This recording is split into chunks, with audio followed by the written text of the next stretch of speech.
KingSithis here, back at it with another live stream with my brother in Christ. Fuck, taxation is theft here. KingSithis is now live streaming Grand Theft Auto 5. This is your host, Daddy Beauty Ancaps. Balls. Yes. All right, and I'm also playing Grand Theft Auto. And you know what? I was gonna say earlier, but I forgot. I just got a new controller, but I didn't have because I play on PC. I didn't have a wireless Bluetooth on my computer because I've never bought one before. So I bought one on the internet, and then I bought a battery pack, a rechargeable battery pack that holds 2 of them, so that I could swap them out whenever one dies. So now I have a wireless controller that I'm playing on my PC, which is pretty cool. Dope. Is it like a PlayStation type controller or? No, it's just your average Xbox controller, Xbox One or, well, I guess Series X controller, whatever, the newest Xbox controller. That's what's up. That bitch cost me $70 fucking bucks. Oi. Yeah, I've been needing to get a new controller for, my son fucked up his PS5 controller. Like, he stuck the charger in too aggressively or something, and now it won't take a charge. But the one thing about this Xbox controller is I noticed that the A button keeps getting stuck, which is weird. I don't know, maybe butter it up. I gotta lube it up. But yeah. What's going on? That's Josh. Oh, what's up, Mike? Or Josh? Josh the Stater-Tot.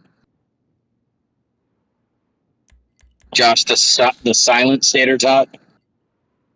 What's up? Huh? Wait, you're a Stater-Tot? There was a fella here just a minute ago that was all nihilistic. What the hell animal was that? I just saw a dead animal I couldn't identify. It almost looked like a capybara, but I'm in Florida. Why would it be a capybara? You're a capybara. Maybe it's an armadillo. Also, I'm live streaming. Just letting you know. Yeah, so there was a fella who came in here a minute before you did, and I asked him, are you familiar with Ancaps stuff? He said, yeah, I know about it. And I was like, all right, well, do you have any questions? He's like, no. I was like, well, do you you like the idea? You hate it? Or somewhere in between? You don't know. And he just goes, there's just not a point. Any of the ideologies trying to change things, it's just, we're all going to die anyway. So what's the point? It doesn't matter. It's pretty blackpilling. Yeah. And he left because he had to go football. Yeah, okay, Levi. It's pretty blackpilling, like, what's the point of it all? I could hear the frown in his voice. Yeah. You know what? After watching Liquid Zulu's recent video on Dave Smith, I feel like I feel a new energy in me to get out there and kick some ass. Did you guys see Liquid Zulu's video? No. Did Zulu and Dave Smith actually have a debate, or was Zulu just picking apart things that Dave Smith said in videos and stuff? Basically that, yeah. But he goes in on Dave Smith for probably 2 to 3 hours, bro. I think the video is almost 3 hours, but he talks about other things too. But he was really going in on Dave Smith for a while, and he probably broke down a lot of the dumb arguments that he believes. It really shows how little he knows, Dave Smith, about anarcho-capitalism, and yeah, yes. He knows very little. He's a minarchist, basically. There was he showed the video of him with Andrew Wilson debating, and after seeing that, I was like, sheesh, this guy doesn't know anything. He's not a good debater at all. No, man. Would you like many viewers? I've seen Liquid Zulu and Dave Smith in the same place. I've taken a picture with Dave Smith I've seen him before. Oh, wait a minute. Yeah, Sithis, you were there. Dave Smith was like in the same place But as he Liquid Zulu at refused. Yelp Rock. Yeah, he refused. Liquid Zulu was like, yeah, I don't want to go see this guy. Fuck that guy. Because he was having a talk with him, but he was like, I don't want to see him. I actually enjoyed Dave Smith's talk there. It wasn't bad. He was basically sitting down with, what's his name? The Indian guy that wanted to run for president. I forgot his name. Vivek? Oh, God, Yeah. gross. Yes. You Vivek. guys went to that one? Gross. So we were you there? No, I could have gone, but gross. Oh, you should have went just. You should have went Well- just to hang out with us. That's it. Honestly, I mean, Yeah, but I didn't even really go there for the The problem with Yelp events is there's so many Republicans. Oh yeah, 100%, 100%, 100%. Here's the thing: a lot of them are like liberty Republicans that are fertile for persuasion. I definitely brought some Republicans to anarcho-capitalism, or at least to an open mind I about talked it. to a few of them, and they looked at me like I was crazy. They looked at Oh me. no, like, there's some of them that are going to be like that, but How were truly, you talking to them? it depends on which ones you're talking to, though. It just I depends. basically told them we were having a debate about whether or not people are owed protection in a society, and I said no, basically. And then, they were looking at me like I was crazy. Yeah, I don't know. There's a lot of them that are going to be like minarchists that think that the government should exist for courts, cops, military, border protection. Yeah. Protecting the life of the unborn. They're all Republicans. Yeah, pretty much. Yeah. Yeah, with those types, if they say that you're entitled to protection, I would just make this the case of, okay, are you entitled to the product of somebody else's labor when it comes to healthcare or food? Why the fuck is protection any different? Hey, you're not wrong. They just make an exception because they just refuse to. I feel like you're not going to like this, but look, when I talk to those types, I don't necessarily get to look like I'm crazy. But I'm calling for the same thing you are. I'm calling for anarchy. I'm calling for the abolition of the state. I think it makes an enormous difference if you speak their language. Talk to them in such a fashion that they will be receptive to. People don't want to hear, you're crazy, you're wrong, your ideas are stupid, and you're an idiot. I'm not saying that's exactly how you talk, but that's kind of the underlying message when you kind of just blurt out assertions that they are not predisposed to agree with. So I think it's but that was before I kind of toned it down. I think you've been getting better about it, but we're talking the Alcon era. Yeah. So, okay, here's a little trick that works fucking wonders. And doing this will also help with your overall mentality. Yeah. About when you're like in a discussion or a debate. Okay, when somebody raises an objection to anarcho-capitalism, unless it truly is fucking retarded, look, and when I say retarded, I don't mean wrong. There's a lot of them that are wrong without being retarded. For instance, somebody who's never conceived of like a free market and protection, they're not retarded for asking the question, well, but, without laws and protection, like without any kind of police force, wouldn't you have to guard your house all the time? And so they're wrong, but they're not retarded for thinking that. So there's a difference. If somebody says that, without government, we couldn't even have language, that's retarded. That's not just wrong, that's stupid. And they're stupid for thinking it. But there's a lot of the default assumptions of statists are shared by people who are perfectly intelligent. They just haven't really thought this stuff through, and they've had no reason to. So a good practice, I think, something that you should employ when you talk to stater tots, every time they present a question about anarcho-capitalism or an objection, validate it. Say, that's a good question. And that's a legitimate point. And then steel man what their point is. Your concern is that, saying in the absence of a tax-funded protection force, then, lower income people will not be able to afford it. right? So say the best version of what they could be trying to say, validate it, validate their thinking, and then illustrate the part that they haven't thought about yet. About things like the claim subrogation and Mhm.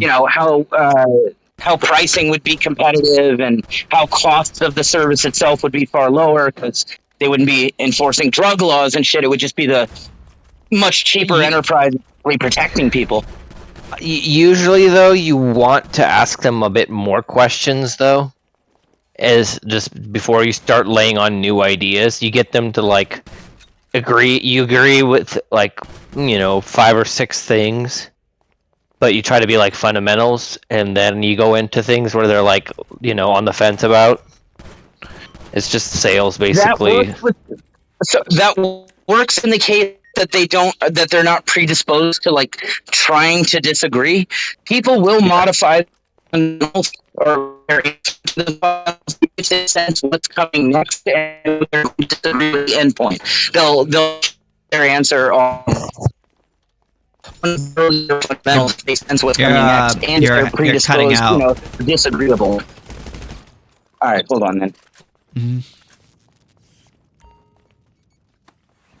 I think you got a twin here. There's tax equals theft, and what's the other word? And coercion, I'm guessing. That's based. That's his name? That's based. Let me see what I can't. Oh, and Christ is king. I don't know who this is. I don't know. I can't. Yeah, we can't. Taxes equals theft. Christ equals king. That's based. Well, I mean, I'm not a Christian, but I'm not really ethically opposed to Christianity. Yo, He's sounding like the communist king, bro. Are you saying thieving from Jesus Christ makes you king? What? What? No, This no, dude no. legit put tax equals theft in Christ equals king. Bro doesn't know math, or he fucking thinks theft in Christ is being king. Oh, no, that is a bad math problem, but. No, I didn't. Yeah, I know. But look, dude's dumb. That's all I wanted to say, guys. Have a good day. I love you. God, You're- hold on, Tax. You're unbearably unhearable. Frustrating. I know, bro, but what can you do? Oh my god. If a communist name tax equals theft, there would be very, very chances that the parents would be libertarian, but he would be communist. Did you hear Levi? Yeah. Yeah, I did. I didn't hear everything.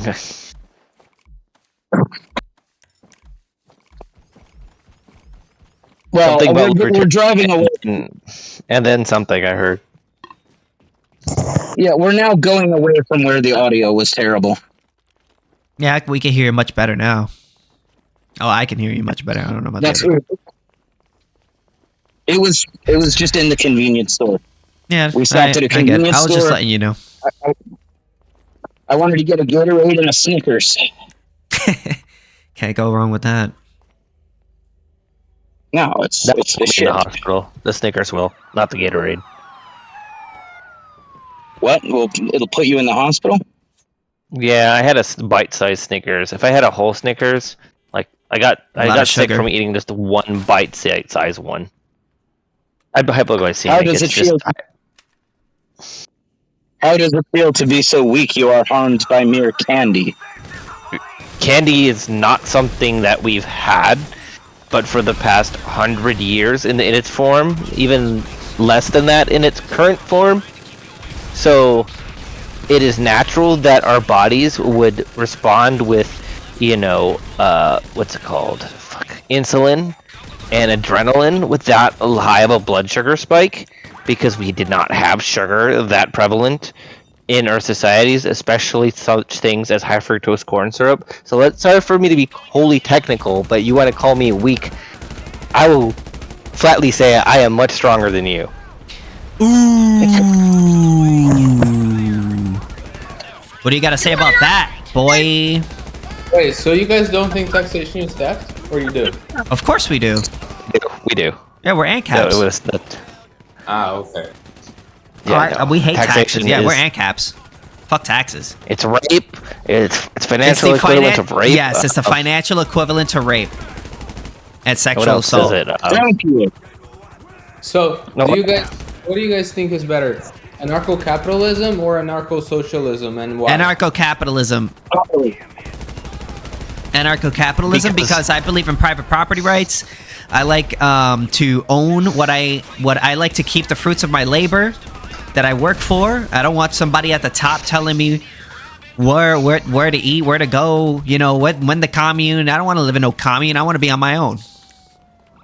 And also because in order to allocate resources in proportion to any quantification of demand, you need prices. That's what I was basically going to flatly say in a much more simpler terms too, as well. It's the same thing. Is that you kind of need a market economy for anarcho-capitalism to exist, and so thereby the best way. I mean, not for anarcho-capitalism, anarcho-communism to exist and to actually be able to sustain itself, it would need to be inside of a market economy, and the only way you could actually sustainably for a long time, probably not even a long time, but for any moderate amount of time, you need to exist in such an anarcho-capitalist society where it's permissible for them to do such things.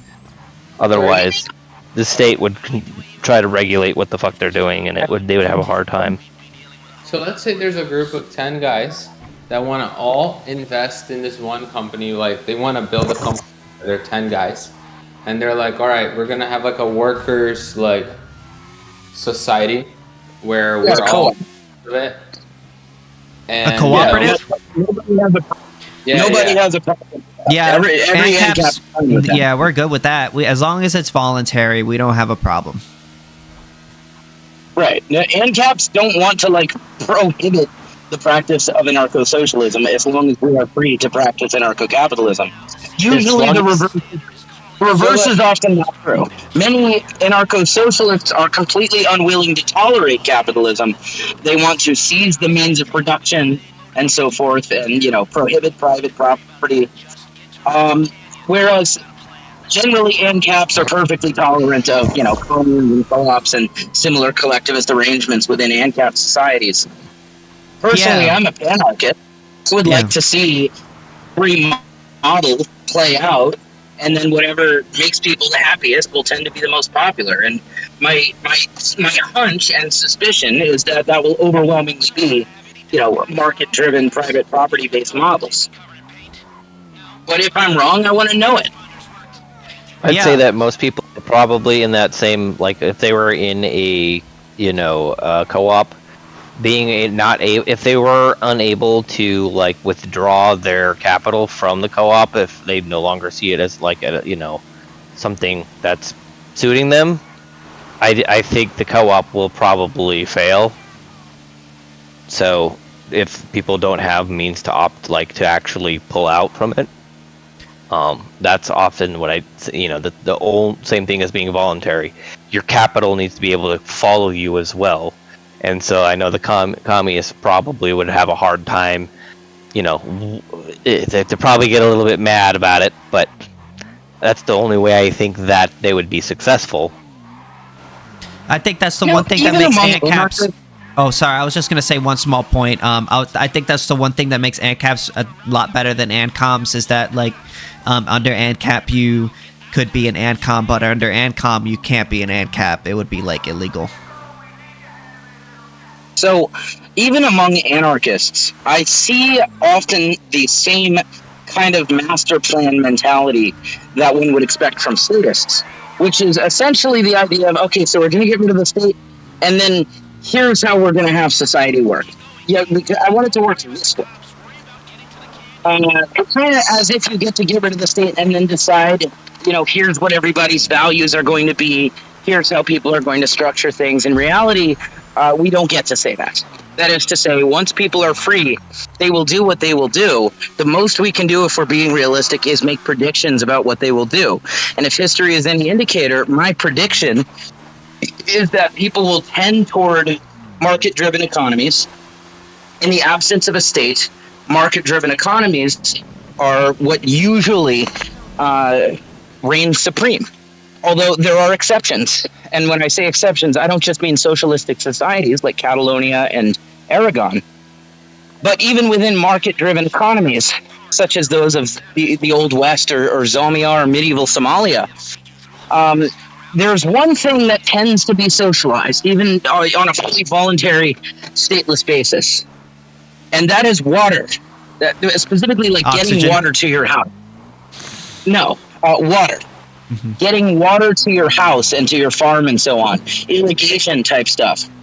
So that, within all three market-driven economies I just mentioned, that has been done. Water has been handled by way of labor-sharing arrangements, basically mutual aid type arrangements, voluntary socialism. They've tended to do it with water, whereas things like beef and cattle have been operated through the private market. You know, food and weapons and clothing and so on have generally been private market driven. But just incidentally, this one thing, water tends to turn out locally socialized, not on some governmental force basis, just on a, neighbors getting together and agreeing, okay, I'll help build the water system and lead it to your house, and you help build the water system and lead it to my house. Kind of labor sharing type arrangements. So that's just kind of a anecdotal anomaly to the market-driven phenomenon that is the tendency overall in the absence of a state. In order to have a socialistic society, this is another major difference between ANCAP and ANCOM. In order to have an ANCAP society, you just need to have no state. That's kind of the only necessary ingredient, is that there is no state. And then people will tend to voluntarily, protect their private property and engage in free market activity. Whereas with an ANCOM society, you need everybody on board. Right, people then don't tend to just naturally collectivize their shit. You have to have people that are a group, like a people that are ideologically communistic, or at least, socialistic.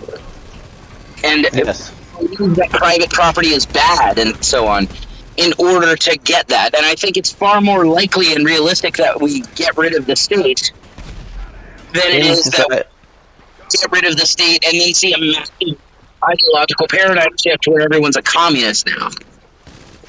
That most societies in which that tend to trend communist are ones with that are hit by large environmental shocks consistently, or they don't have a consistent source of food or an actual market, no means to actually trade with people easily around nearby. But today is hard to say that those societies exist, but it's saying they trended to be that way in the past history, and a lot of society has been, quote, colonized or modernized within the past 100 years. So a lot of their culture and their tendencies to think that way are still ingrained. It occurs to me, somehow you just reminded me of this. Another trend that has been found within market-driven stateless societies has been kind of this hybrid of private and collectivized in the form of individual farms being owned not by a particular person, but by a particular family. That was very common, actually, in all of them. That has been very common, or at least all of them that I'm aware of. That was true of, definitely true of medieval Ireland. It was true of medieval Somalia. It was true of Zambia. It was true of the American Old West. Although in the West, Trax. you did sometimes find This guy that just. Do you think that taxation is theft? Oh, he's our friend. What? Yes. Yeah, I do. Yeah. Trex knows that taxation is theft. What? Well, he doesn't know that. But why are you just accusing him baselessly? Why did you say it? He just joins and you're like, you don't think taxation is theft? I didn't say that. I said, do you think taxation He is asked the theft? question. Yeah, he was asking. Yeah. Yeah. I must have misheard. It sounded to me like you were offendedly saying, you don't think taxation is theft? I have a bumper sticker. I have a bumper sticker that says, "Don't tell me taxation isn't theft." And when you look from far away, it says just taxation is theft. see because you can't really read the other parts, but like because of the way it's formatted and colored. But then when you get close, you can see that it says "Don't tell me it isn't like theft." So that the people that go first from far away are like offended. They're like, "Taxation is theft," and they get close and they're like, "Oh, this guy." He's already saying "fuck you." Try to argue with me. See, I simply have 2 bumper stickers that say taxation is theft. Alright, what do you think? That's it. They don't say have anything witty about them. No, just taxation is theft. Short and sweet. That's Me not, too. That's not cool. That's lame. I also have magnets. I haven't put them on my new car. I haven't put them on my car yet. I used to have them on my truck. These gigantic custom magnets. And they've got like, what do you call it? What's the type stick figure people? I guess kind of the ones you see on like a men's room sign. Except, you know, they're showing like an IRS rate of a house and a bunch of other things. And it says on one of them, taxation is robbery, statism is slavery, and then the next one says abolish government, privatize everything. Yes. That's gonna, I think if you were gonna like elevator slogan the Ancap position, that would be it.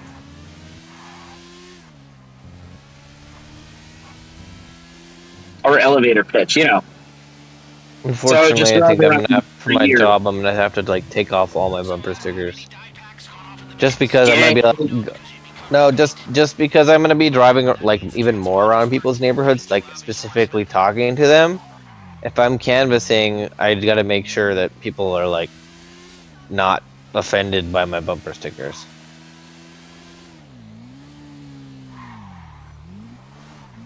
So. One of them things. If you're trying to bring non-profit donors and monies, gotta hide your own principles a little bit. Can't be autistically displaying them everywhere.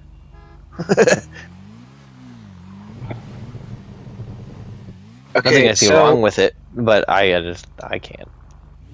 Somewhat weird experience a little earlier. So when I brought my son to the hospital to meet his new siblings, or his new half siblings, my baby mama's friend Kinsey, who she used to live with, was there. Kinsey, by the way, is like this very, very cute, 22-year-old chick. And Smash. at one point, my son. Oh, I totally would. So at one point, my son, who seems very drawn to her, he always wants to be around her. At one point, my son just starts giving her a massage. Whoa! He just starts giving her a massage, and then he gives me this shit-eating grin. Like, you wish this was you, huh? And then, okay, here's where it gets a little weird, though. She starts going, oh, yeah, harder. Do it harder. Really grab me. And she's, like, doing that, and then she looks, and then she's, like, making eye contact with me while she's doing that. What the fuck? That's creepy, What? bro. I would stay away from her. Who? Wait, who? If she's trying to be that's a little sus, bro. Wait, who are you talking about? That's sus. It's the friend and former roommate of my baby mama, this little blonde chick named Kinsey, who's 22-year-old, little tight skin cutie. She sounds suspicious, bro. It was a little weird that she's doing that while my 7-year-old is putting hands on her. But I mean, I think it was from her point of view, because she doesn't know how fucking vulgar my son is. From her point of view, it's like this is perfectly innocent. But then but then it's like she's looking at me and like I'll know what she's doing, and she doesn't think he'll. Yeah, nothing. Nothing that you produce is innocent, Jay. I would say, do not permit that again. What? I'd say, do not permit that again. I would not. Tell my son not to massage pretty girls. Not together with your father. That is weird. No, I didn't. I feel like if my baby mama wasn't in the room, she would have been like, "Your dad should take over for a minute." Okay, but okay. I'm just. Yeah, and he goes in the other room. So, but That yeah. same girl also. Okay, that same girl at certain points, she was like stretching herself in such a fashion that's like she came and stood right in front of me. So it's like as she's stretching, it's like she's kind of butterflying her ass out at me. Felt like she's putting on a show. But she wants it. So just you already have her number. I'm not sure. I don't think so. Yeah, you're retarded. Yeah, but Jake is under a Volcel grind right now, so Oh yeah. I forgot about that. yeah. All right, we're on a live stream. Let's not get into my personal life. Hell yeah. We Oh have yeah, an audience here. You know, audience. I like chickens. How I many was chickens telling would you you- have? how many chickens? I don't have any chickens anymore. They all. If you could have as many they're gone. chickens as you wanted, though. Jesus, Levi, can you not yell in the car? Buddy, I This got is the a random autism. question. I like asking people about chickens because it's just being autistic. When I used to live in Darwin, I What? used to have these designer chickens. And they were platinum. They were awesome. Right. What are you talking But about? then my pig Designer ate them. platinum chickens. My pig ate them. So sad. Damn. How many chickens do you need to have so that you can have like 4 fresh eggs a day at least? I'd say about 7. Okay. Who only eats 4 eggs? That's I all mean, I eggs- eat a day. A day. That's what I'm getting at. And I understand you, but I'm saying like I'm eating other things with my eggs too, not just the eggs. Oh, you mean like Eggs- if you like eggs don't and eat eggs mayonnaise. most if you like don't eat eggs most days? No. I mean 4 eggs a day. What the fuck? Yeah. For me, a That's pretty serving of eggs. normal. For me, a serving of eggs. A serving of eggs for me is 15 eggs. Yeah, you're retarded. I know. Are you okay? He's not. You're asking. Jeez, that's a lot of eggs, man. Man is like at least 300 pounds or some shit. 280, I'm guessing. If I'm eating eggs, I'll have like 2 or 3. Like Yeah, usually I only have 2, but I want just in case I want to have 4, and also if My it's like since I have my daughter, it'd be good to have 2 extra. Oh, yeah. Fair So enough. my default quantity of eggs is 15, and I will either mix them with a fuck ton of cheese or a fuck ton of mayonnaise. So you need like at least 2 dozen chickens then. No, eggs and mayonnaise go really well together because mayonnaise is just egg sauce, right? And so if you make like a mayonnaise omelet, right, where you just mix it, it comes out super fluffy, super light. It's delicious. So I usually like you just get like mayonnaise and ketchup for like eggs. Just I love goes out. deviled eggs. I like to sit and eat 30 deviled eggs. Yes, okay, 30. That's a bit much. I will probably do a dozen because my stomach will hurt afterwards if I still don't stop. Levi, you Yes, you I said have it's not. only 6 eggs, but I will. about 6 eggs is about max for me. I like to fuck around with duck eggs. Hey, do we have any tater tots Duck here? eggs are great. Duck eggs are fantastic. How you doing? Is anybody here not yet an anarcho-capitalist? I guess not. I guess we're all on the same team here. What about you, Kay? Are you I like the name K because it reminds me of ketamine. Oh my god. based? They deafen themselves. Like, I don't want to hear these fucking guys. See, my nickname for ketamine is K. Like, if I'm hanging out with somebody who, I do ketamine with or something, I'll be like, want to do some K? I used to mean for K2. Ketamine. All right, we are on a live stream, sir. So let's. Yeah, let's not Tone talk down. about doing illegal things. Yeah. No. Yeah. Cannabis is exactly. legal. I mean, if you're Actually, prescribed, like one of the FDA approved, like I'm pretty sure it's- if you're prescribed, though. no, it's fine. Well, You I talk never about said whether I'm drugs. number one. I think you're allowed to talk about breaking laws on YouTube, and number two, I never even said whether we're prescribed or not. So, Well, I mean, I don't know. I don't really know. I mean, if you want to tell never people, said I don't that. really care. I never specified either way. Yeah, so you're not guilty. I said what? I said so you're not guilty. What'd you say, Colin?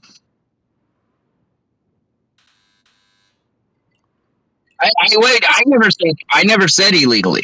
Okay, You're but assuming you're illegally. implying illegally. I mean, you're not I gonna never do said it. that. Wait. So you're gonna tell me you're gonna take medication at the same time with your friend?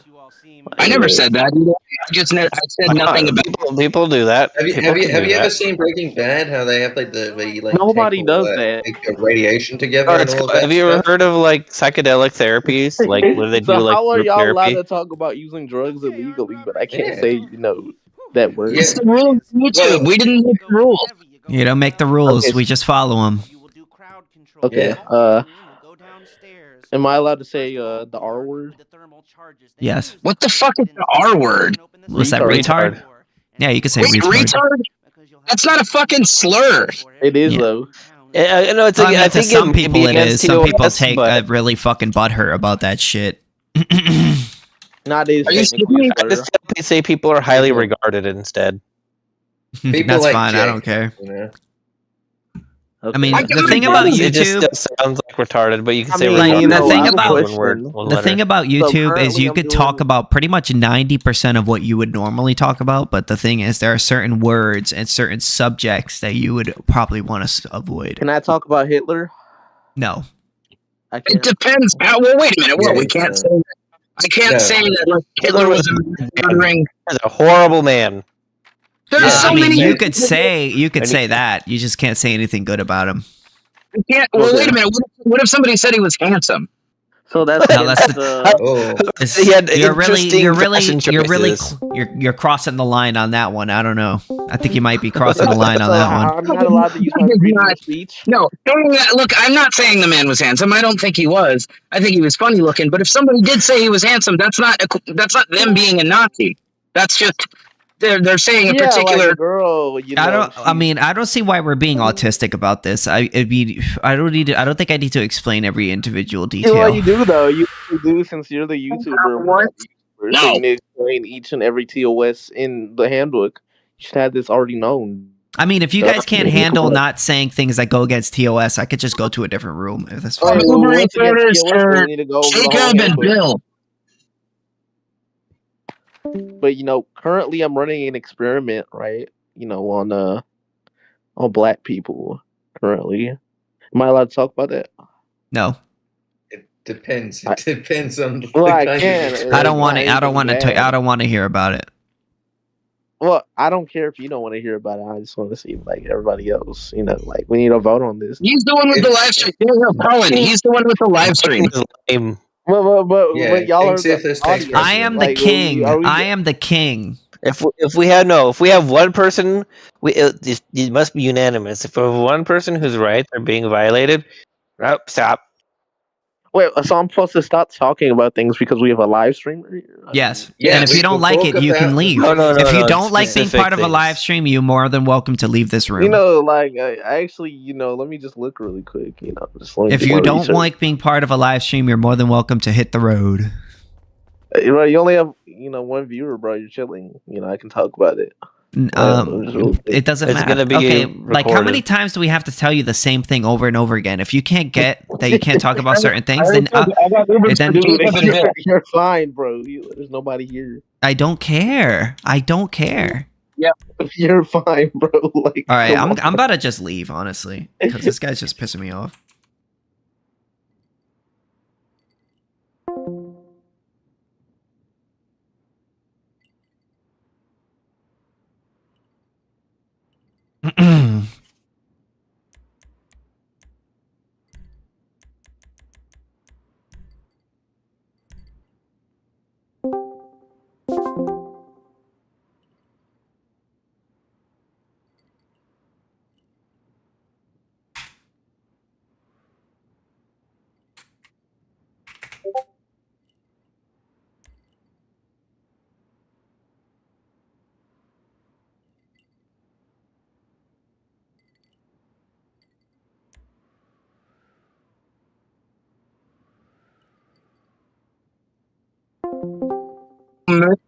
I don't like, bro. I don't like arguing with people about shit like that. Like, I'm not gonna argue with a guy about that shit. Like, Yeah. Like, this is my YouTube channel at the end of the day. Why you're starting it then? Hmm? So fucking dumb. Why am I what? Like, I don't want to argue, so you starting to argue, and then you're saying no, I don't want to. You don't understand. I'm not talking about you guys. I'm talking about the earlier context. You weren't here. Yeah. No, the interesting part is that you do want to argue, but then you want to. No. I'm not talking about you guys. I wasn't talking about you guys. Then you want to be a little bitch about it. You want water? No, I wasn't. You don't get the context. You weren't even here. Yeah, you weren't even here. I don't want to argue, but then I want to argue. Just please. Yeah, you don't get the context. Yeah, Benjamin. Wait, people are really Yeah, fucking annoying in this server, dude. I really hate this server so much, period, bro. I really do. I only hang out with this because you guys are in here. A couple days ago, I tried to appeal again for modern day debates, but it said I have to wait a couple days. Actually, I'm probably eligible to do that now. I just really hope that you get back on that server because everybody's chilling there for the most part. Not everybody. Well, clearly not for the most part, I have most chill conversations for the most part. Yeah. And here, it's like 50-50 here. I got set up and screwed over by this asshole in there named Caveman. I have no idea. He took me on that server high on K. I was high on K, yeah. And he's like egging me on to say shit that I checked. There's not even actually a rule about it, but I mean, it just pissed me. I don't care if you talk about that. I mean, that's just up to you. I don't seek out opportunities to talk about it. It's just learn I'm a libertarian, or I'll say something along the lines of youth rights, and everybody wants to make it about that. Oh, and that Tom, I thought you were talking about ketamine. No. Yeah, that's that creepy shit, bro. Yeah, we ought to avoid subjects like that on here on the YouTube because they get really mad about it. I usually do. But I was like directly asking my opinion, so I just told him. Turns out he was recording me. I would probably don't fall for retarded. people's bait. Don't fall for people's bait. Like, especially right now, both sides are doxing people and doing all that stupid shit. It's pretty crazy. Like, don't speak your mind fully unless you're in a formalized debate. There are certain things you don't want to say. I mean, don't give your your fucking off. If you have some opinions that most people wouldn't understand, they don't understand nuance. That's most people, so they're not willing. They're just willing to downbite you and take you out of context. There are some times where I tell people I'm not gonna debate you about this. You know what I mean? Because because for some people, sometimes it just isn't worth it. That's what I'm trying to say. That's what I'm trying to say. There was someone who was trying one time to get me to debate him on I don't know, vegan shit or some bullshit that was Sarah's ex-boyfriend or some crap. Yeah, that's her current. Yeah, I think they're still together. I freaking hate that guy. They're still together, but okay. That guy just visited England. We just spent 9 days together in England. He flew to England to see her. I'm sorry for her. Yeah, Jesus Christ. He's the worst person I ever spoke to on here. Jesus Christ. Side note: Mike Menser was the best. What's that? I guess you've never spoken to Spangler. No, I like Spangler. He's funny. He sounds like a super villain. Spangler's that dude does sound funny, but he does have some good points too. Spangler is the biggest fucking douchebag I've ever encountered on Discord, other than Caveman. I'll just tell you, brother. He speaks some truth. I hate the guy Lego personally. I don't like him a lot. I hate that guy. God, it's he he would make assertions, demanding a response. He would demand a response, and then I literally get 5 seconds into talking, and he's cutting me off and making different assertions and different demands. I couldn't get a fucking word. That's what I love about him. It's hilarious. I hate that guy, and I'm never debating him again. I'm never talking to him again. He's a piece of shit. You can't even call it a debate with that guy. I will only talk to that guy Explain why the 50-year mortgage plan by Trump is bad. setting, a venue where I have the ability to mute him. Let's be real. What is the 50-year mortgage plan by Trump? My chat is asking me about that. I heard something about that recently. Basically, so 50-year. Wait, does Josh know about? Oh, I do. Yeah, no, it's essentially. It's just basically how mortgages, you can get them for like 10 years, 20 years, 30 years right now. They're basically just lowering the interest rates in which you can get it, and then essentially, you be fucking buy a house, and you're like, oh, I can have this loan until I'm retired, and then you basically never pay off your home. That's me putting it in layman's terms, not really explaining it like. It's like a crapshoot fix. It's like a crapshoot fix for a much larger problem. It's not like a long-term solution for most of them. Yeah, and they're trying to basically make it so more people can, get loans, essentially. But the problem is like these people are going to be just further indebted for long periods of time and never pay off these homes, and so essentially the banks are going to capture. Yes, it's going to create another housing bubble. Yeah, making a monthly payment on anything for 50 years is like the most unacceptable thing I've ever heard suggested to anybody by anybody ever. 50 years? That's crazy. Yeah. You're not even going to live that much longer. what is 12 times 50? I should be able to do that in my head. What's that, like 700 60. or something like 60, 600? Imagine 60, 600 fucking mortgage payments. You know what I mean? Like that's insane.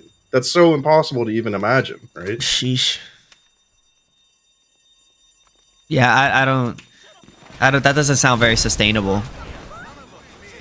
I mean, it does open the door for some people that would never be able to get the 20-year mortgage, but the reality is, I would rather fix the problem preventing people from getting a 20-year mortgage than fucking give them a 50-year one, right? Yeah, it's crazy to me, the idea of somebody in government, i.e. a president, being like, here's what we're going to do with mortgages. We're going to make them 50 years at a low interest rate. To me, that sounds like if the president was like, we're going to make our bologna have wider slices for larger slices of bread. Well, also, like, it's not like the president's really in control of banks like that either, right?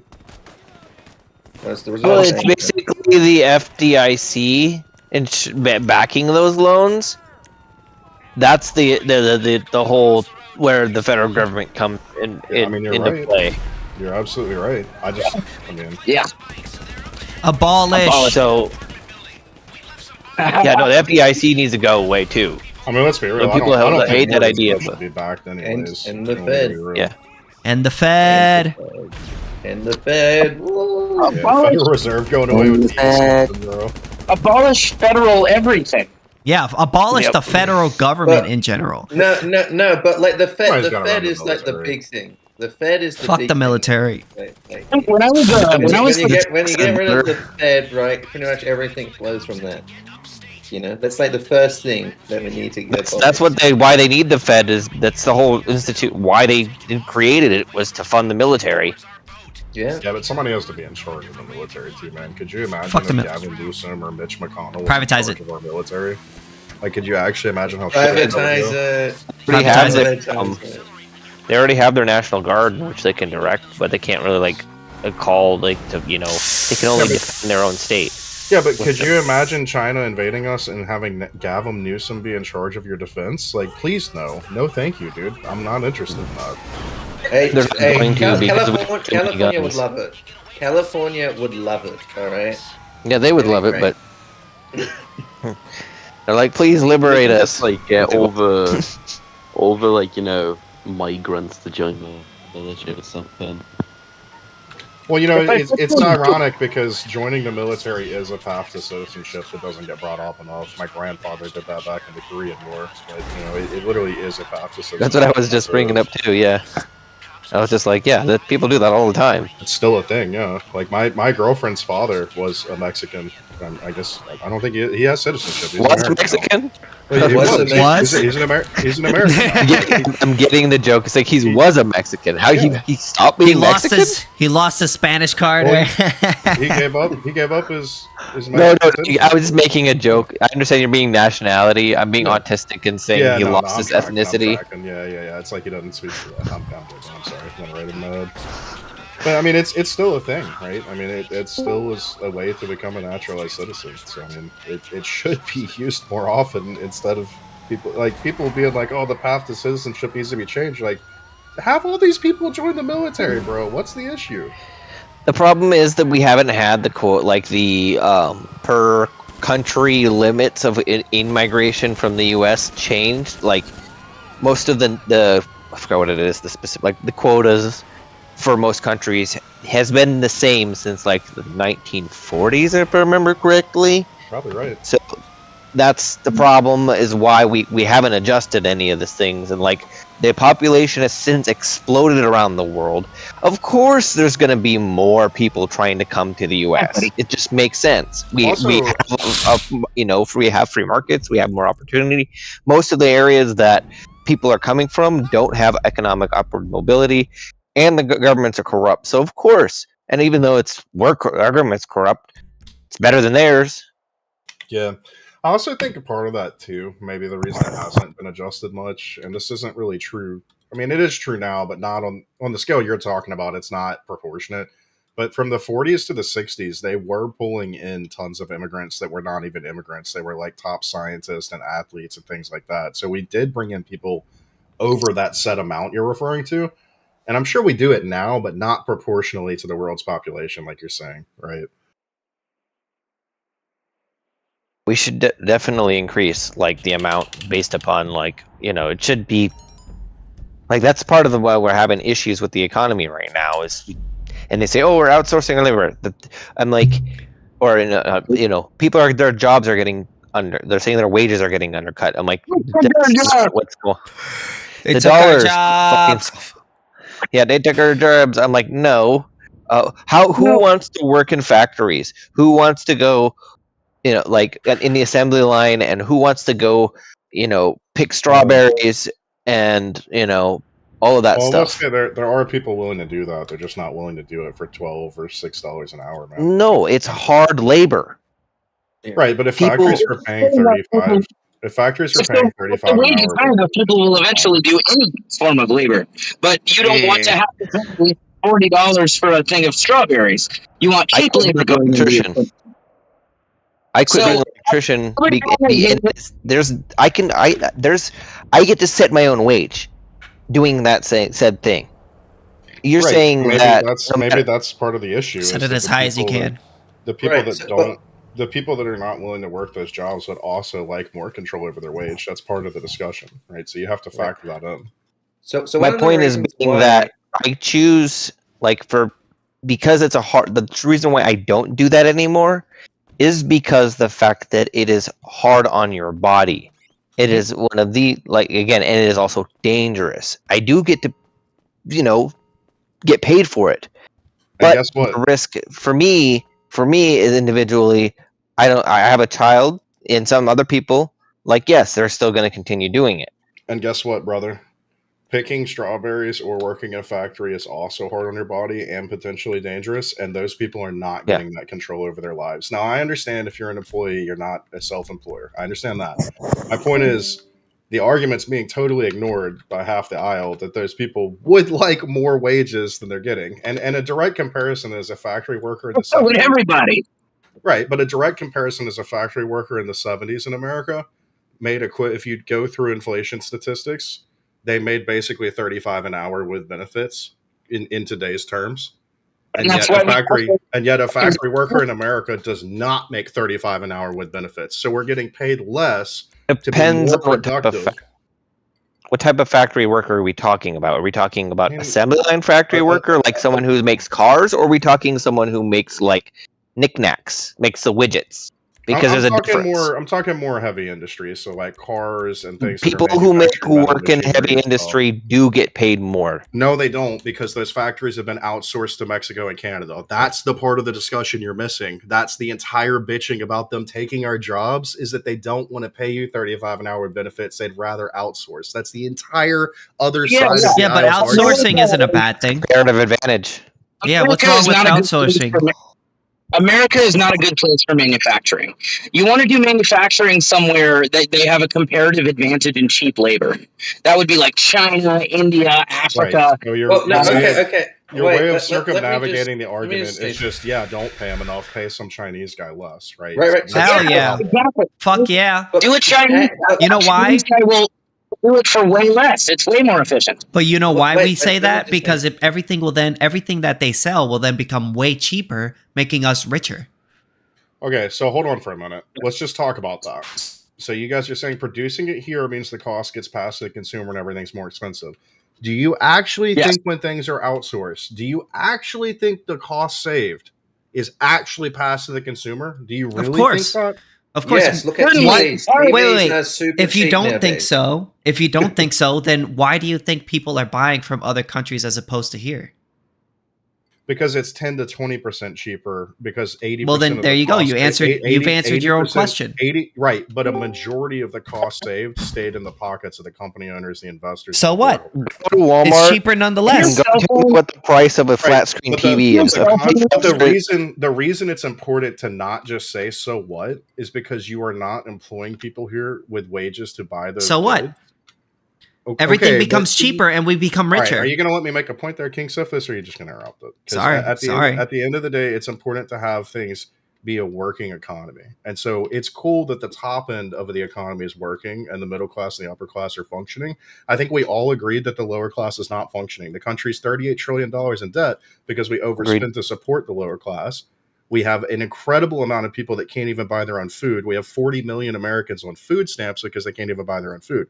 So when you say "so what," in the same discussion that we just had 50-year mortgage discussions, the consequence of outsourcing and producing cheap things where the extra money just gets pocketed by the people at the top end is the people at the bottom end can't support the economy. They can't buy houses. They can't buy food. They can't buy any goods. They're not going to be able to buy that car. That's all because of inflation. But can I respond? Can I respond real quick? So what is your solution to this issue? What is your solution? I don't suggestively necessarily have a solution, but I do think it's important to talk about what he just said. It causes inflation. Why do we have inflation? No, the inflation is the cause of all of these prices going up. Why do we have inflation? Because of the Fed. Because we've printed out so much money. Because the Fed's printed out so much money. Abolish the Fed. Why have they printed out so much money? To support the lower class that literally can't support itself and keep the economy running. That's what I'm trying to address. All of these things that we have to do that.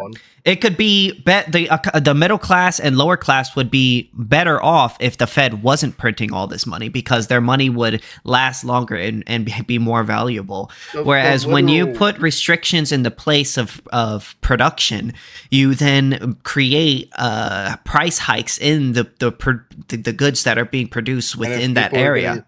And if people are getting paid, and also, I want to ask you a real quick question: when you lower prices, that makes us richer, correct? It already fucking does. They pocket the extra money. The yeah, but when prices are lower, wait, hold on. Where prices are lowered, than they would be otherwise. That makes us richer, right? Boys, you're not understanding. Yes, he's not. Okay, wait. Let me.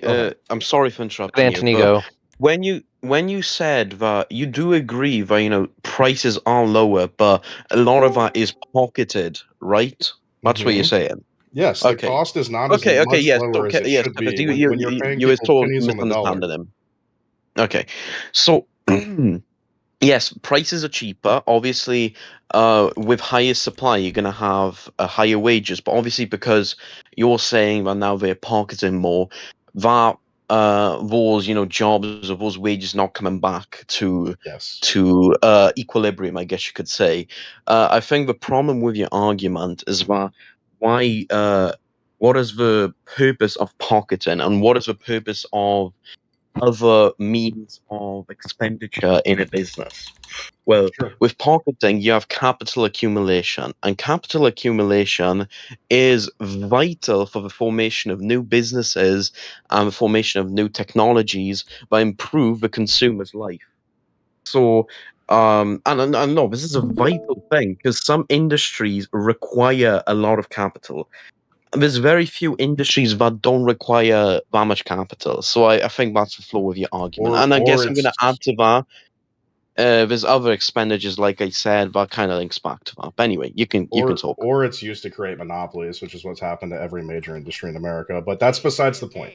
I just want to stress this last thing. This last thing is all I monopolies at a lower scale are corruptions of the state. I just want to stress this last thing. The government shutdown is literally over the cost of healthcare, and it's over subsidizing poor people having access to healthcare. So obviously, it's a huge issue. Right, I understand, but obviously, it's a huge issue in the current setup in the current system. To say that it's not would be crazy. We're having the longest government shutdown ever. It's over a battle over billions of dollars for healthcare. What was the claim? You said that it would cover what specific thing? The cost would cover what specific program? I don't care to sit here and debate semantics. My point that I'm stressing. I'm asking just because I'm curious. And what I'm saying is that you think that it's better to have things outsourced and have people poor here and just have the wealthy be wealthier, but in reality, it's costing. That's not what any of us have said. But nobody. Hold on. Reality, you do realize that lower prices make poor people richer, right? No, they don't, because what's happening is the entire. And hold on, taxation. Your microphone is unbearably. We cannot hear you at all. So just you're gonna have to go maybe somewhere. I don't know. But my only point is that fundamentally, lower prices for poor people, lower prices for poor people make you more poor people richer. Right. And what doesn't make any of us richer, including poor people, is 30% of our income being taxed and subsidizing the bottom half of the country's population. We don't disagree with that. Right. And something that costs you and makes you get taxed at an enormous level is subsidizing the housing, food, healthcare, and other cost of living of the poorer half of the country. Right. I understand. But if you just let me finish none of us support that. Right, I understand, but it's very important you let the full thought go through your brain so you can start forming around what's going on there.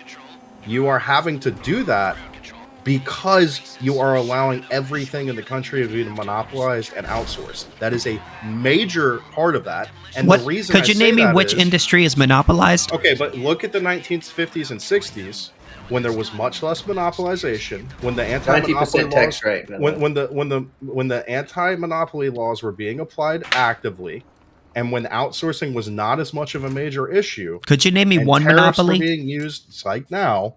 At the end of the day, things were much more easily affordable for a single income household male to support a family, have a house, raise his kids, etc.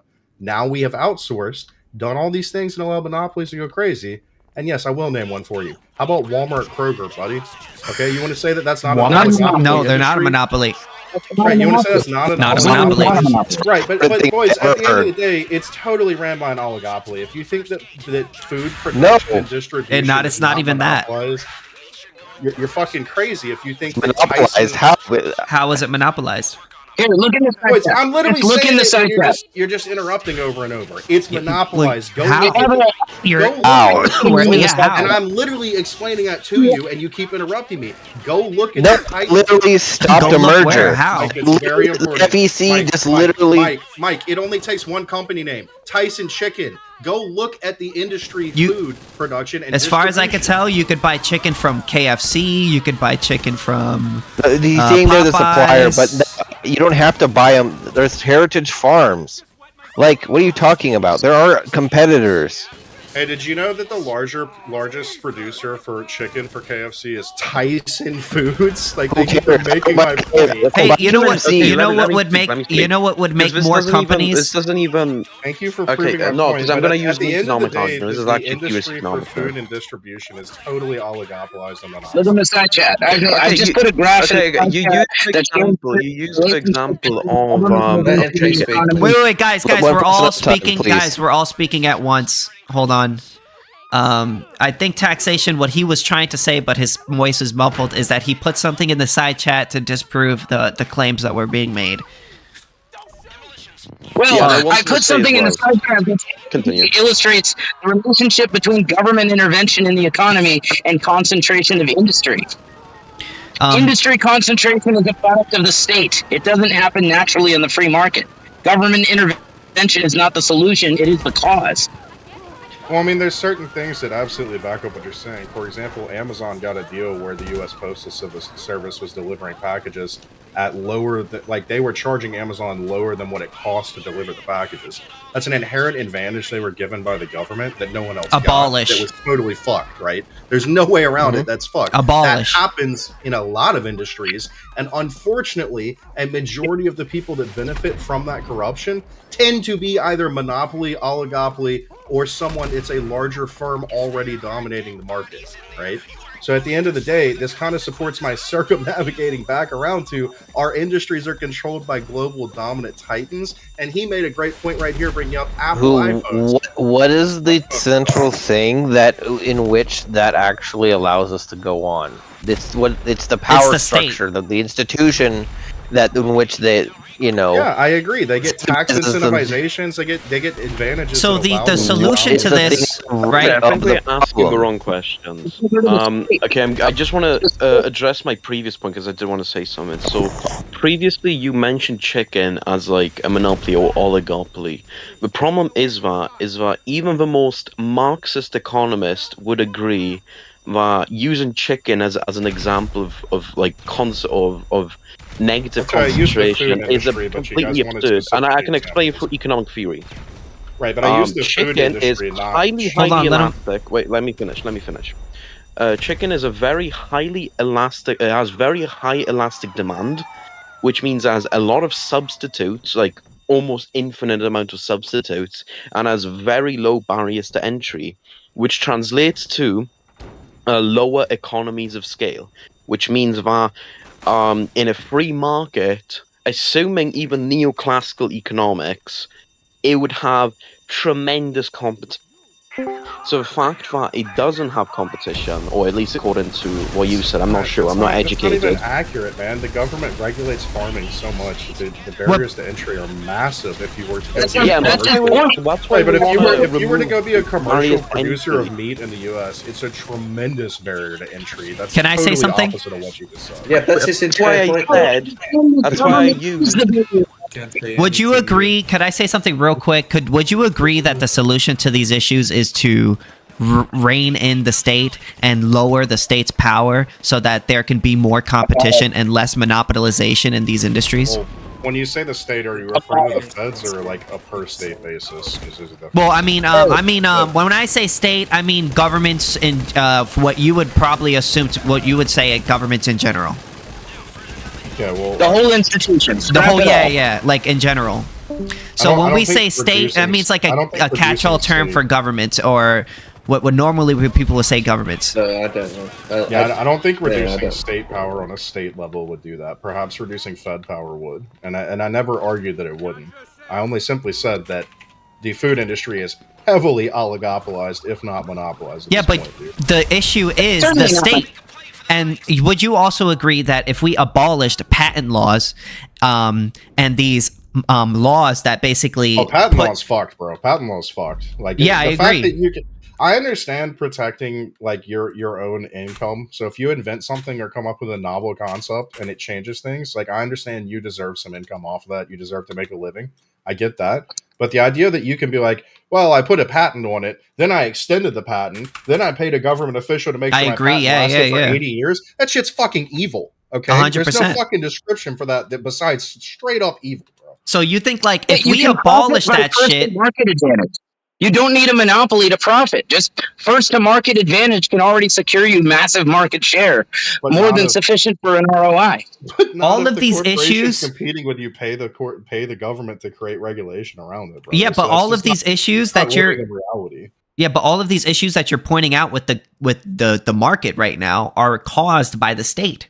These are all the state basically giving businesses a leg up in the market so that they can be a monopoly. At the end of the day, allowing I got an Uber for Serena. We need a free market. But allowing outsourcing without regulation or tariffs around it to prevent it actually enables that too.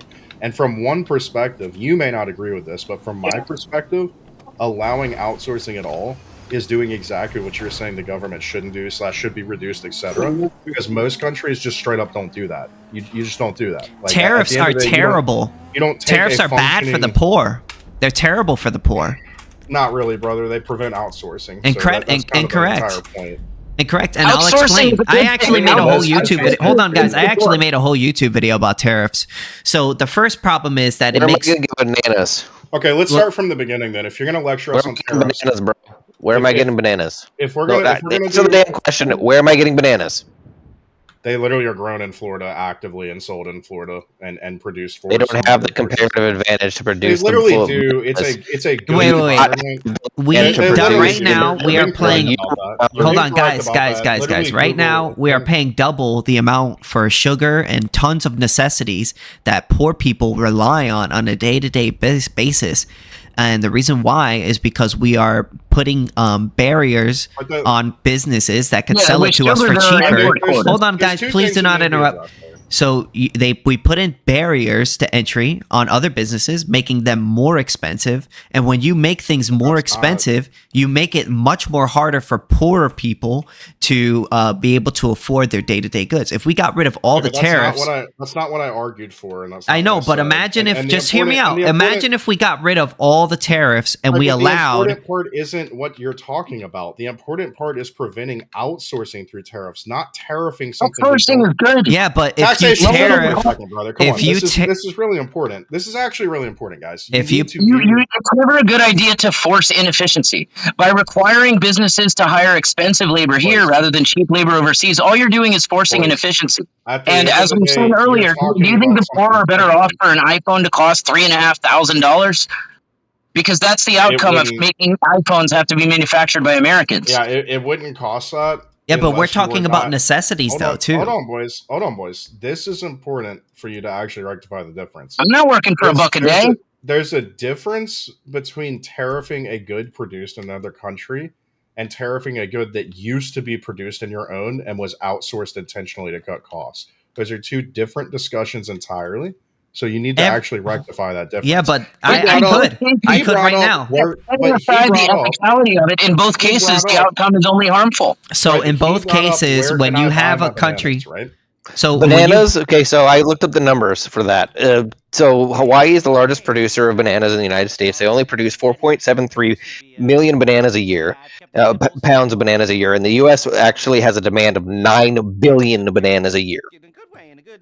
Okay, great. Yeah. But at the end get your head out of your ass. Wait, calm down.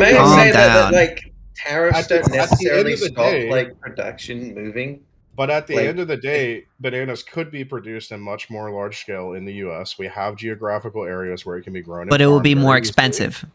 We could use our resources more efficiently than that. If we could, hold on, guys, I can explain this very easily. If there's another country, right? And the cost of creating a good or service is much lower in that country, and so much lower that shipping it from that country to our country, even though the cost of shipping it adds a cost, it's still much more lower than making it in the United States. It's a shame it doesn't work that way, though, because what happens is a distributor goes and obtains it from them over there and then charges us massive amounts for it here. But if that's true, then why? How it happens, bro. Hold on. I can explain. So if that's true, then why do people buy from outside of the country as opposed to inside of the country? Why do they choose to buy outside of the country? Because of the way that the economy is set up but there's a reason, right?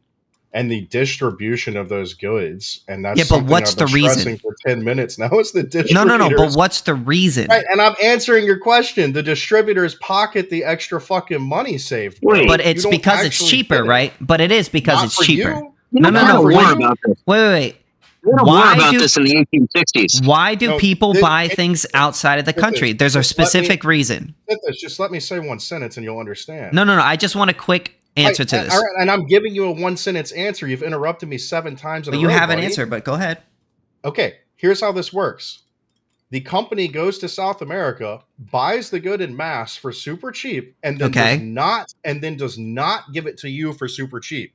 Is it cheaper than what is produced in the United States? No. No? Then why do people buy it?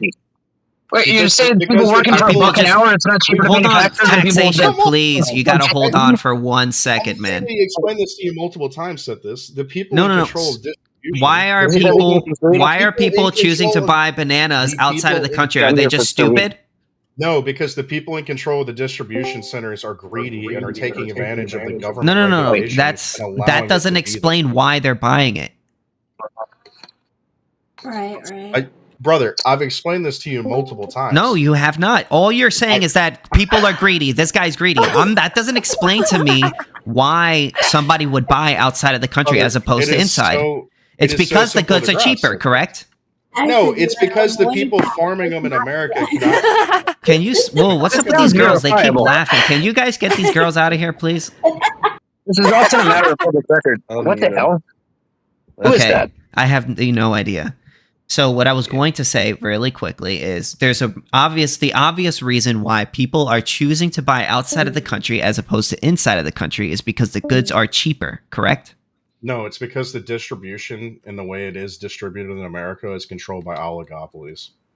Okay, so why is the price of oil a certain price? Why is the price of anything a certain price? I have personally imported things. I'm not some oligopolist, but I have found in some cases it's cheaper for me close to the consumer level to purchase things from, say, China. So are you denying to purchase them here? So Escott, are you denying that goods in other countries generally are cheaper to buy and then the goods being produced in the United States? Not for the regular consumer, no. That's the argument I've been making this entire time.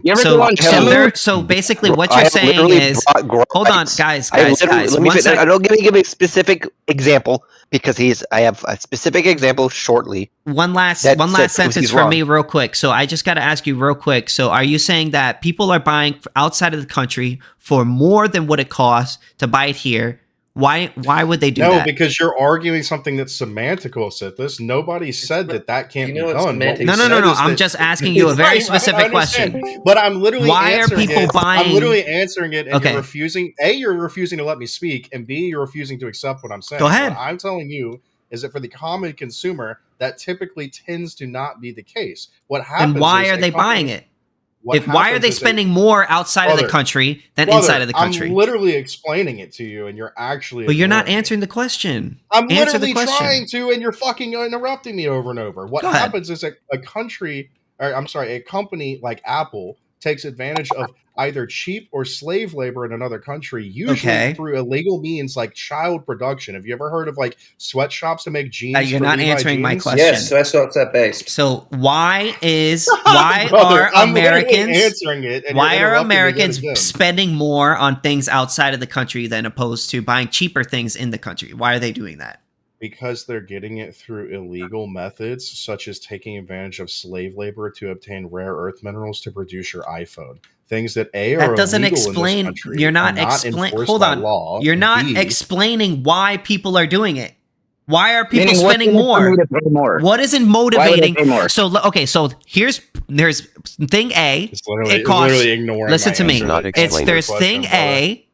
That costs $500. Listen to me. There's thing A that costs $500, and there's thing B that costs $750. Stop.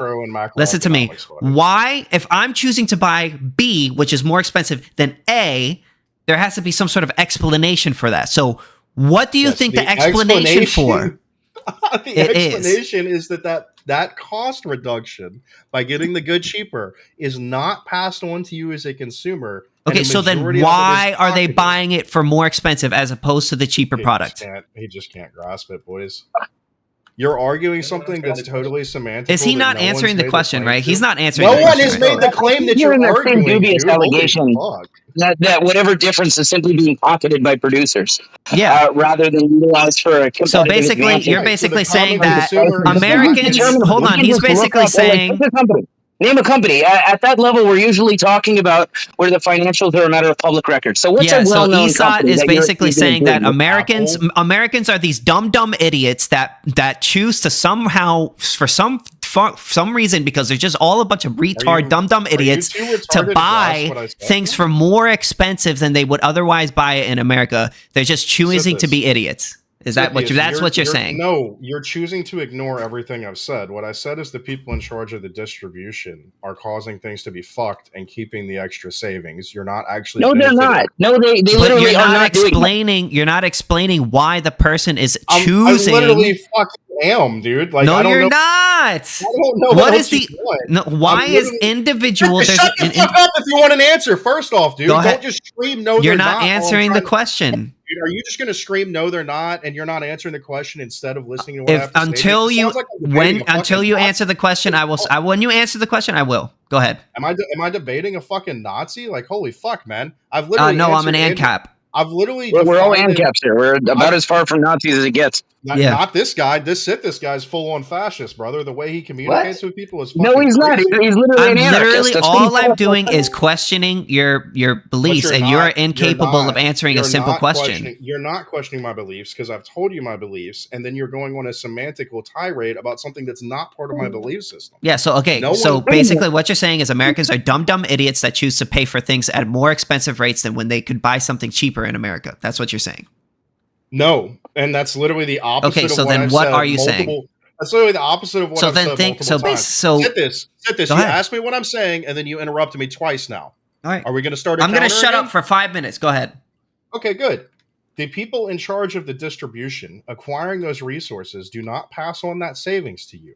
At the end of the day, Americans are dum-dums for buying the things at the prices they do, but unfortunately, what's available to them and within a normal reach without going superbly beyond normal levels is controlled by these distributors that I've referenced. So it's very important that you rectify the fact that, yes, bananas are cheaper in South America. However, when they get to America, they go from 9 cents a banana to like fucking 90 cents a banana. And that's not because of fucking taxation from the government. It's because the distributor has the ability to do that because there is no other distributor in your local area, or there's very few distributors in your local area. The same thing's occurring. Wait. I just want to ask a quick question. If we got rid of the tariff, right? Hold on, Tax.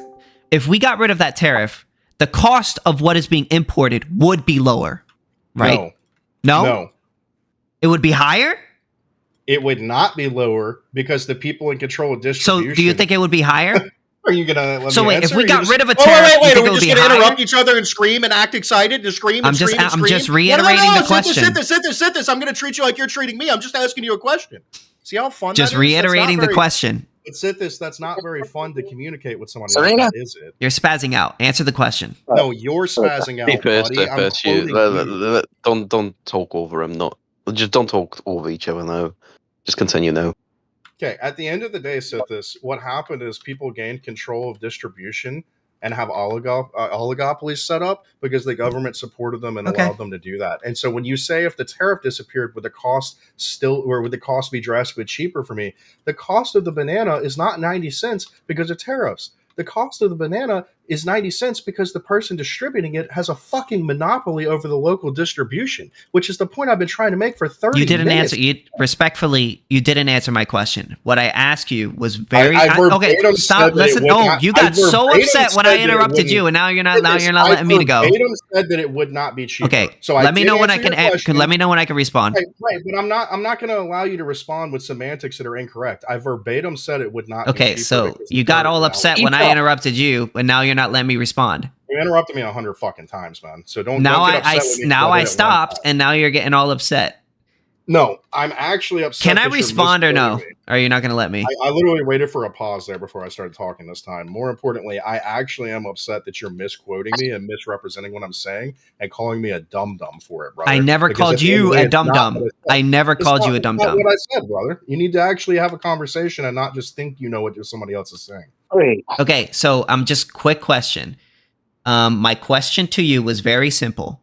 If we got rid of the tariff, would the price of goods that are being imported go up or would it go down?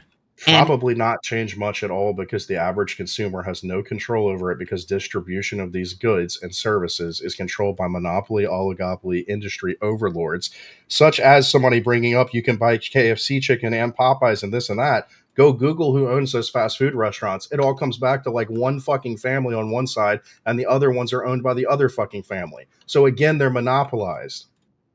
Okay. If that's true, if your earlier premise that distributors have local monopolies and so on and have a substantial margin like that, if that were true, I can just come along and undercut them and I'll clean house. That's so and retarded. If that's true, then many would be doing that. But you can't do that because of government regulation. That's the point. Okay, then we should get rid of the government regulation. Yeah, exactly. That's literally what we're advocating for. Or it repeatedly comes back to what me and most of the other guys in here promulgate, which is we want to abolish the government outright. We want to get rid of the whole thing. Yeah, the government, you're preaching to the choir. Or the government could actually enforce its anti-monopoly laws that have been in place since the 1920s and have been used. But they won't. They can act. These are the antitrust laws. These are weapons for major corporations against their competitors. They're not actually shields for the consumer. They're absolutely not. Can I ask a question? Go ahead. Yeah. Is this for Serena? It's lottery. That trash there. I can take it out for you. Hold on. He's talking. He's doing Uber Eats. I have a quick question. You said that. Mute yourself, Jake, please. You said that if companies monopolize, if they monopolize and can have a monopoly over the market, that someone smaller will just come up and undercut them. Do you think that these monopolies, well, with all these connections to these different distributors, all these connections to these different marketers, to literally every facet of that industry, do you think that they're just gonna let you come and undercut them? Like what happened to literally basically every? Do you think that this idea what's has just the been question? Do you honestly think in good faith right here, right now, you're arguing in good faith that you think that just because that a monopoly can't work because they'll just the smaller guy will come and undercut them? Do you think that that's something that genuinely you think that's something the only means they can realistically have to stop it is use of government force. And that's what we call for the government force. So what we should do, look at China. I understand, but that's why we're against the state. China, for example. But we're against the state. If you remove the state altogether, it's just going to be the corporations and the people with power are just going to be transformed. But wait, you just said oligarchy. You just said in one breath, hold on, guys. In one breath, you said, "Oh my God, the state is really bad because it's giving these businesses a monopoly power," and then in another breath you're saying, "Oh, but we need the state in order to stop monopoly power." So it's like, what?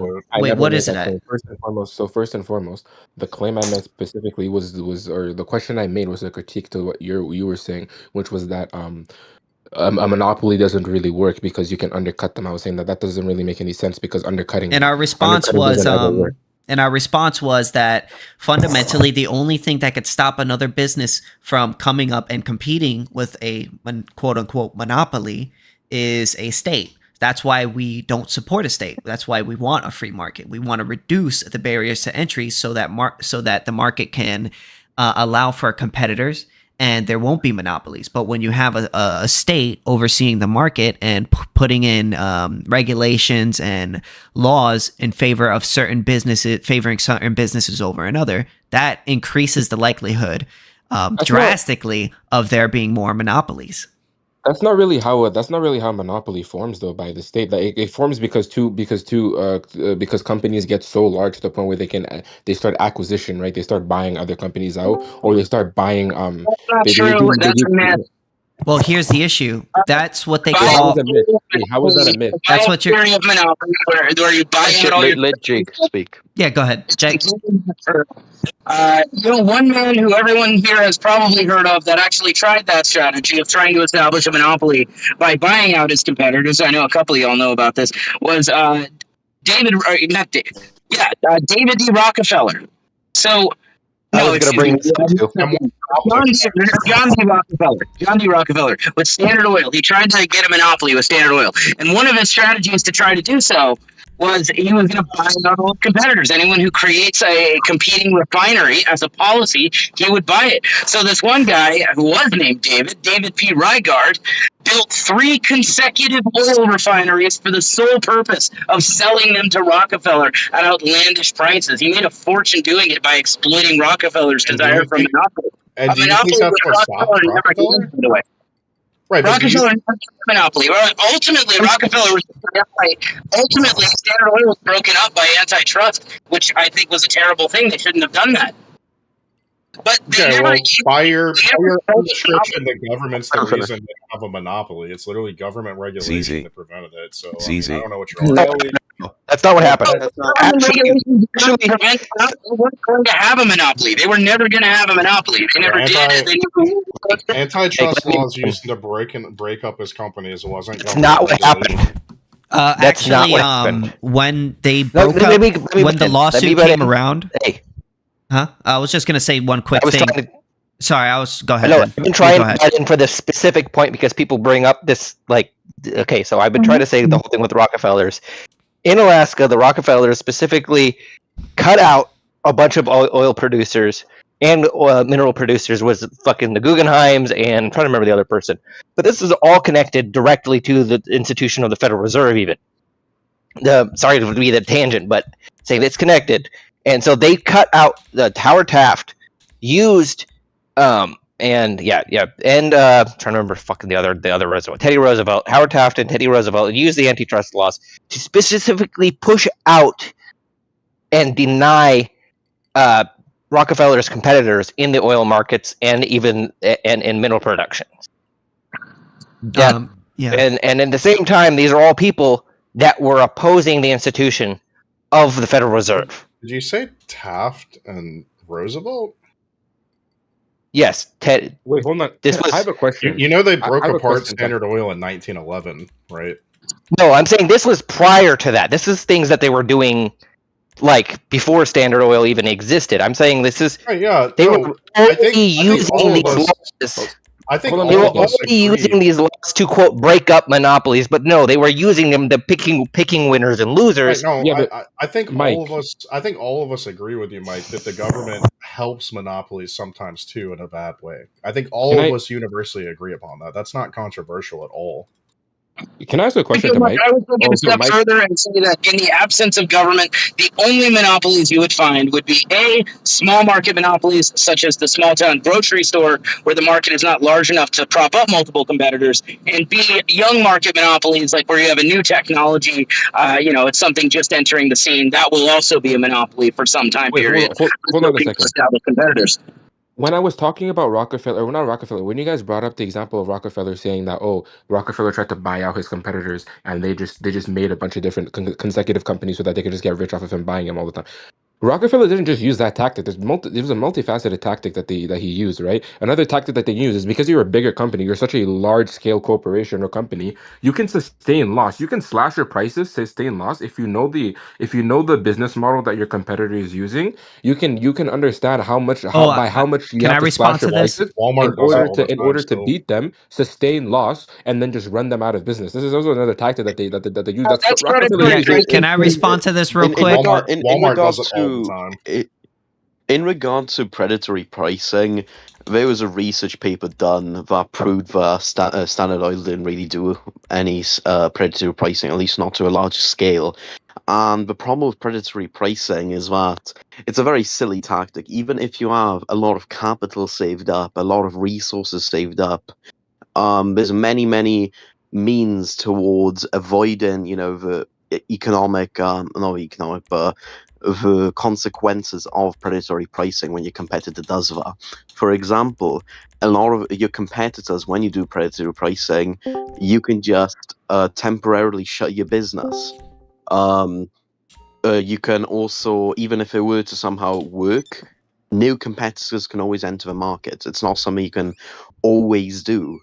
Another thing is, in the case of Dow Chemicals was, it had a bromine market, and they wanted to enter Europe and enter the European market, but the problem was that the German pharmaceutical bromine cartel warned them that if Dow does actually get into Europe, then they're just going to undercut them with predatory pricing. What happened is that once they actually started undercutting him, he just bought up a lot of cheap shares of those companies, of those products, and started selling it in Europe. So it's a completely absurd tactic that just doesn't work. Yeah, so basically, it's kind of a get or quick scheme.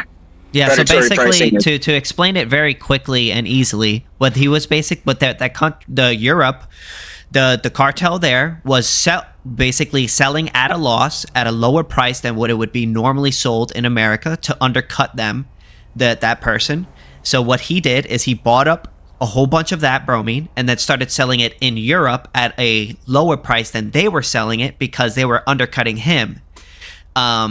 So as they were selling it in America at a lower price, he was buying it up and then selling it to Europe at a lower price. So as they lowered it more and more, he ended up making more and more money because he just continued to undercut them in their own country because they would settle at a lower price at his country. He would then buy it, sell it at a higher price to his country, which would be lower than what would be sold in their own country. So he was basically making a profit off of them trying to undercut him.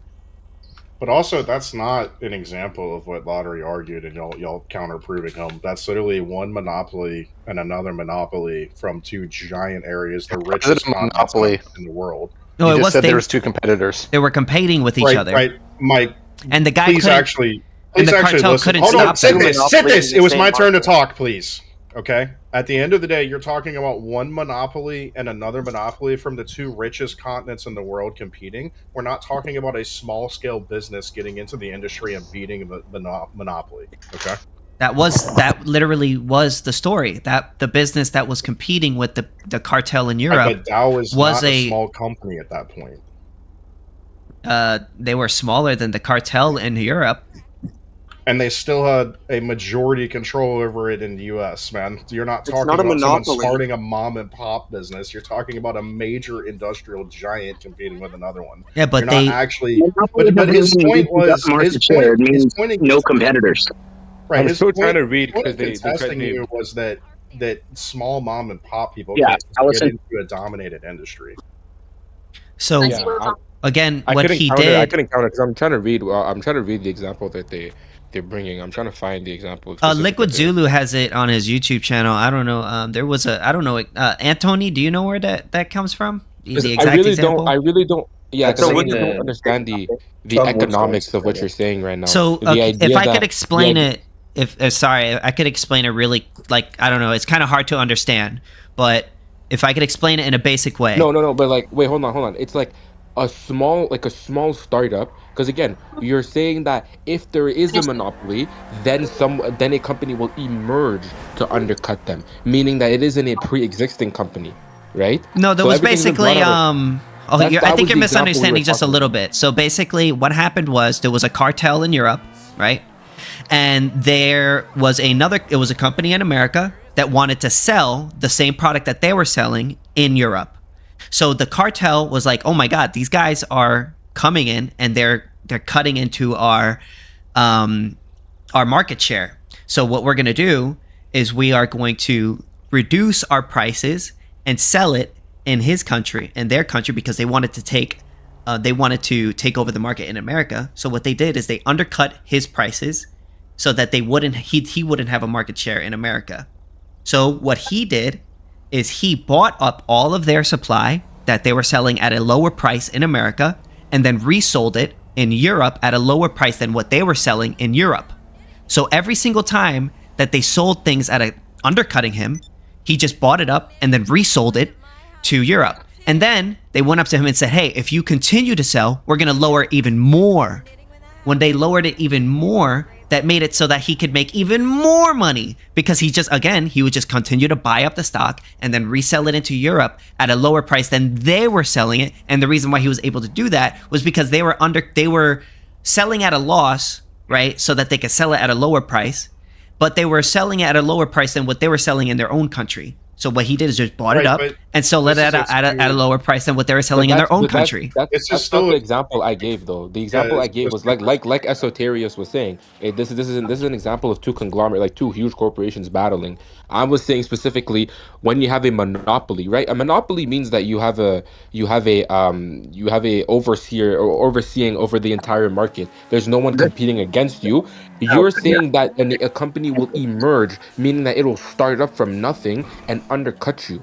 That won't happen. They can't sustain themselves to do what that large corporation in America did against the cartel in Europe. They can't do that. That's not possible.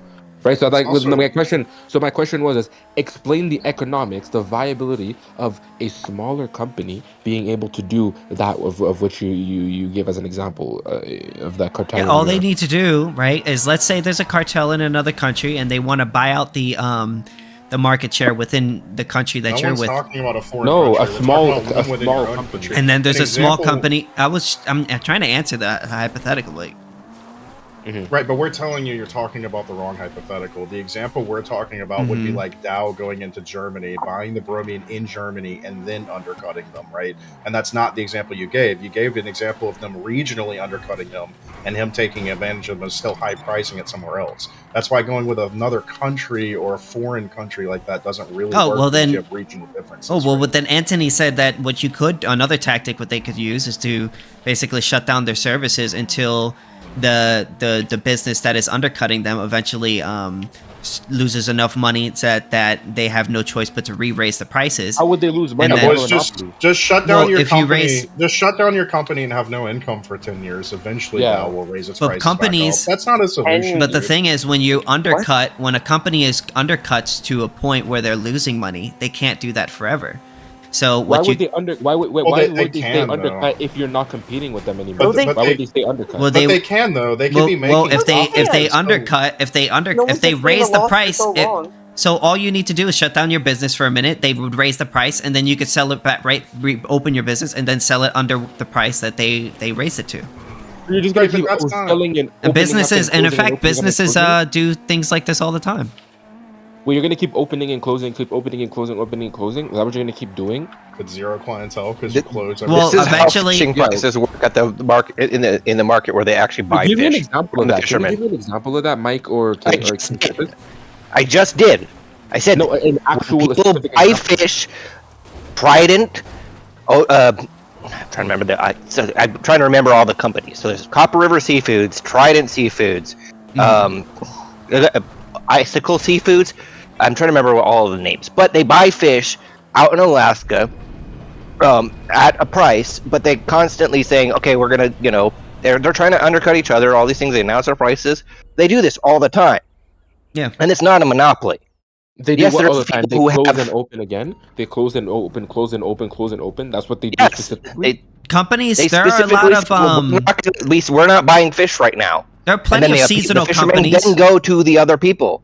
There are plenty of seasonal companies that come up and pop down depending on the demand and what is needed in a market. That happens all the time. Startups. You ever heard of a startup? There's a huge skew in your argument that a company can only predatory price for a small amount of time, though, because the reality is a company like Walmart, small companies that specifically do buy fish at a competitive rate and do that, and they have grown and exploded. They literally. I don't know. This industry does have examples against what you're talking about. Because Trident Seafoods buys fish all over the fucking world. Mike, we heard you. Mike, we all heard you. Can we calm down a little bit, guys? Let's take it easy. All right. Let's not get angry.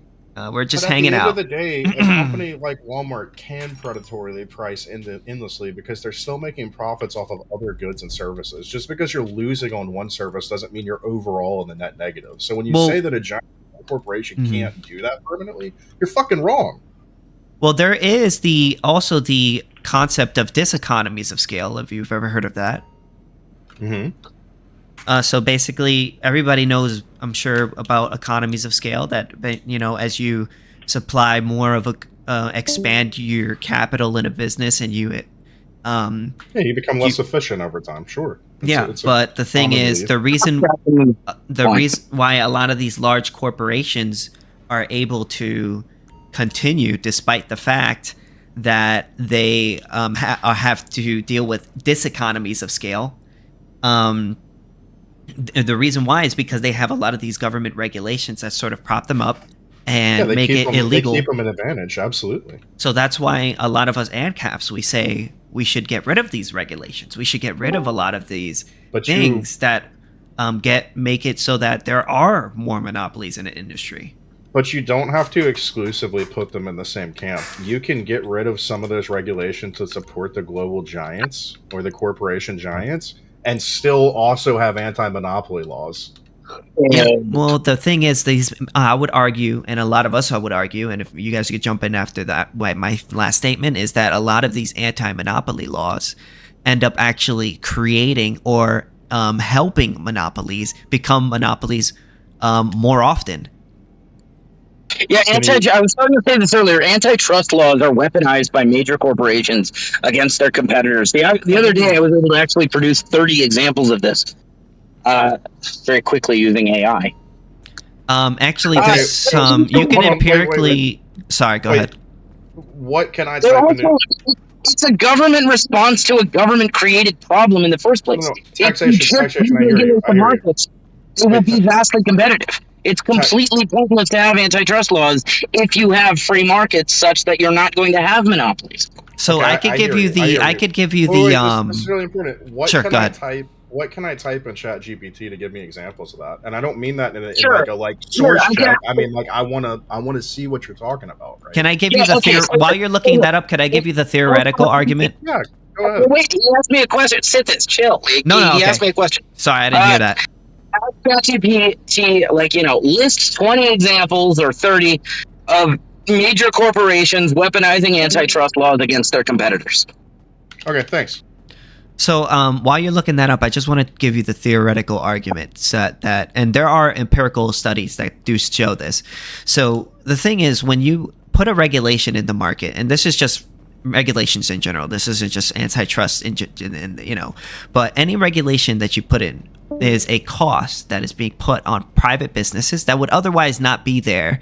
And when you put a cost on these businesses, or increase the cost of businesses, that then makes it you raise the bar for businesses that would have less money to enter the industry because they are not able to pay those costs.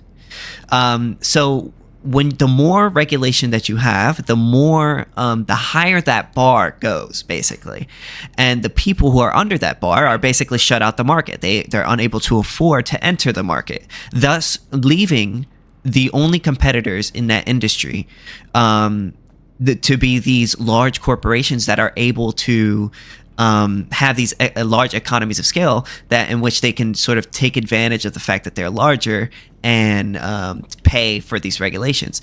And because of the fact that there is this economy of scales, they can sort of take advantage, they can sort of get past the diseconomies of scale by being the only people in the market. And the way they achieve that is by going to the state and doing what they can to increase regulations that they can afford, but their competitors cannot.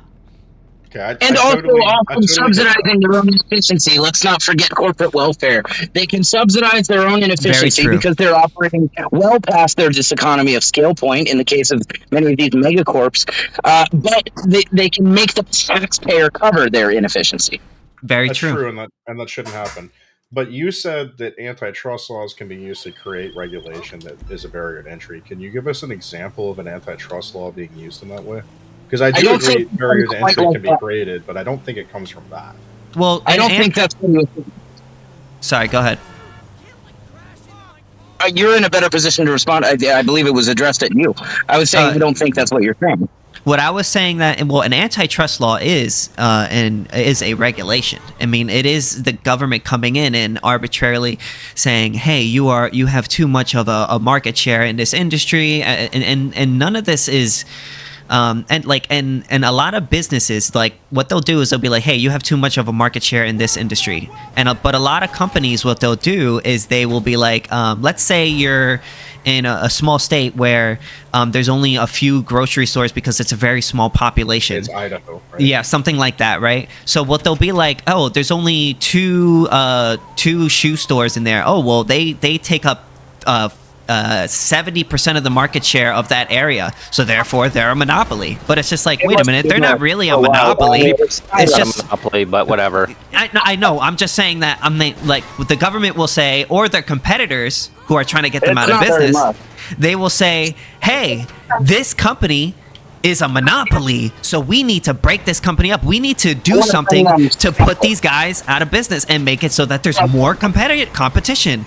And then they will basically put out their competition or put laws in place to make them basically go out of business.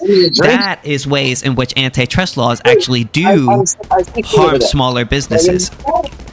Or I guess I'm just not understanding where that's being used to hurt a smaller business, because I'm not really seeing your example play out the way you're describing. Well, if you are in a small area, right, where there's a lower population, right, you are more likely to have a higher market share in an industry because there's not as many people to compete with you because there's a smaller population. I'm tracking that. So people will sometimes use that. Thomas Sowell shows this in a lot of his critiques of antitrust laws in his book Basic Economics and some other books that he's written, where he basically, some companies will be like, hey, this shoe store that takes up 90% of the shoe store industry within this area, but the area is a very small area and there's only one shoe store. The cost goes to Uber. So they'll be like, oh, we need to break this company up, or we need to shut them down, or we need to do this to them to make it more expensive, or make it so that we can get into the industry and compete with them, or so that like they can basically get ahead of other businesses that make on paper look like they have a large percentage of the market share, but really they don't, because there are many other ways in which other people could buy it, but just on paper it looks like they have a higher market share. Does that make sense? It does. I understand what you're saying, but at what point is that relevant? Because antitrust laws are supposed to be for people that dominate an industry, not a small populated area. So, like, I get what you're saying, but yeah, but the on idea paper, of antitrust laws wouldn't be applied to that example. Well, they have because I understand that can be regulated better. That you can cut corruption out. You can put that judge this forward. Yeah, but any criteria that you put, like, let's say you'd be like, oh, well, this company has like 90% of the market share or 90% of the market share in this industry. People can skew the numbers in very odd ways to try to basically statistics are not something we make laws around. And then what ends up happening is a lot of companies, they get sued, right? And then they have to go through these rigorous lawsuits in which they have to pay out the wazoo for a lot of lawyers and this and this and that. And what ends up happening, what ends up happening is a lot of them end up settling out of court, even though they weren't actually a monopoly. So there's like and then when they settle out of court, people use that as an example. They'd be like, oh, look, this company settled out of court, so therefore they admitted that they were a monopoly. Well, they did admit that they were a monopoly. They just didn't want to pay all the lawyer fees and this and this and that. And this has happened many times. In fact, this has happened with Microsoft. Microsoft actually got sued by antitrust. It's not a small firm. Well, no, but the reason why they got. But I want to. Hold on. Let me explain why they got sued. Let me explain why they got sued. Hold on, guys. Hold on one sec. Let me explain why they got sued, and I want you to tell me if this is bullshit or not. The reason why they got sued was because they gave Internet Explorer out for free on their software, and other browser companies that were mad that Microsoft was selling giving their internet thing away for free when Netscape and all these other companies were charging you to use their browser services. They were saying, by allowing this company to have a free browser on their computer, they are becoming a monopoly in the industry. And it's just like, wait a minute, that's not becoming a monopoly. That's just giving out a free service. Right, but Microsoft also has a history scarred with actual predatory practices they did get in trouble for trying to create a monopoly. And they did create a monopoly to whoever Like said what? they didn't. They are on over 73% of business PCs in the US. And they're on even more throughout the world. 73. It's not a monopoly. Right. But the second closest competitor is Mac with 15%. So when you say it's not a monopoly, but one firm has 73% control and the closest person to them is 15%, you're fucking out of your mind. Well, can I respond to that real quick? Let me respond to that real quick. So here's the main reason why Microsoft is such a huge part of the industry. Once they doesn't understand natural distribution. So sorry, not to cut you off. No, you're good. What I was going to say is the main reason why they were so able to get the big head start in the industry was because they were the first to the market, and they were the first major company to the market, and they patented all of the technology ahead of all of the other a lot of other companies, which allowed them to have a much more of an edge in the market than a company would otherwise have. They also had illegal business practices, like saying if you sell my competitors' products, I'll cut you out of the industry. So, I mean, I don't know what you mean, man, when you say they weren't monopolistic in their predatory setup. Well, they were monopolistic in the sense that they had patents, but would you agree that we should get rid of patents? No, I think patents should still exist. I think they should be heavily modified to where you can't extend them out over and over and over as a corporation. Are you anti-monopoly? But that's a monopoly. I very frequently hear people try to refine, here's what the government should do. I agree it shouldn't be doing all this stuff, but here's what we need it to do. That's not how government works. You don't get to decide what it's going to do. Government is going to do whatever serves the interest of the highest bidding corporate lobbyists and so on. It doesn't work for you. All right, they work for their business partners. They're going to do what's proper special interests. If you're either going to have a government that does whatever is the most profitable for the elites, or you're not going to have a government. Those are the only two realistic options, and I choose no government. Another thing on top of that is when you allow the state to set a standard, that standard is no longer going to be set by you. And if you think the state is going to stop where you want it to, I mean, it's just not going to work out. The state is always going to set its standard way up, whatever the highest bidder gives to them. I mean, if you look at the reason why art and stuff like that lasts 100 or so, I don't know how long, it's just a ridiculous long amount of time, is because Disney and these corporations basically bribe the state in order to to extend the patent. And they have all the incentive to do so, because if they don't, well, then they'll lose money. Allowing another company to basically create, for instance, the DC movies or whatever, allowing another company to make a DC movie basically cuts into the potential profits in which they could be making, because that's a potential competitor.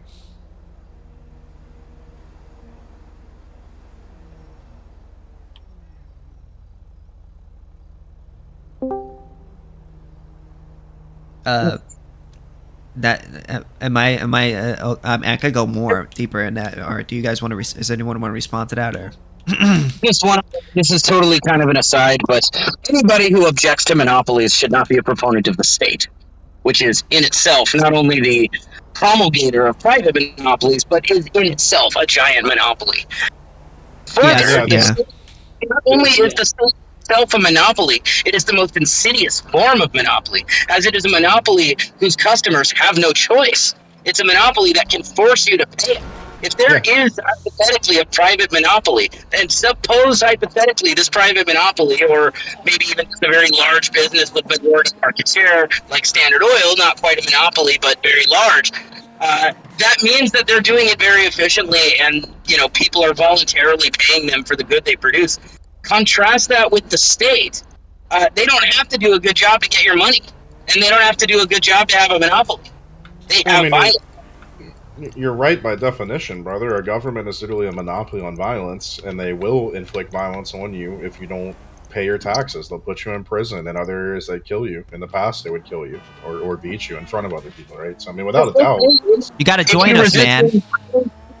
Well, there's nothing to join, brother. If you don't have government, it's not any better. It's not like just because the government's not there to tax you doesn't mean other people won't beat you in the street and murder you if you don't do what they want. Like it doesn't just go away because the monopoly on violence is gone. That's not something that's just but then you're losing your right for basically to call the police. Yeah, exactly. That's what I'm saying. Like you're giving up the. We could privatize those functions, right? I mean, when you try to call in a fucking child predator and they respond a fucking hour later and they're like, "Oh, I don't see them here." Yeah, I mean the police are pretty ineffective in a lot of states, but at the end of the day, man. Yeah, but you don't have to defund the entirety of it, basically, to kind of go like, "Oh, government bad." If the government's bad, then fucking dethrone them. I don't understand. France did it. The Holland ate their fucking. We don't believe in violence. We don't believe in initiations of force. We don't want to. Oh well, no. Against the government should be alright. Okay. Here's my issue. Here's my issue. Taxation is not theft. It is theft. Here's my issue. In a developed country, it isn't, but America isn't that socially developed. To be fair, well, taxation is theft. No matter. To be honest, I don't know where my money goes for the taxes, but you know what? I just don't mind giving money to whoever gets these, $2 bills. But at the end of the day, if you remove the government and privatize policing, right? That's literally how you end up with things like cartels running your country, and that's. I'm okay with that, sweetheart. That was the opposite. Just send them to jail or something. The state is a cartel. But it's evidence throughout the world. Like there's areas that are ruled by terrorist organizations. There's areas that are ruled by cartels. They're just states. Governments are terrorist organizations by definition. Okay, definition, yes, but in practice, if you look at the United States, you've been basically the biggest terrorist organization on the planet, like. Yeah, without a doubt, and you can argue semantics over it all you want, but at the end, hold on, guys, this is important. You can argue semantics over it all you want. There's still not gays being thrown off of fucking buildings publicly here. There's still not people. Just because it's less bad doesn't make it. Hold on, wait. There's still not people getting their heads cut off in the street because they insulted a politician or a cartel member. So wait, I'm gonna. It could be better. Charlie Kirk got fucking shot, literally because of politics. And that's murder, and that's wrong. But on a large scale basis, people aren't afraid to speak in this country because. Well, I'll agree with you that America is much better than, say, Israel or some of the Middle East, right? But there's a lot of there are a lot of things in that the American government does that is very tyrannical. They stop us from doing drugs. They stop us from. I'm not allowed to have sex with a prostitute. Why should the government stop me from having sex with a prostitute? Like that's fucked up. I wholeheartedly agree with you that should not be a regulation. I wholeheartedly agree they step over the bounds. The way that we reacted to COVID, where we all had to wear a mask and we all had to stay. That's at home. Some BS. We couldn't go to parks. We couldn't go to gyms. We couldn't. Hell yeah. That was finding a million laws we agree are bad. I want to argue the point that I think abolition of the government does not mean that we would instead be ruled by cartels and less formalized terrorist organizations and jihadists and so on. I think the reverse is true. That is to say that if you eliminate government and you fully privatize everything, the outcome of that is a much more consistent application of rights for every individual as a product of a free market in rights enforcement. Can I give you a counter example that happened in American history in the recent decades? I would be surprised, but sure. The KKK rolled over the South without the police doing anything about it, and people were hung in the street. Oh yeah, true. Well, the thing was, right, you got to understand that the people in that country, there has to be for it can enforce people. That's an argument in my favor. That is to say, this is the scenario where the government imposes a monopoly on force, a monopoly on rights enforcement, a monopoly on law, a monopoly on judicial adjudication and on the law itself, and then refuses to protect certain people from certain other people. That's not a product of no government. That's a product of incompetent and corrupt government, which is very different from having. But if you had a If you'd had a free market and rights enforcement at that time, free market, bro. What Discord server is this debate on? Jesus The Christ, Jews dude. might kill you for saying that, bro. Whoa, guys, chill out with the. This is the if you'd had a free politics market, Discord. if you'd had an anarcho-capitalist. This is the politics Discord. If you jump into the taxation is theft room, you'll see us. Each would have been one of many policyholders of, insurance providers that's promised the protection of their rights.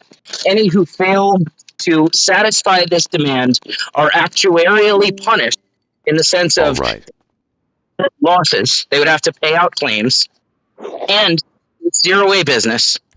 I think those black people would have been much better protected by a free market than they evidently were, or I should say were not, within the government protection. Well, I mean, the KKK they were wasn't the black police people were definitely on a free market. I would not consider the KKK to be a privatized police force. They were a criminal organization. But what's the difference? Well, criminal. Okay, so there's a huge difference between the main difference between a criminal organization and a private company is that a private company doesn't violate property rights, whereas a criminal organization does. Wait, the KKK didn't they literally burn houses and pull them out of the houses and other shit, right? Is that not a thing? I mean, delusional. Also, like, it wouldn't be a private company. It would be a criminal organization. Like what is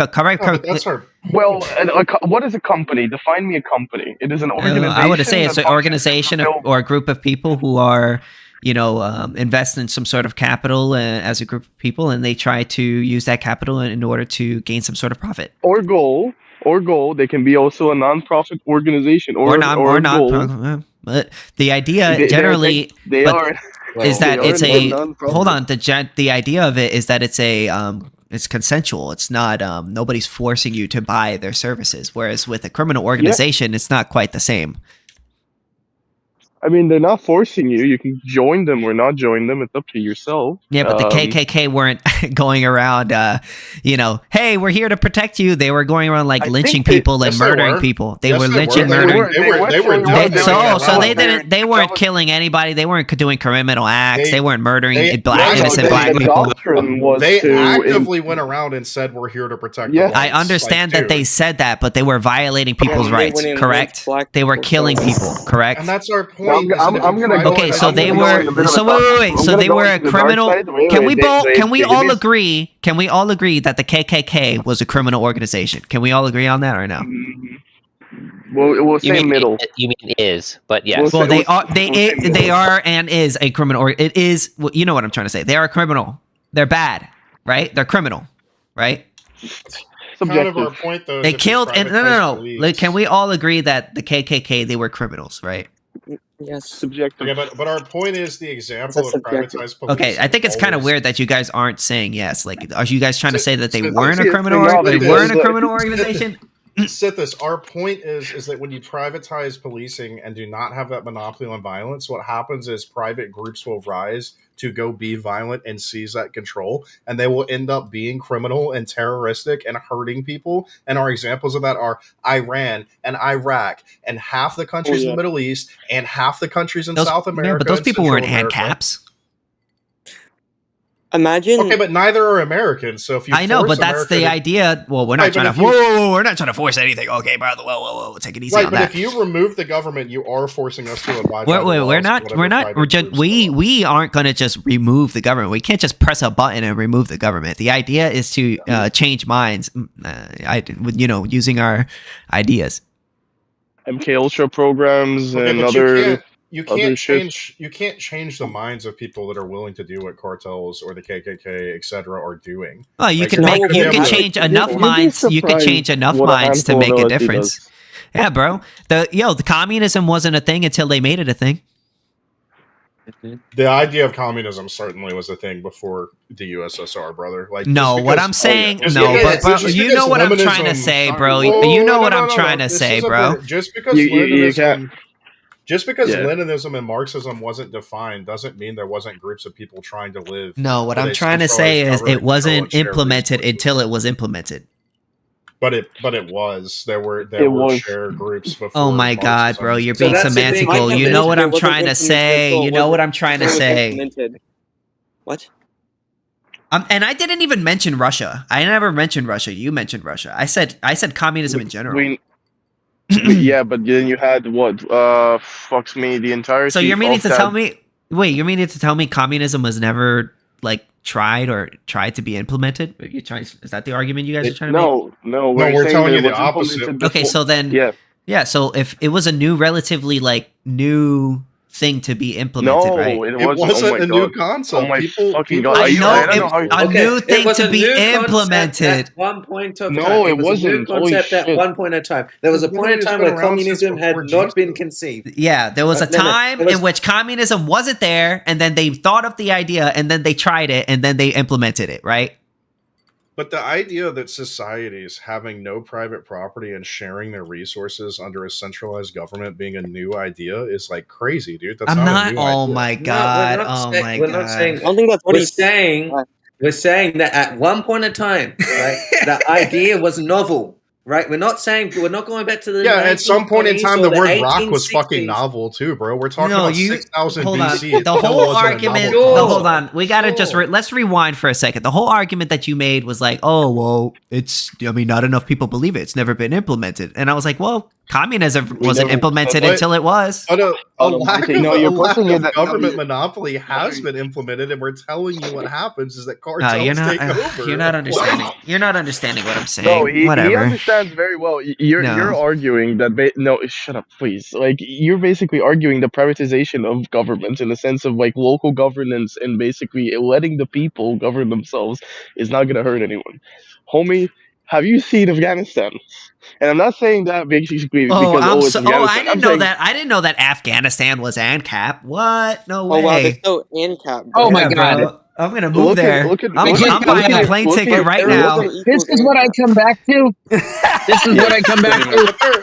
There is sections of the U.S. that were fairly ANCAP, and they still dealt with bandits and crime and problems. Like we don't. Oh my God. Well, I mean, ANCAP isn't a utopia. Well, I mean, we don't think ANCAP is a utopia where nobody's going to commit crimes.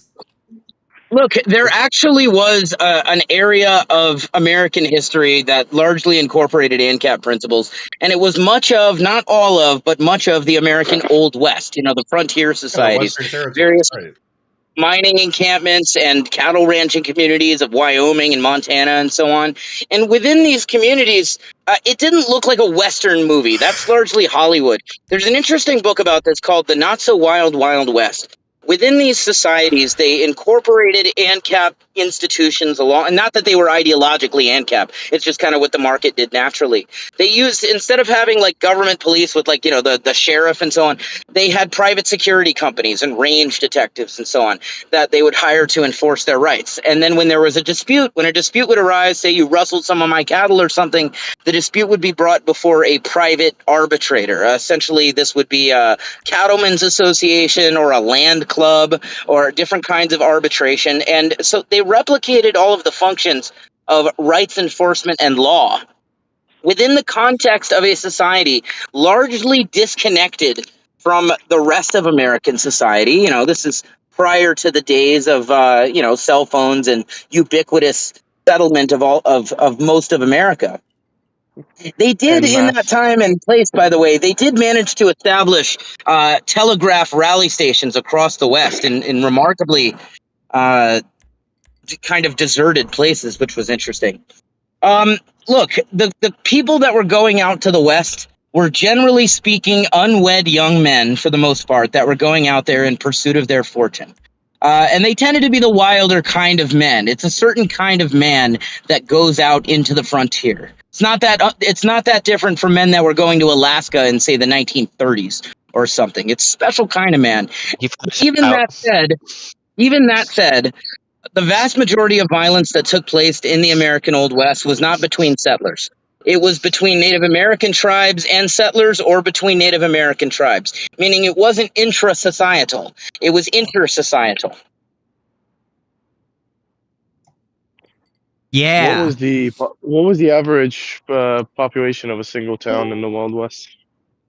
It depends on what exact time you're talking about, because the answer to that in 1870 is going to be very different from the answer to that in 1850. Not that I know either answer, by the way. I do not. There were towns ranging in the hundreds of people. Shut the fuck up, bro. And then there were towns in the thousands of people. I'm not aware of any in the millions. I don't think there were any in the millions, but It there were wasn't hundreds and there Anvil. were thousands. Anvil did not say that. It wasn't I thought Anvil. that He was- left. Yeah, no, that was.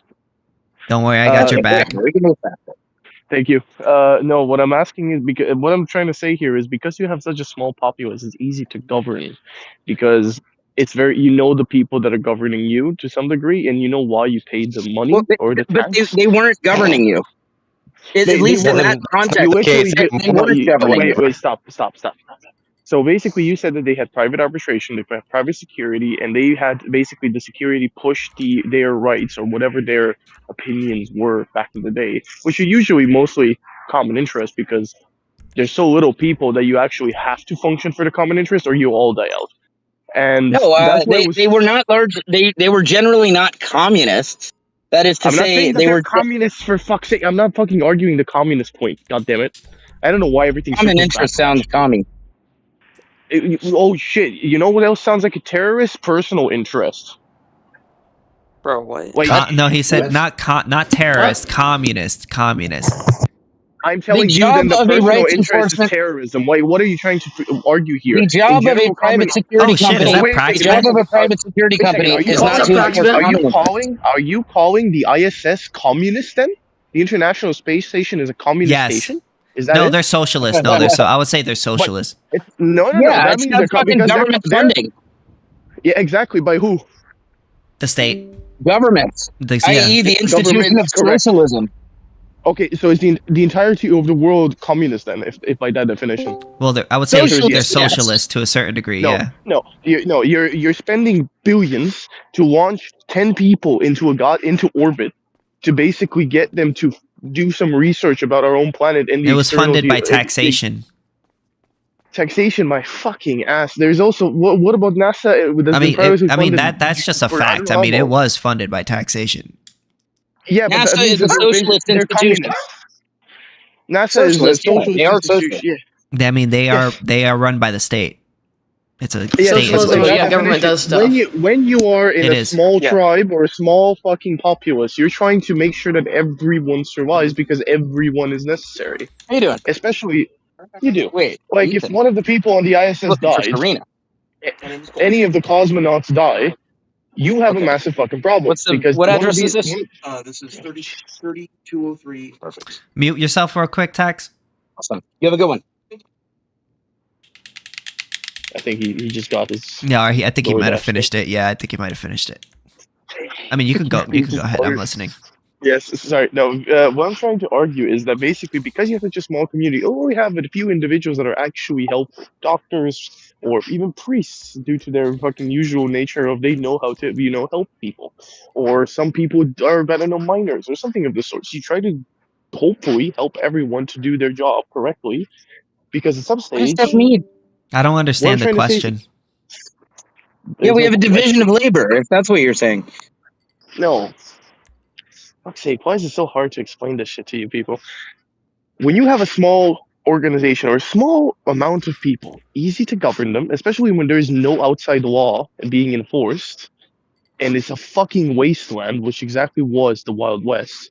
You are trying to make sure that everybody that's in your fucking tribe or whatever, try to make sure that they survive because you need them and they need you. Wait, what do you mean wasteland? A lot of the old West was not wasteland. It was like green, beautiful. Lush how are you defining forests. wasteland? Have you ever Lush played Red Dead forest? Redemption 2? Yeah, you got to play some more Fertile Red Dead. grounds. Have you ever played Red You know, Dead? the West Yeah, but used where's to the be close- a lot greener, by the way. So prior to the implementation of open range laws, which totally dried up the land, prior to open range laws, the West was greener. It was more fertile. The soil was better. Because you had private property enforcement in the grazing land, often afforded by the private sector itself, by the way. And then the federal government comes along after they took control of the West. Federal government comes along ends private property ownership of the grazing land, creates a tragedy of the commons situation where every farmer is disincentivized for maintaining the land and incentivized to extract as much from it as they can, graze up the land and not plant any new grass And then seed and leave so it. on. The outcome was the land dries up, dust fills the sky, and you get the Dust Bowl.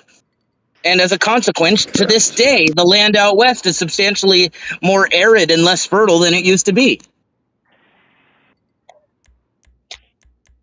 Yeah, That's I'm why from you the know west. abolish the state. I'm from the west. Oh, what? Go ahead. I'm from the west as well, and in the 80s we had really good. There was very little forest fighting laws, so loggers would be able to freely log land and stuff. And ever since in Oregon, that's where I'm from, we've had ever since the 90s we've had more and more logging laws. And what's happened is that we haven't been able to cut brush down, and these large forest fires have been taking over southern Oregon and northern California. And so when you go out in a lot of forest areas out here in the west, they look like barren wastelands because of our inability, because of the government or logging companies have not been able to take care of our forests correctly. And you also said about small rural areas where people, quote, take care of each other. There's like 500 people. That doesn't fucking happen anymore. You know why? Because the government's come in and said, we're going to give you welfare. And they all fucking fight with each other, and they're constantly having domestic disputes, raping each other, and all that shit. You're applying modern situations to old situations. Doesn't apply. Well, the thing was, this was the still example going on back then. Yeah, but the thing was that the example that we were No, giving, I'm saying right? things are exacerbated now. We're just basically continue paying for them to not actually take care of each other. They were taking care of each other. Now they're not.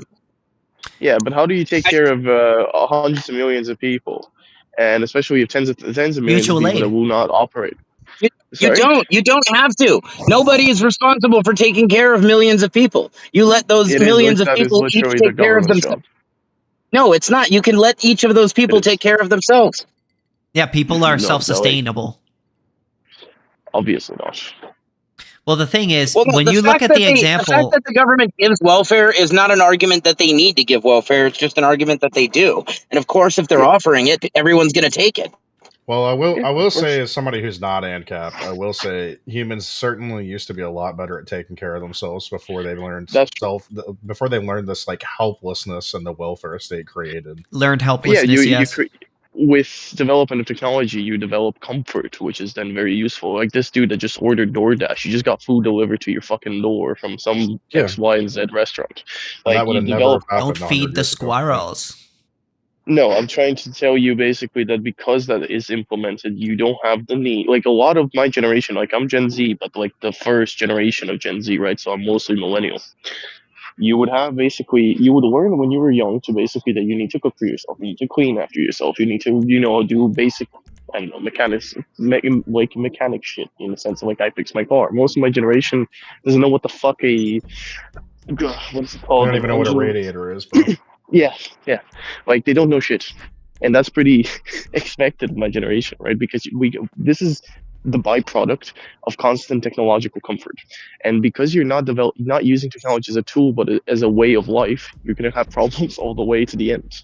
I never thought about this in my life until I saw it. Most younger people that we calling Generation Alpha now, they in their sleep are swiping on a tablet. Like, what? You can't tell me that that's such a muscle reflex that you train it in your sleep that's normal. Like, we decided in the last decade or so that this is going to be the best outcome for humanity. Why? Why not force the entirety of humanity? And I'm not saying this in a communistic, socialistic, or any other political views way, just in a general survival of the species way. Develop technologically so much to get the fuck off this rock. Can I ask a question? Absolutely. Do you think that people should be forced? When you say people are like obligated to take care of other people, do you think like somebody should be forced to take care of another person? In what way? Anyway. Yeah, like in any way. Like, and just give me an example. Like, if you see like a homeless guy on the sideway, should I be forced to give him $1? Like, give me an example of something where you think someone's obligated to help another person. Oh, he's an unfortunate byproduct of the system, but then again, you have the right to refuse the system. That's I don't think that's an answer to what I. Okay, so what I asked was. Wait, I think that was an answer. I gave you an example as well. Like you said, any example. I said family. Okay, so I shouldn't give a shit about my family member that's homeless. Let's say, right? Wait, saying you shouldn't be forced to take care of them is not the same as saying you shouldn't give a shit about them. I hope you will help them, but I don't want you forced to. Yeah, that's my question. Is like where Yeah. Could you give me a situation where you think like someone should be forced to help another person? Car crash. They're bleeding out on the road. So I should be forced to help that person in what way? Absolutely, because if you're driving next to that, like for example, in my country, it's illegal to drive away from an accident. You are fully responsible to help this individual, and you are trained to help this individual to some extent, of course. So I should go to jail? Like if I don't? That's slavery. If you have a person that you literally, a lot of people when they see a car crash, they slow down and they take pictures. Okay, if you have time to take fucking pictures, get the fuck out of the car and go and see if the person's But what if alive. I want to drive off and like just like should I be forced to stop or I'm help late them? I'm late to something. Their accident terribly sad, not my problem. Yeah.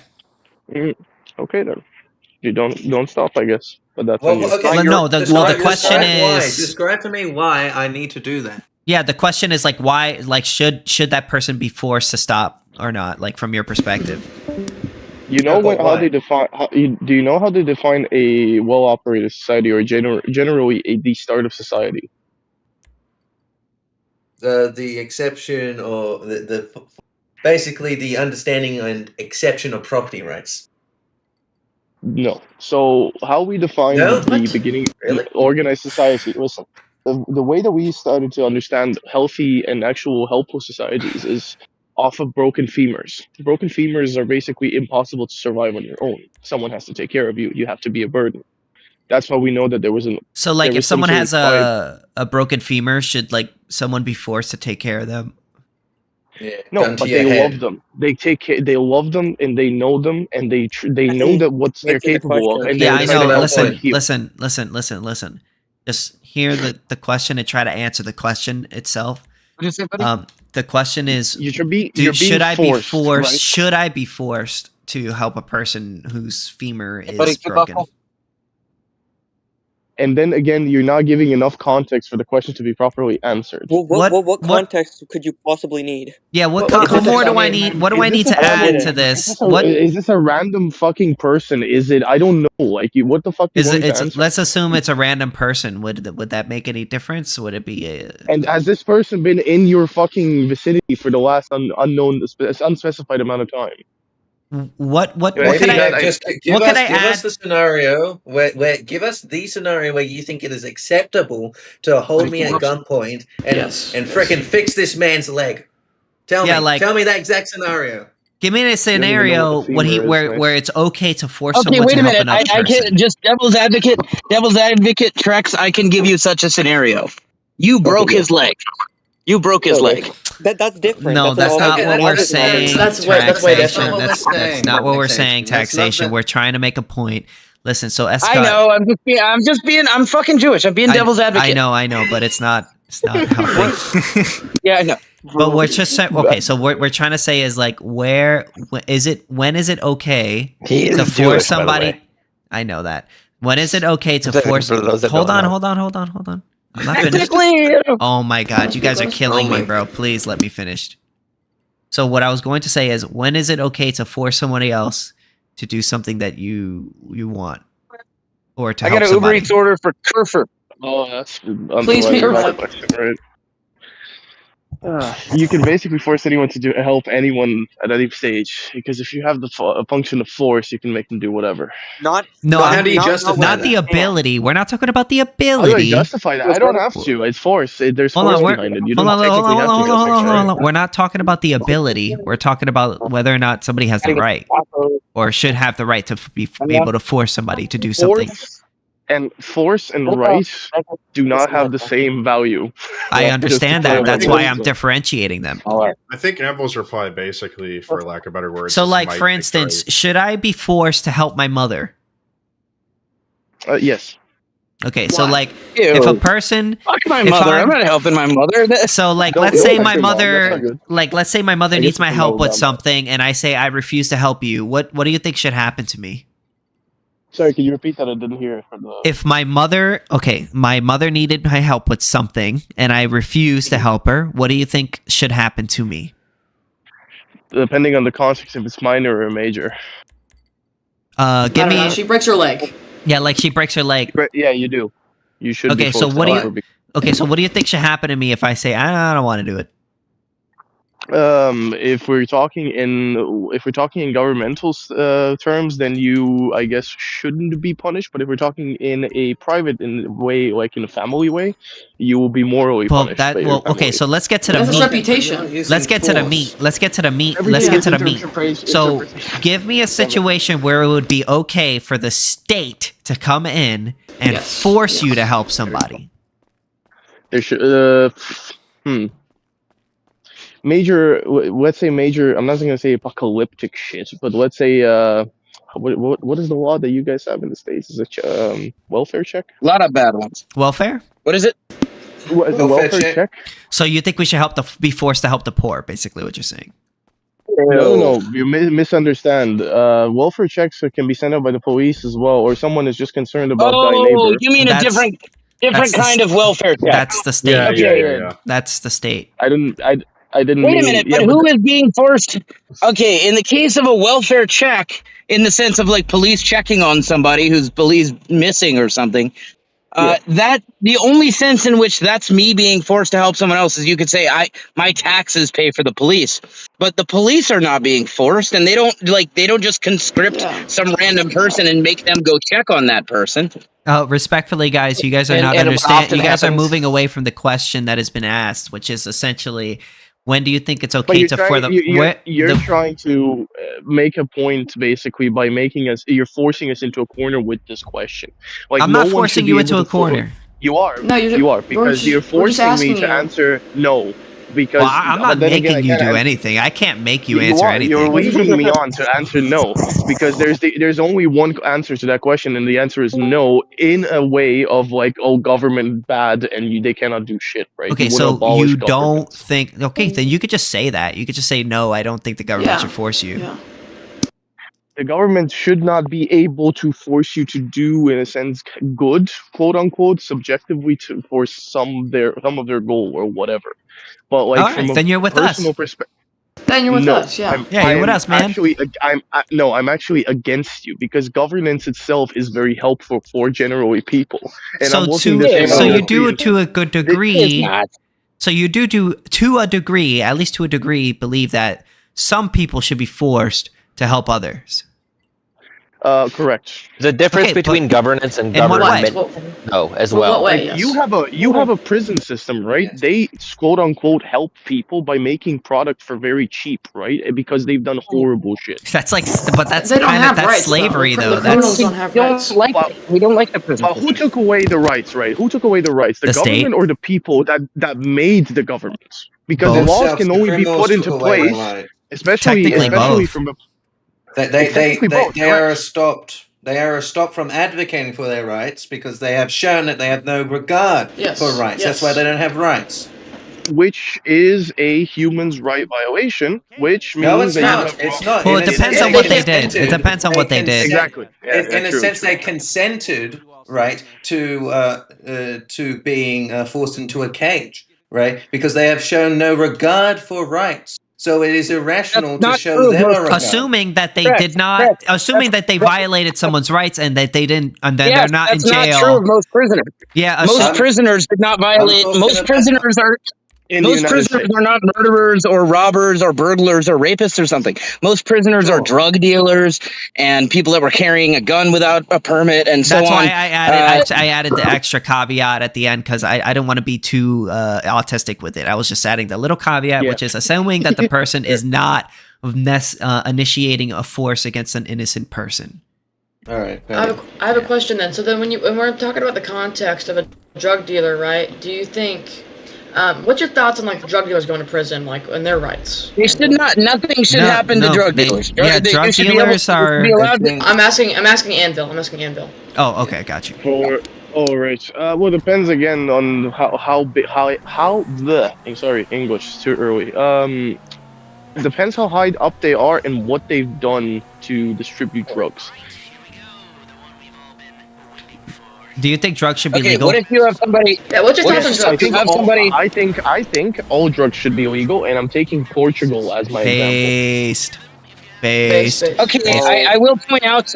I think there is one thing they did wrong in Portugal. Portugal is often cited as an example of legalization, but they didn't actually legalize drugs. I wish they had. I support total legalization. What they actually did in Portugal was decriminalization of personal use possession. But that doesn't actually eliminate the problems created by prohibition of the industry. It's still a black market industry. And as long as it's a black market industry, you're still going to have problems with overdoses as a product of lacing. You're still going to have violence. You're still going to have jacked up prices, causing more street level theft and so on for junkies to get their fix. I think most of the problems created by prohibition are a product of the industry being illegal, not of personal use possession being Yeah, in illegal. fact, I'm actually working on a really long YouTube video about it, which will be released eventually. But the biggest problem usually with drugs is the social aspect of it, because you had like 1 out of 5 people was using heroin up in Portugal. Like, what the fuck? That's a lot. So they decided to decriminalize it from a social standpoint, and it worked. And it doesn't matter that there's a black market there. That's again the government's problem. I don't give a fuck about that, because to be fair, as long as there's humans, there's going to be a way we're gonna find to fucking get high. It's always the same. Yes, but the black, if there is a black market, that comes with a great amount of A, violence, B, lacing and therefore overdoses and more deaths, and C, artificially inflated prices of the drugs driving up other seemingly unrelated street crimes such as thefts and carjackings and so forth. You can apply all of that shit even to legal drug selling. Or guns, for example. If it's legal, if an industry is legal, then number one, you have brand recognition, right? If you could just go into Walgreens and buy some heroin from a reputable company like Bayer, then you know exactly what's in it. It's not laced with fentanyl or something. You have a consistency of the purity. You're much less likely to overdose from it. You're not meeting up with some shady person who might prefer to blow your brains out rather than pay you. It's just a normal transaction, and the price is going to be lower because it's a higher volume of people occupying the same level of demand, therefore more competitive pricing, therefore you're much less likely to have your car stereo stolen by some junkie so he can get his next dime bag. American problem, don't care. This is true everywhere. You should care. No, yeah, it's true everywhere. What do you mean? I'm in Australia. This is like true. You're in Australia, right? Okay. Yes. Like, God, Australia, when I was a darknet dealer, I can talk about this openly because of statutes of limitations. When I was a darknet dealer, Australia was the one country I would not ship to because most of the packages get intercepted. Well, it's an island nation.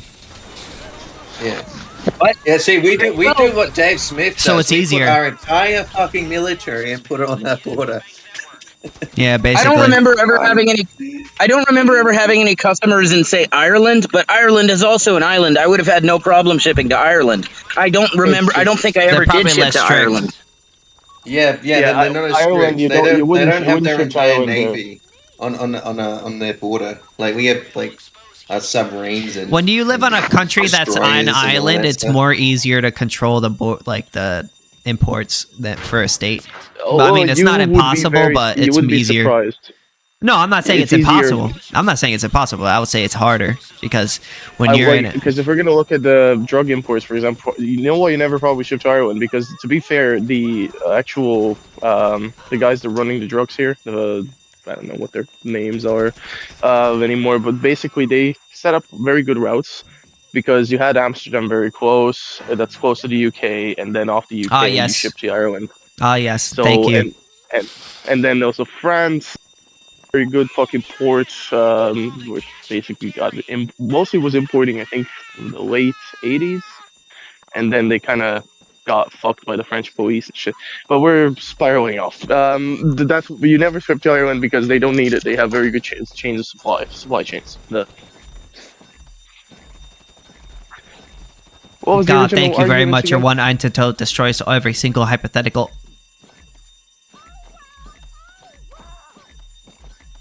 You know where I think they had a good drug policy? We were earlier talking about early America. Early America, I think, had a great drug policy, and the drug policy was there is no policy. It's a free market. Do whatever you want. And back in the day, there was a time in America when you could go to a general store and buy some cocaine, and it was fine. We didn't have nearly the problems back then with drugs that we have now. Yep. This is why we need to legalize fentanyl. And by the way, for that matter, you could also just say no. There was also a time in America when you could order a machine gun out of a catalog and it would just show up at your house. Oh. You can still do that. You can go to Walmart. That's based. You can't get a You machine can't get a machine gun from. Now, granted, I will say this: we have had a major strive in the direction of gun freedom recently in the form of forced reset triggers. We got 3D printers now. Well, that's the biggest one. Arguably, that's the biggest one because it nullifies any law. It makes it so it doesn't matter what fucking law they pass. You don't have to be equipped with the manufacturing equipment of Colt or Smith & Wesson or Remington in order to manufacture guns at home. Personally, the ATF stole it from me, but I've 3D printed a Glock before. Fentanyl is a Schedule 2 drug. I have a question. How did you 3D print that Glock? Like, did you 3D print every part? No. You don't have to print every part, and you can't print a barrel. I mean, you could, but you'll only get one. You don't want to print like the barrel and the firing pin and stuff. No, you print the receiver, and that's in America. The lower receiver is the part that's legally considered a gun. The rest is not legally anything. A barrel is so you just buy a barrel and a slide and shit, and the upper part. Right. And then you just print the receiver. Yeah, here in America, they call it. I'm just curious. They call it. So there are some guns now. There are some 3D printed guns now, such as the FGC-9, that are fully homemade, where you don't need any parts that come from a factory. You can make the FGC-9, which is a semi-automatic 9mm. You can make that with only a 3D printer that costs $200 and a trip to a hardware store. Right, every single part of it. They're actually using it in. Are you checking in with your app to earn reward points? I have an Uber Eats order for Gare. I see it the window. This dude work. Gare? Anyway, they were using the FGC-9 in a civil war in Myanmar. Sorry, I can't get over the fact that you just. Someone is just. Yo, bro, my boy is on a hustle right now, bro. He ain't fucking around. He's just like, do you need a 3D printed Glock? Alright, I have to call my customer. I'll be back. Alright. Keep your clothes on. Alright. I'll try to keep my clothes on, alright? I'm in charge here, alright? So I still can't get over the fact that bro is just doing Uber Eats. I do not know where to find said files. Bro's on his hustle, bro. You know what I'm saying? In my state, we just passed a law like making it illegal to process, I guess, like blueprints for 3D printed firearms. Oh yeah, passed that the other week. Oh damn! I'm so glad I downloaded all the fucking files. Yeah. Blown guns. Anyway, I don't see how the law is going to be like any necessary because like for someone to be like, it's just going to be like an extra charge. Right, like if they like searching your computer, like when you've already done something already illegal, and they say, "Oh, you have these blueprints here," that's just an extra charge. I don't see how the state can at all like figure out who has these blueprints. Like, oh, they can't. Like, it's very easy. For example, what's it called? Oh, sure, internet traffic, but like if you're like halfway smart about in the US, that's not illegal, but I'm sure in some countries it is. Yeah, like the Anarchist book basically is actually most of the copies they can find online, they're tagged. They have a tracker on them. And they will beacon every time that there's an internet connection. That's the biggest problem, right? Older, like we're talking 2007 to 2012, they weren't tagged, and those are the only reliable copies. What if I just do a VPN? That doesn't matter at all because the beacon is constantly showing off your real public IP address. It's a bit more complicated. I work in IT. I worked as a network engineer for about 2 years. It's not that simple, and especially because you're in the United States, First of all, you know why Snowden was supposed to be. This doesn't really matter because you're still under the Four Eyes, which were all intelligence agencies, which you in Australia belong. Which in extent, then you're working with the cyber defense. What is it called? Cyber? I don't remember. I don't remember the divisions. Basically, you have the cyber operations. From the United States, which is probably the most dominant one, they would immediately catch that beacon because they were the ones that planted it. Not them directly, but groups that work with counterterrorism. And usually that works with them directly because they are... Every cyber division that's ever worked with the government is basically just one massive cyber division, always. Because their doctrine is we work for the common good, but it is the exact opposite most of the time. To be fair with that kind of shit, it's really difficult. Anyways, TLDR, they can control that and police it very well. Bit on a hard drive, you are so fucked, it's not even fucking funny. Okay. There was about 10 years ago, right?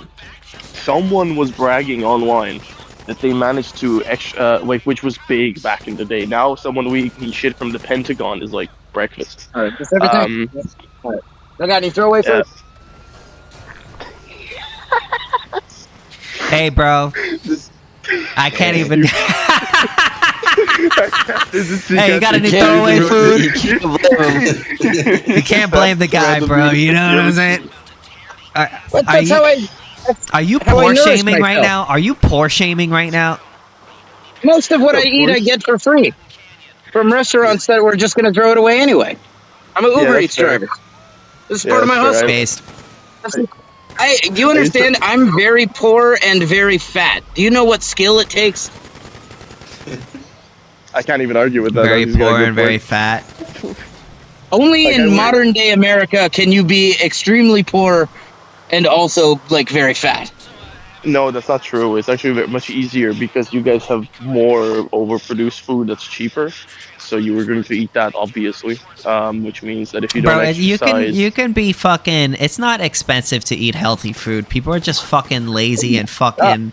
and they're fucking dumb. And they're very high time preference. That's the issue. The issue is people are too high time preference. Food, historically, being one of the poorer people of a society meant you starve to death. Yeah, bro. And people who are poor are more often fat than they are, and the reason why is because poor people are more often high time preference than low time preference, which then also reflects in their eating habits as well as their spending habits. Yes. It's not as much that they're fat because they're poor, it's that they're fat for the same reason they're poor. Yeah. That's true of me too. I don't know why I'm saying they. That's 100% true of me. It is true of all pores, all the pores. Well, not all the pores, a lot of pores. Why should I pay more for the lazy poor? Am I right, guys? Yeah. Now, see, most of the people of my ethnic group are fat but not poor. I mean, those are pretty hot Jews. Alright, I'd like to bring up something a little off topic. So Anvil, when it comes to the government, like, how would you like to see it ran? Like, would you like to see, like, direct democracy, monarchy, like, break that down? Thank you. I'm going to take Denmark as my example for government. Disgusting. They function very well. They care way too much about the poor. They care too much about everyone. They monopolize essential services. So does fucking Valve with Steam, but nobody complains about Steam, do they? Monopolize? How did they... Please tell us how Valve monopolized with Steam. This is off. Valve's not monopolized. So there was every game studio and every fucking game company that ever existed wanted to organize a fucking class action lawsuit against Valve for monopolization. Like, what? Okay, go look it up. It was a massive thing, guys. Maybe 4 exactly. It's not their fault. They're just good.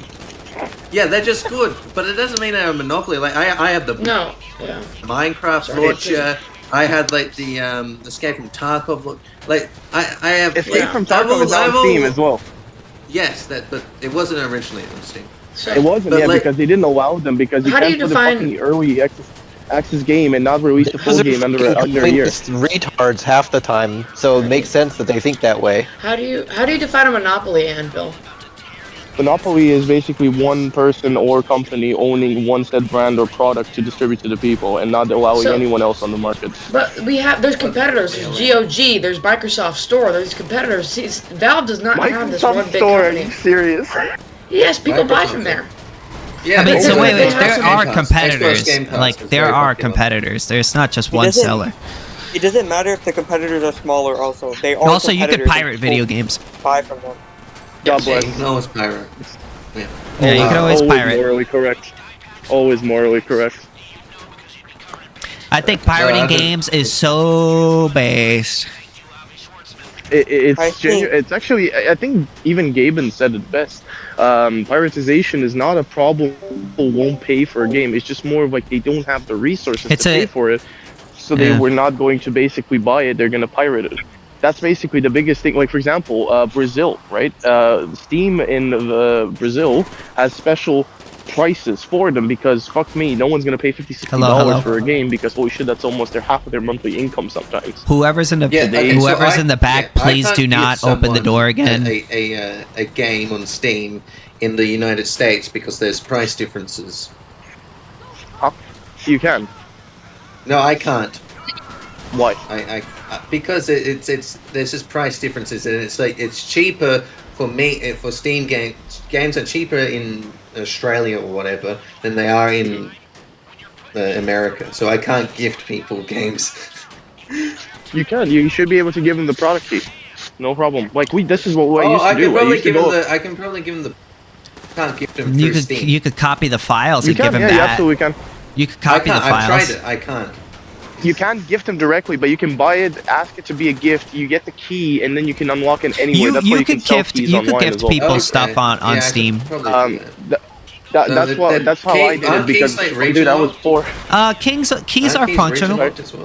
Yes, they are regional. They are. They can be, but they also have global keys. No, not depending on the game. They do have global keys. That's all, really. They're not. Not everything is regional. Some of them are, but not all of them. Yeah, some of them they have global Can't keys. you just spoof your region? Just you say can. you live in a different region? Yeah, you can. That's why I always, when I was younger, I was getting VPNs up in Brazil to buy. There's also GTA global 5 keys, too. for $10, I think, or 10 something. I don't remember. I want you can hop. GTA 6. Oh yeah, I gifted my friend some games through Steam before. Yeah, it's normal. Oh, wait, like, okay. I've never used Steam, but if I use a VPN and make it look like I'm in Brazil, can I like buy a game and then I have that on my console and then I can turn off the VPN, but I can still play that game? I still have it. Yeah, you can do that. Correct. Yeah, you can. Because once you have the key, that's it. The best way to do it would be to get a secondary account, something that's throwaway. Register via VPN from Brazil that account. Then the automatic server that's assigned to that IP CIDR, or basically the country's IP, let's just for argument's sake, will assign you direct to Brazil, immediately give you the prices, buy the game as a gift, take the key, and give it to their account. Presto, done. Also, but you do want to activate the key while having the VPN in that country, because if not, it'll. No. The key is then The key is then available to claim anywhere on the Steam platform, right? In any country. Certain games excluded. But you can take that key, give it to the other account, and they will. Oh, thanks for the free game, whatever, right? Activate Steam. Hey, I have an Uber Eats order for Adam. A dam? This dude. A dam? A dam, bro. It's the Hoover That's dam. a funny name. Bro, what the fuck? That's ridiculous. I know it's Adam, but I prefer to fuck up the name. Oh, it's Adam? Okay, a dam? I'll go through a drive-through and be like, I got an Uber Eats order for Ryan. Yesterday, I swear to God, I did a Whataburger. I did a Whataburger order. I took a video of this if you're skeptical, by the way. I did a Whataburger order, and the customer's name was Dariah. So I walked into Whataburger and I said, I got an Uber Eats order for diarrhea. It totally looked like it could spell diarrhea. Like, what kind of name is Doria or Doria or some shit?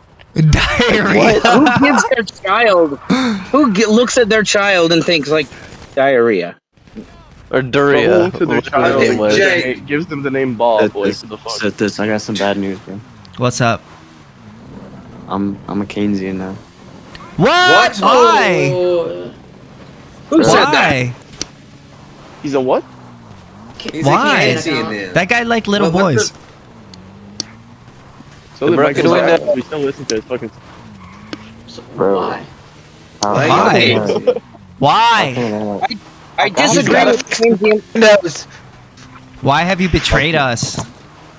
I disagree with Keynesian theory, but saying that he was like little boys doesn't make him wrong. Yes, it does.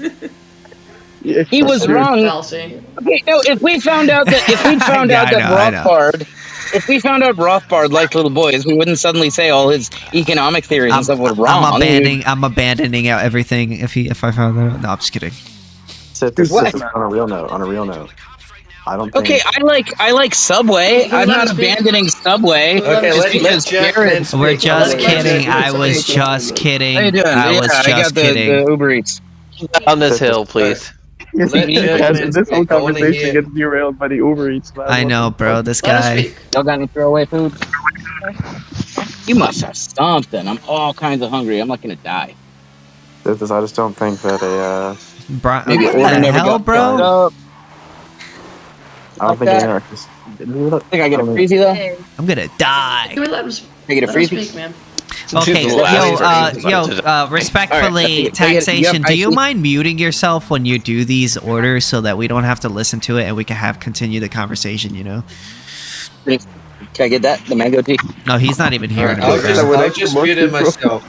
I'll unmute him. Yeah, could you just like whenever you hear him do that, could you just like, beep, you know what I mean? He unmuted himself. Damn. Thank you for the mango tea. Keep him again. God. Oh my god, he unmuted himself just so he could continue.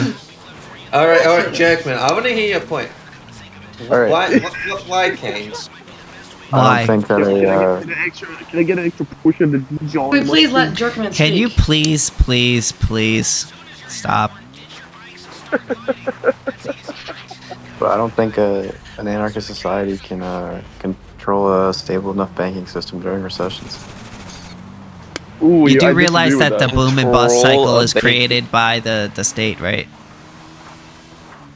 No, those are you natural can from the say market, it's bro. created by the state, but it's also created by unstable financial markets, right? Let's So, hear. like Let's hear during Jerkman. 2008, we had The biggest destabilizer of financial markets is having monopolistic control, i.e. by the Fed, over interest rates. When the Fed can just arbitrarily lower interest rates for everybody, it tends to create massive waves of malinvestment, which then eventually require a correction. And that's where you get recessions, and more broadly, the boom and bust cycle.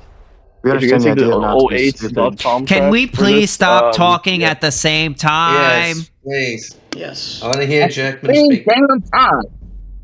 You do understand that, like, Keynesians aren't like saying be stupid with monetary policy. We have like a whole idea of how to get to a certain. They don't mean to be, but that is what they're saying by centralizing it. No, you're going into the knowledge problem, but you act like the Fed doesn't have like some sort of market knowledge. They're getting information from banks on good loans. The issue of 2008 was that Fannie Mae was creating distortion in financial markets because they were basically telling people to invest in housing when there wasn't really a market there. Right? Yes, the interest rates might have been too low in response to the 2008 crisis, but also. Well, do you think that prices? Are signals? Investment toward bad securities. They had bad mortgage securities that were wrongly A-rated and shit. But just bad mortgages that shouldn't fucking subprime that shouldn't have been written, or at least shouldn't have been rated as they were, and frankly should have had higher interest rates than they did. Yes, and then in 2010, the government was giving bad guarantees. Slow the economy down. Like that's another No, thing. the government was giving guarantees. So like during 2008, we had a very strong ability to get back out of the recession that I don't think the free market has done. Like we can look at the Long Depression, for instance. The Long Depression didn't create enough liquidity during 1876 through 1892 to actually create enough demand to get out of the recession because the gold standard was not good enough at expanding credit. Right, expanding credit was a very big thing in get out of recessions. And if you cannot do that, you have a very bad banking system that can create long crashes. Even if I can concede that the ABCT is true, supply shocks can still exist, and those can be as well as recessionary, and the ABC can't do anything about that. Do you think that prices? Do you think that prices are signals? Yes. So when the state comes in and artificially raises the prices of goods, or raises the interest rates or lowers the interest rates, wouldn't that signal to business owners and people who are responding to those signals to make malinvestments? So yes, like Minsky wouldn't necessarily disagree with you, but Okay, he's also saying that. So when the state, but the state, and you would also agree that the state has a monopoly on the money supply, correct? As it should, because they need to be able to respond to crises as well as to create some sort of growth model. So, but the issue is that they are creating this exact crisis that you're now you're advocating for more state intervention in order to solve, when they quite literally are the ones that are creating what is needed, what you're advocating for the intervention for. So what you're saying that these crises only exist under Federal Reserve, right? The longest recessions we've ever had have been under a gold standard, right? So the 1876 Long Depression was under a gold standard, a fractional reserve gold standard, right? The 1929 system was under a gold standard, right? So like the Federal Reserve, since its inception, and especially 1976, has not had as many financial crises. And when the financial crises have happened, they've been a lot lower. The issue is, so like for instance, Hold on. Let me respond to this real quick. Here's the issue: even when you have the state, hedging its money on gold, it's still in control of the money supply. They can still print more, and they and it's also it's a decentralized currency, which means that you're forced to use it regardless of whether you want to or not.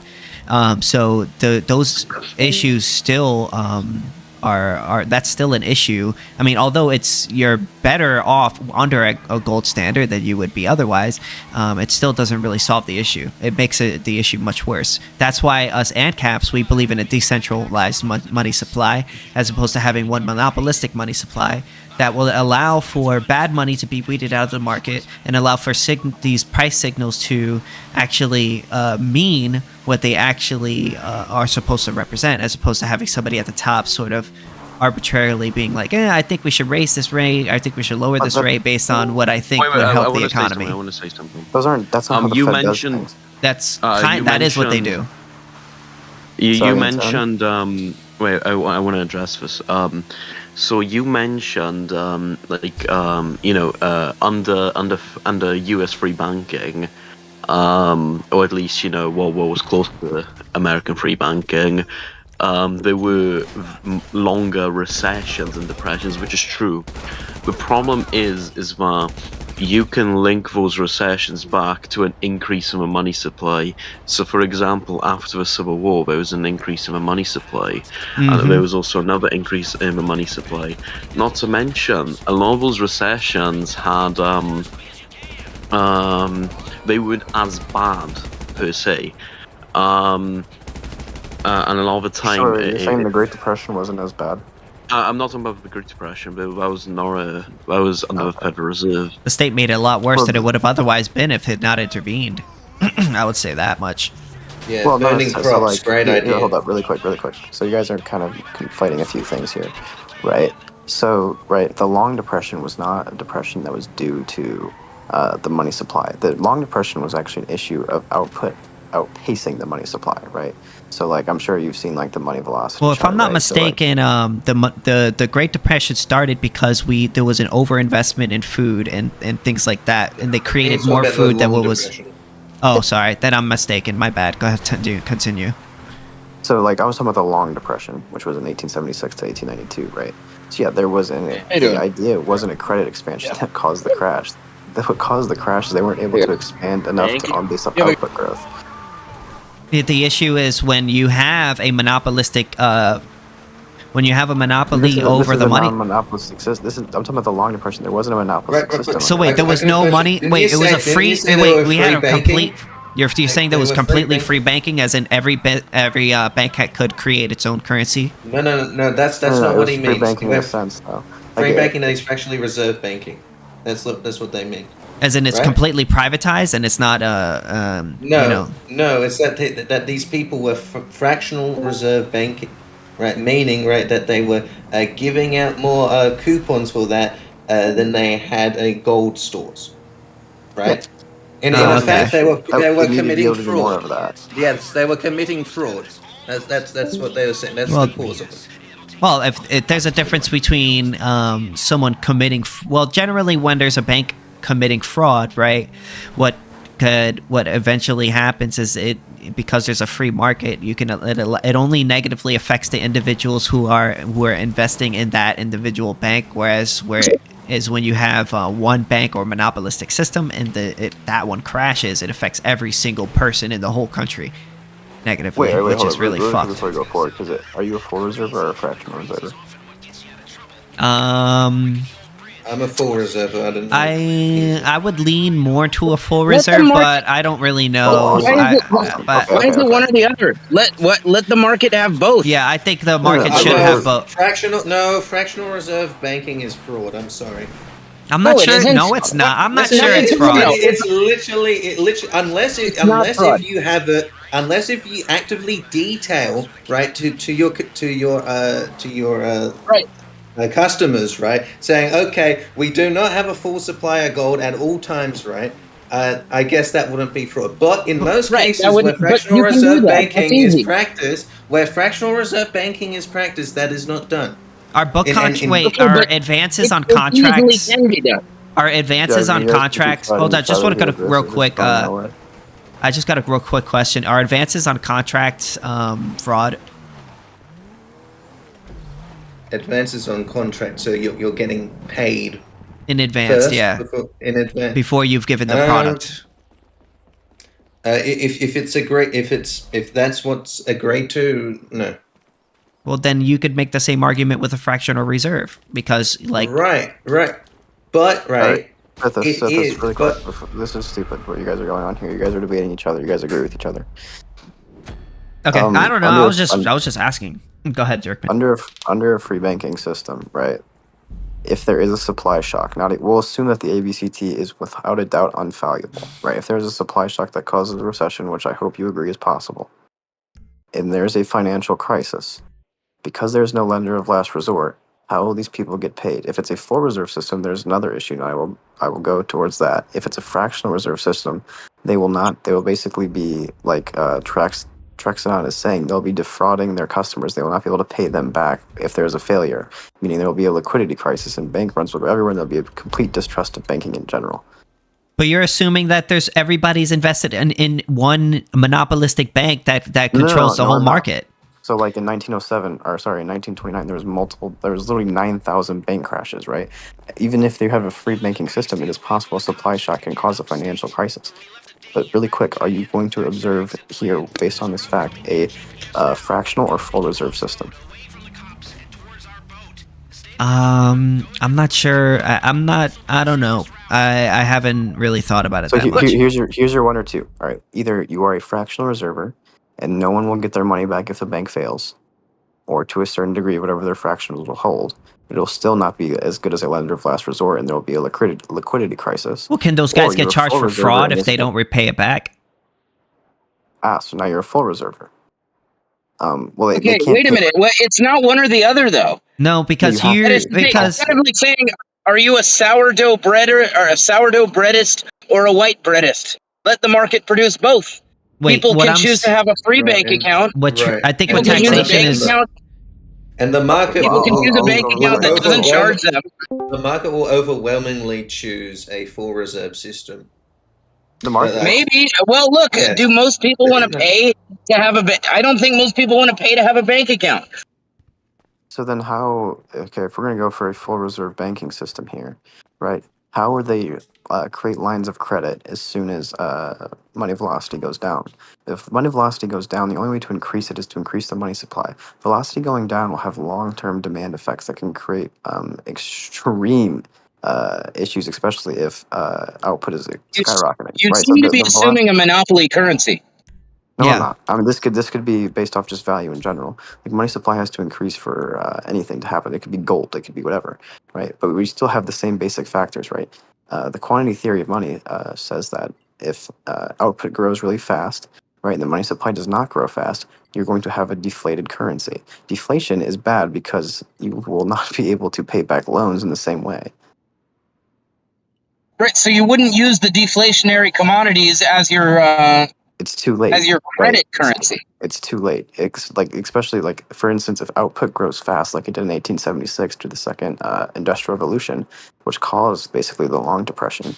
As soon as output grows that fast, the currency is already gone. Whether it was a decentralized system or a centralized system or a completely free market, right? They still would have not been able to expand credit fast enough to increase the output, meaning you're going to have extremely deflationary pressures.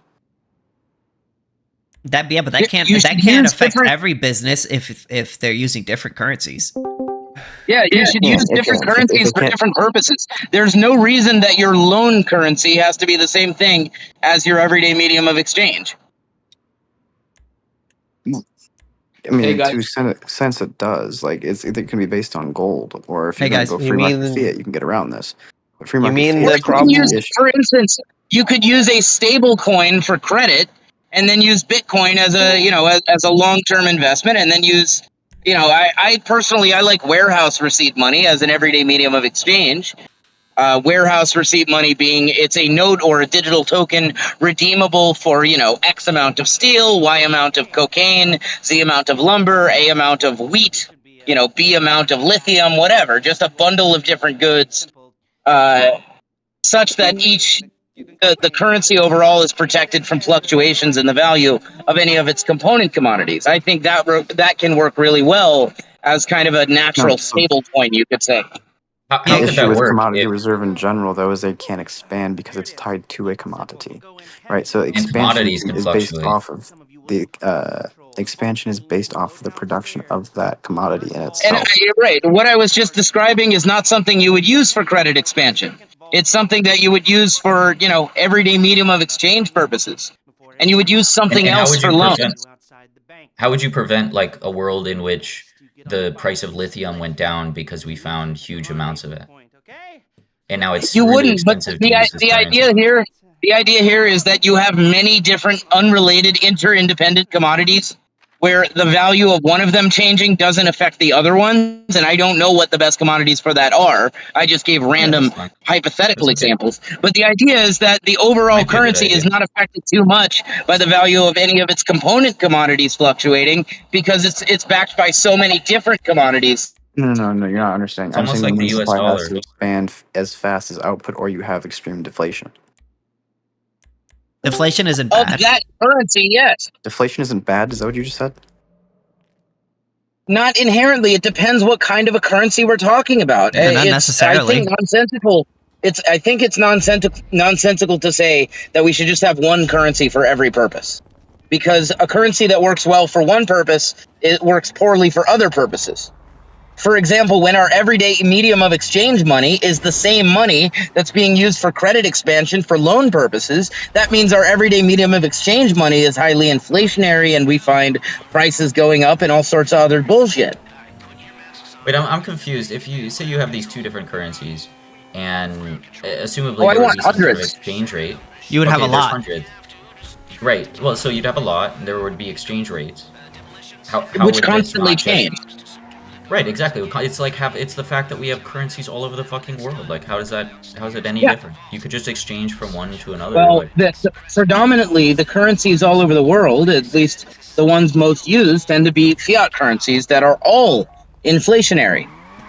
Well, I'm just saying you would end up with the same system where there would be like these people that would sit like, what do you call the people that trade currency, and they could just play off of the movements of the market, trade currencies when one is higher value than another. Fine. I hope they do. Good. It just doesn't do anything new. That's the point that I'm confused about. Like, well, what it does new is it allows that is a free market in currency, and that is what I pushed for. I mean, I push for a free market in everything, but especially currency. Free market in currency.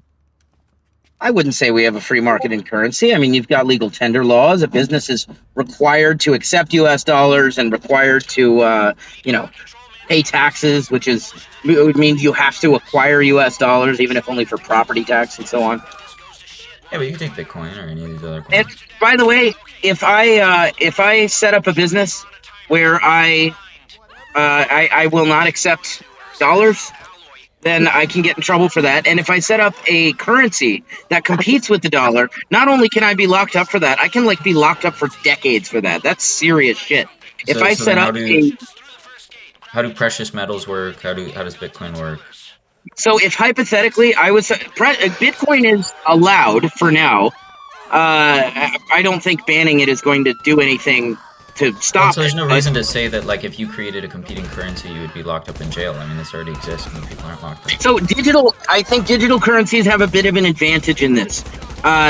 Just that logistically speaking, it's much easier to use and create and so on illegal digital currencies or to do that illegally than it is to do, say, issuance of a note redeemed for an amount of gold. Is it theoretically possible to do that?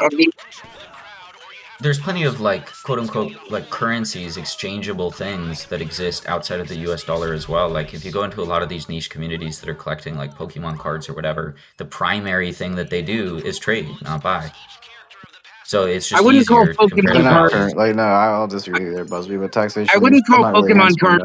The idea is, how are you going to saying you can use credit? All I'm saying is, I mean, this is a conversation that I'm coming into. Like, I don't know what the overarching point here was. I'm just confused about, like, this idea that you couldn't have. I mean, you could trade with whatever the fuck you want to trade with. I think in a hopefully limited capacity, you could mint a gold coin yourself. People do this now. Like, you can mint a gold coin yourself and fucking use that for tender. Yeah, they get arrested. Yeah, they get arrested. Yes, but you have to pay tax. Well, the issue is you have to pay taxes. You don't use them with as the legal United tender. States They're not legal government. tender. That's a different conversation. I don't have a problem with that. Like, eventually you need to give the government some amount of money, and you need to do that in that's theft. whatever way they're going to. No, you can't use it for that's a different conversation. Yeah, I don't want to give the government any money. I want them broke. I understand that you believe that, but we haven't been having that. What is a fucking currency? That is not a currency. It is a collector's item if you have mint a coin and you cannot use it to repay your debts. No, you cannot. What are you fucking talking about, dude? Minting a coin is money is just a medium of exchange, and you can use it. No, it's not. The government doesn't mint coins. It's not a medium of exchange. It's not the same as mint. There are U.S. mint coins made of gold and silver, etc. Before the U.S. government minted coins, it was private. Those are not the same as fucking legal tender currency. I didn't say it was. I never said that. You said that minting. That's what we're getting at. Is talking about fucking currency. Guys, that's literally the conversation. Calm down, man. Calm down. Minting a coin is a currency. I don't know what the fuck. No, it's not. How is it not? Josh, relax. Use 1 ounce of silver to go pay your bills. Well, it depends who you're paying your bills to. That is not legal tender. That is not literally. You literally can legal into it. And that means something else, but it is a tender, and you can use it to pay certain people if they'll accept it. It's a legal tender. Go to a pawn shop. You can go to a pawn shop. That's not the same. I don't know what the fuck is We were talking about whether or not someone can use their whatever they want as currency. That it's not the same as being able. I cannot go to Starbucks and give them a fucking silver certificate. And you shouldn't force them to. They're a private company. They can do whatever the fuck they want. I'm not saying Starbucks. Okay. Because they are no. A currency exists doesn't mean you're obligated to take it. They are obligated by law to use that currency. I support that. But that's a different conversation. By the way, I've had a fun idea that I think gets around legal tender laws. So what you do is you set up a business where you will accept dollars, but you'd rather get Monero or Bitcoin or something. And so what you do is, like, I will give you a Bitcoin discount where if you pay me in Bitcoin, the price is $2 for this can of Arizona, but if you want to pay me in dollars, the price is $500 for the can of Arizona, and there's a Bitcoin ATM in the front. I think And your Bitcoin's based. competitors will probably sue you and claim you're a monopoly or something. What? How the fuck? What? How did that make me in a I don't monopoly? know. What? Hold on. My idea? No. If that, I think that could be very successful. I think you could do very well with a model like that if crypto became like more normalized, right? And I Well, the think idea is that I'm not assuming the customers coming in already having crypto. I've got a Bitcoin ATM in the front, unaffiliated with me. I just let them operate in my store, and then I have to explain to each customer, okay, you can only pay me in Bitcoin though, but there's an ATM right there you can get Bitcoin from. We've seen this done with weed shops in a bunch of states where they've had relative legalization of weed. They'll only take cash because financial institutions and shit, they won't touch anything weed related because it's still federally illegal. So you have to go to an ATM and get cash. Now people are more familiar with that, so it's a little Online vendors do less this of all the a time too. I mean, it's less of a really bottleneck. counteractive. I think it makes the most sense, at least as a starting point. Start this with the kinds of businesses that it's not a casual purchase. Like, do it with a fucking car dealership or something, where somebody has spent a bunch of weeks figuring out what car they're going to buy from who, and so on, and now they're ready to make the purchase. Okay, but granted, this becomes harder when you're talking about financing something. Maybe it works better with like a nice suit from Men's Warehouse or some shit. I'm planning on doing similar with an online casino that I'm building. I was saying, what I meant was, I think that sort of model could be successful because what you said, like, you would be selling whatever item, or items, they would be much more expensive to pay with, like, US dollars, for example, compared to, like, Monero. Was that the idea? Yeah, the idea is, like, I will technically accept dollars, but the price is 10 times more if you want to pay in dollars. I'd much rather crypto. So I discourage the customers from paying in dollars. And then there's a convenient, crypto ATM right at the front of the establishment, or on the payment terminal. Charging more for card versus cash. So yeah, guys. Yeah, you can do that. And plus, the nice thing is I'm not bound. There's no law, to my knowledge, or even really conceivably, there's no law that says I have to value Bitcoin at this much or that much, that I have to agree with, the exchange rate given on this exchange at a particular moment or something. I can arbitrarily value it. And I do. In the sense that maybe I value it 10 times more than an exchange does, or that is to say, I value dollars 10 times less.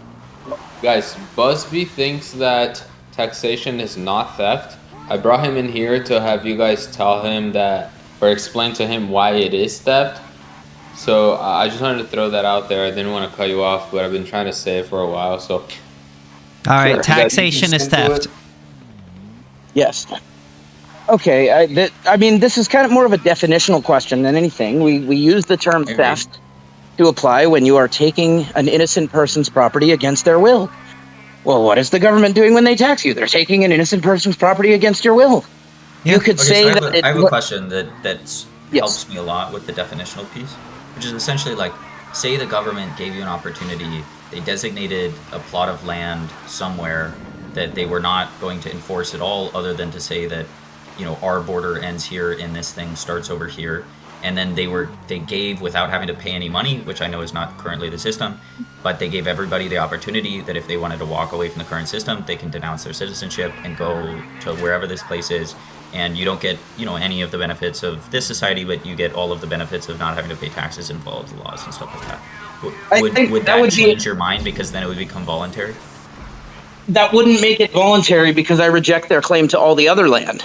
That is to say, I think I have the right to stay right where I am without any relationship with that organization. Right, and so this is good.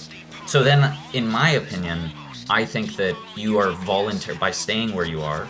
You are, even though you disagree with their claim to it, they have a claim to it, and so you are voluntarily agreeing to abide by the rules of the land that you're staying. Can I ask a question? Would you argue that by driving into the hood, you're agreeing to be carjacked? By driving into the what? By driving into the hood, into a high crime, high carjacking neighborhood, are you agreeing to be carjacked? Because you know that this is potentially going to happen if you stay there. No. Okay, so taking a risk is not taking a risk of an aggression happening to you. We agree is not tantamount to consent to it happening to you. Yeah, but I don't know what you mean by risk. I don't think it's a risk. I think that. Well, I got a question. If I am somewhere where a form of aggression generally happens, that doesn't mean I'm agreeing to that aggression. Give me just 1 second. I got to do a delivery here. All right, so I got a question. So let's say you're in your house, and a robber comes into your house, and he says you need to leave, and if you don't leave, I'm going to shoot you. And you go, all right. Oh my God. All right, here. And then basically you go to your neighbor and you go, oh my God, this guy just robbed me. And he goes, well, if you don't like it, you could just leave. Right. So that's not what I'm saying. So at some point there was a very explicit agreement, assumably, right, in this hypothetical scenario. Like, so let's say that the government institutes this plan tomorrow. Well, when did we explicitly agree to the state? Let him finish. Synthesis, you're right, but let him finish. Let him finish. The goal here is to understand definitions, and these hypotheticals help us get there. Okay, so the specific point that I'm trying to figure out is what we're talking about with agreed. Okay, so you haven't agreed, but say that your parents did. And so you were born into this world. Like, imagine we were in this system where the government allowed you to leave. Your parents decided, we're not going to leave. We're going to stay here and abide by the rules. Now you are born into it.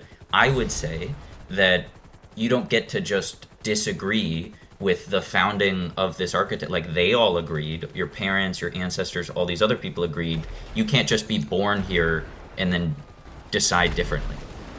Okay, hold on, guys. I thought it was okay to have slavery. Let me respond. Can I and force respond? you to, Can I work on respond a real fucking quick? work camp, so. Yeah, hold on. Let me respond. So we do not see the state as being the owner of it or of the land in which it says it's in possession of. And the reason why that is because there's only two ways in which you could justly acquire land. One is voluntary transaction, and the other is original appropriation. The state did not get its land through original appropriation or a consensual transaction. It stole it, or it bought the land using money that it forced out of other people. So just and those who they bought it from. I have to interject for just a second here. In many cases where the government quote unquote buys land, those they're buying it from had no legitimate claim because they didn't do any original appropriation. For example, if the government quote unquote buys 10 million acres of land from another government that just arbitrarily claimed it, then their claim would be no more valid than the original government. Exactly. Okay, so let's take a step back, because I think we're getting a little too literal in the system. If the argument is that our system is doing a ton of stuff wrong, I'm going to agree with a lot of it. I'm more curious on the specifics of the taxation, because my core belief is that taxation is an important part of keeping communities together and developing. Okay, and so let's take a step back real quick. Say there were 10 people that got together on a land that nobody has ever stepped foot on before, and everybody decides that it would be better for them if they all gave 10% of the things that they produce to go towards some common good. So every single one of those people agreed. Communism, okay. On a piece of I think they're being. I can respond to this. In that case, I think they're being silly, but as long as it's consensual and they are the just owners of the land, is the important one is what happens with the kids. What happens? What? I don't think if let's say their kid grows up, and let's say their kid is there, and somebody is the owner of the land, and they don't want to pay. Well, then they have the choice to either stay or leave. No, but But the issue here's the difference. But here's the difference, right?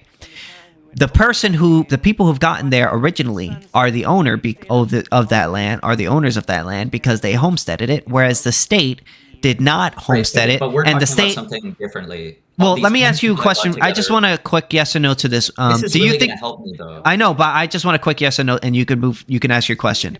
Do you think the state is the just owner of the land? I don't really know what that means. As in, they got their land through just means. I just the problem that I have is I don't know how ownership changes your need to Well, follow the law. whether or not you are allowed to need to do have a right something, to hold decide on, what- taxation. Whether or not you have the right to go do ahead. something with a scarce resource or not is determined by whether or not you are the owner of that scarce resource. So, for instance, if I am the owner of a land, I have the right to do what I want so long as I'm not violating anyone's rights. So the reason why I don't agree. Okay, so how do you determine like how do you define ownership? It's not a then? matter of It's not a matter of ownership. For to me. somebody So else to feels say, like, it feels like to me what could happen is you have 10 plots of land, each one being owned by the individual, but each one of the owners decided that everybody in those plots of land has to follow rules. Just because they're in their own plot of land, Are they the owners? doesn't make them. yeah, that's a property covenant. What you're talking about is a property covenant, not jurisdiction. So government jurisdiction doesn't work in that way that you described. What you're describing there is a property Again, I'm covenant. not talking about our system. The state again. The state is not the Right. just And nobody property here owners. is going to dispute. No, nobody here is going to dispute the premise that, at least on a very small scale, you would be able to come up with something that kind of approximates something resembling a government, but you do it through ethical, voluntary means based in legitimate property rights, and therefore we can't complain about it. So then I can go to the next step. So if we're going to agree with that, like I can take it farther. Like I'm not just going to end it there. Like I have a way to take it to like the system that we're in now. All right, go ahead. Right. So and this is going to go step by step. But so the next thing is that I would say that within this group of 10 people, they've created this ethical system that we agree on. I would say that there is benefit to that organization. So I would say that it's better for them to organize in that way. So you're utilitarian? Okay, that's not what he said. Just let him finish. It's just a question. It's just a question, man. Let him. I didn't interrupt I would him. say a system in which people, and I think that there's a lot of ways you could do it, and it starts to get really impractical without some amount of direct taxation on a larger scale, and so it sort of becomes necessary. But I would say whatever it is, if it's not direct taxation or anything, it's better for people to all chip in that exist within an ecosystem for some greater good. So that's my next point.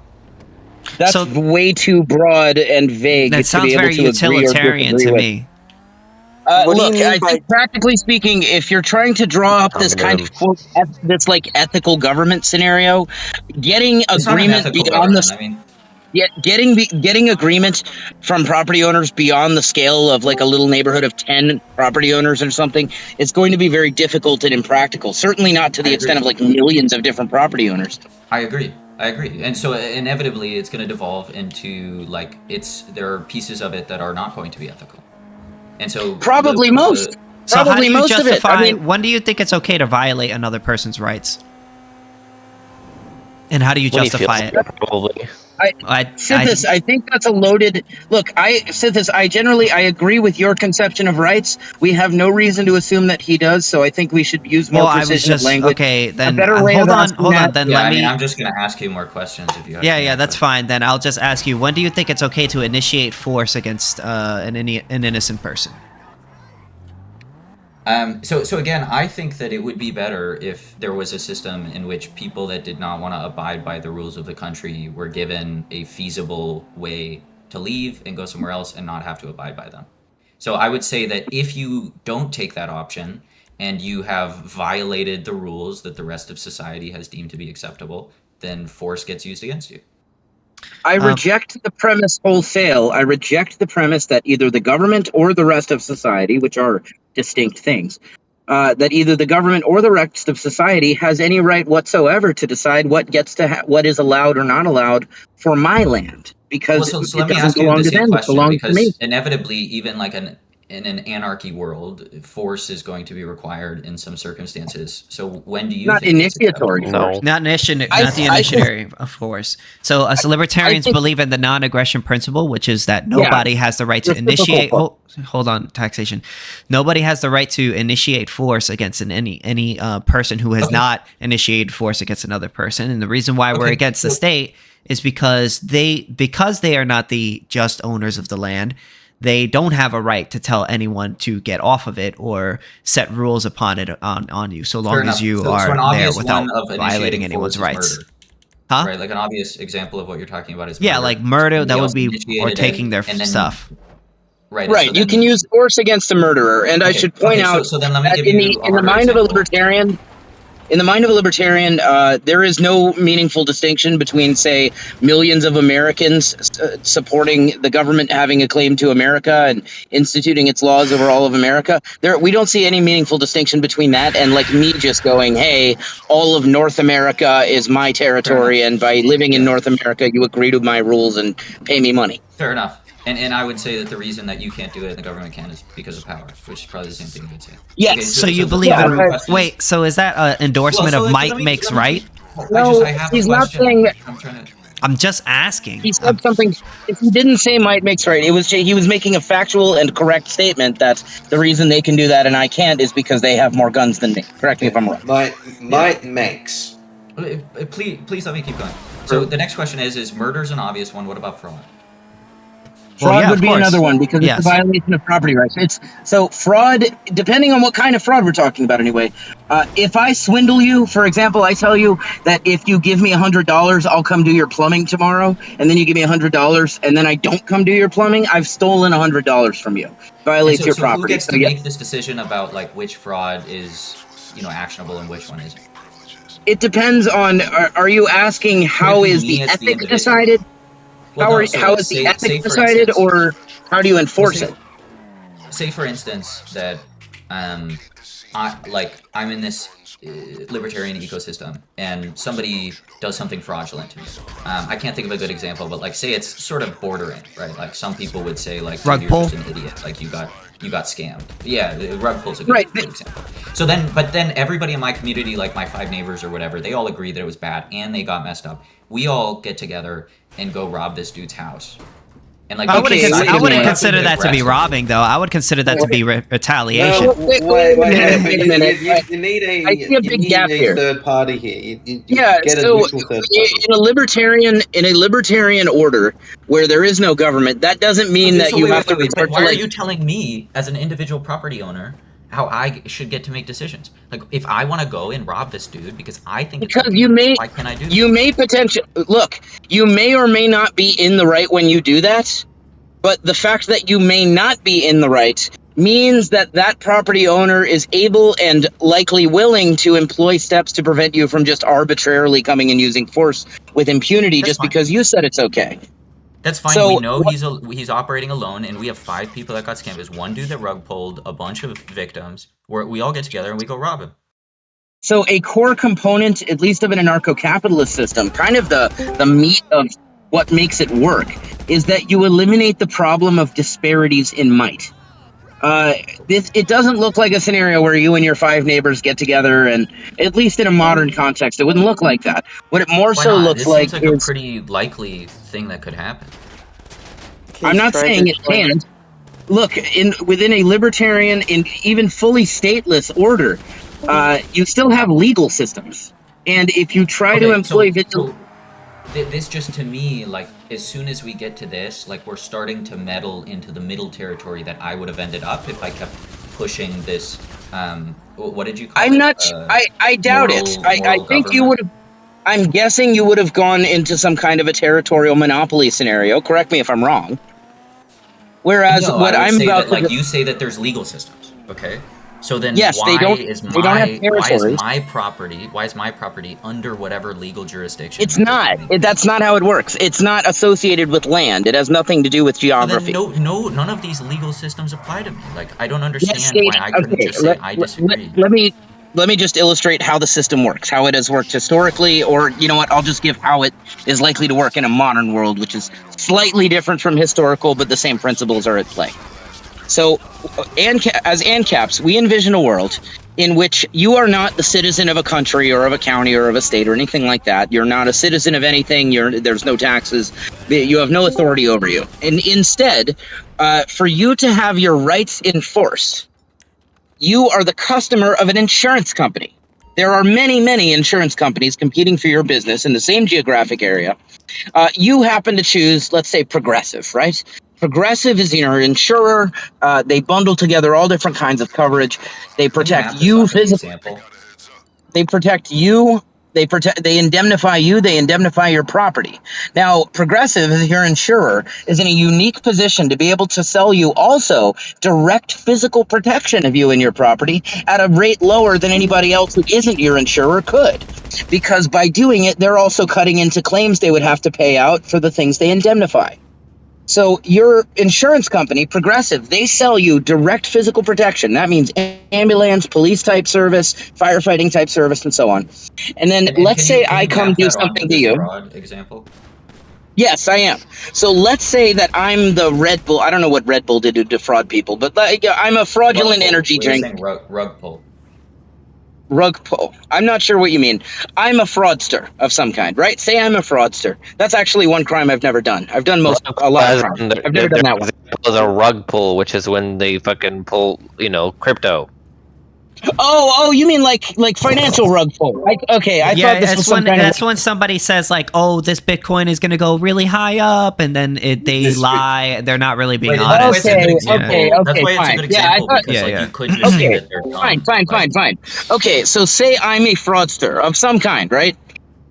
Now, and I swindled you, right? So you then go to Progressive and you say, "Hey, this asshole Jacob here, he just swindled me, and it cost me a bunch of money. He fucked me over." So Progressive does two things. First is they pay out the claim. Assuming it's something that was covered, they pay out the claim. Play on auto aim or free. And then they come after me to compensate them and perhaps to compensate you more. There are several reasons they want to do this. They want a deterrent effect, and you want justice. Now, I have my own. I assume this is your next question. Yes. I have my own insurance company, and their interest is in protecting me from anybody who wants to come do something to me.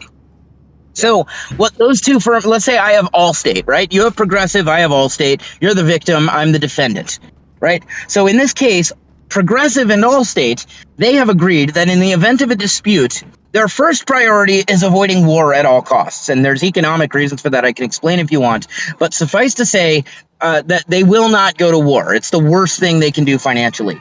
So what they do instead is they have agreed, probably long before the crime even took place, they have agreed that in the event of disputes between them, or perhaps disputes of this type, they're going to bring the dispute before, let's say, Amazing Adjudication. Amazing Adjudication is a private arbitrator, sells the service of dispute resolution. Maybe they have, they're highly specialized in fraud cases or something like that. They're well-credentialed, good reputation. They're going to bring their disputes before Amazing Adjudication. So Amazing Adjudication holds a trial. It is found in this case that I am, say, guilty of fraud. Maybe I'm not guilty, or maybe they find me not guilty or something, but a trial is held. Let's say I'm found guilty of fraud. So within this scenario, Progressive can now come take a bunch of my assets or something. They can enforce the verdict of the case, and Allstate will stand down and let them do it.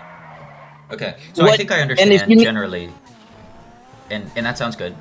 The thing that I would wonder though is, say now, they do the adjudication and they come back and they say, look, it was really, there's been so many examples of this type of rug pull that's happened before. We've sent out like bulletins about it because it's running rampant. Like, we think that you were negligent with your money, and this is your fault that you've done this. And that's entirely plausible. And if it's especially if it's like a borderline scenario, it's entirely plausible. So let's say the next thing happens. Give me just 1 second. Yeah. Give me just 1 second. Hey, I got an Uber Eats order for garlic molest. Excuse me, for Ross H. Wait, did it just say garlic molest? Garlic molest? What the hell? That means they stole it. Garlic molest. Whoa, that's a very interesting name. Maybe that's. You know what? I sometimes I just like to tell them that it's an Uber order for garlic molest and just see what they say. That's pretty good. That's one way to get their attention. So the next question. Okay, so then I've gotten fraud. The adjudication comes back. I'm unhappy with it. I signed up for these rules, right? And so the appropriate thing to do would be to then like back down and say it is what it is. Say I don't. Say I then go. In that scenario, you're on your own then. Okay. Right. In that scenario, now that, look, your rights enforcement firm has, entered into arbitration, agreed to abide by whatever the outcome is, and then an outcome was rendered, a ruling was rendered in the case. Now your rights enforcement agency is not going to back you if you try to then go like in a vigilante style, attack me for right, but because nobody you didn't could like the rule. Unless it happens like on your property or something, like nobody could then like say I successfully heist, I take your stuff, I bring it back to mine. Like nobody could do anything about it. In that case, assuming I have some indication that you're the one who did it, then I would sue you for robbery or for burglary. Whatever according to the nature of your act. I'm not gonna show up to this meeting. Like, why would I show up? Like, I got what I wanted. I have it. Right, but then if you don't win in the court, wait, give me one second. I gotta. Oh wait, I don't have any berries. Hi, McDonald's. I'm hungry. Are y'all here? Come on. Fucking. I think they're empty. All right. Anyway, you not showing up to court just means that number one. Well, wait a minute. Do you still have Progressive? Okay, so you have Progressive. I have Allstate. And you come and burglarize me because you don't like the outcome. Now, look, Progressive is still, depending on the nature of your contract, they're still on your side. That is to say, they still want to protect you from a potentially false accusation and stuff it could mean and so forth, right? So I sue you for doing something. Now, if you don't show up, you're not there to argue your case.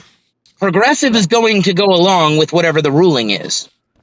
Yeah. So if you're not there to argue your case, and then the ruling is that you're guilty of burglary and you owe me $10,000, then Allstate's going to come take $10,000 worth of your shit, and Progressive isn't going to stop them. By force against my will, even though I did what I thought was moral and just. There's always the possibility, no matter what system you have, you might have somebody that sees demons walking down the street. I agree with you. The only point that I'm trying to get to is we can't escape having to enact force on somebody that doesn't want force enacted on them. Of course, a murderer inevitable.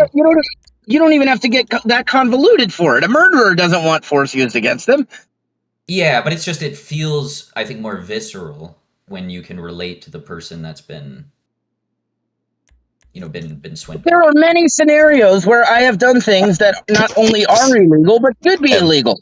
I've committed all kinds of assaults and so on. Now that we say that there is then now we are in a place where we say that I am being judged by rules that what's the word when you agree to something? You know what? I will say this. For the scenario that you gave, it is entirely plausible that even though it's been adjudicated on previously the fraud, you could try again to use the fraud as your legal defense for burglarizing my house, and it may or may not work. And we don't know it in this scenario. I don't have enough information to know from a libertarian standpoint.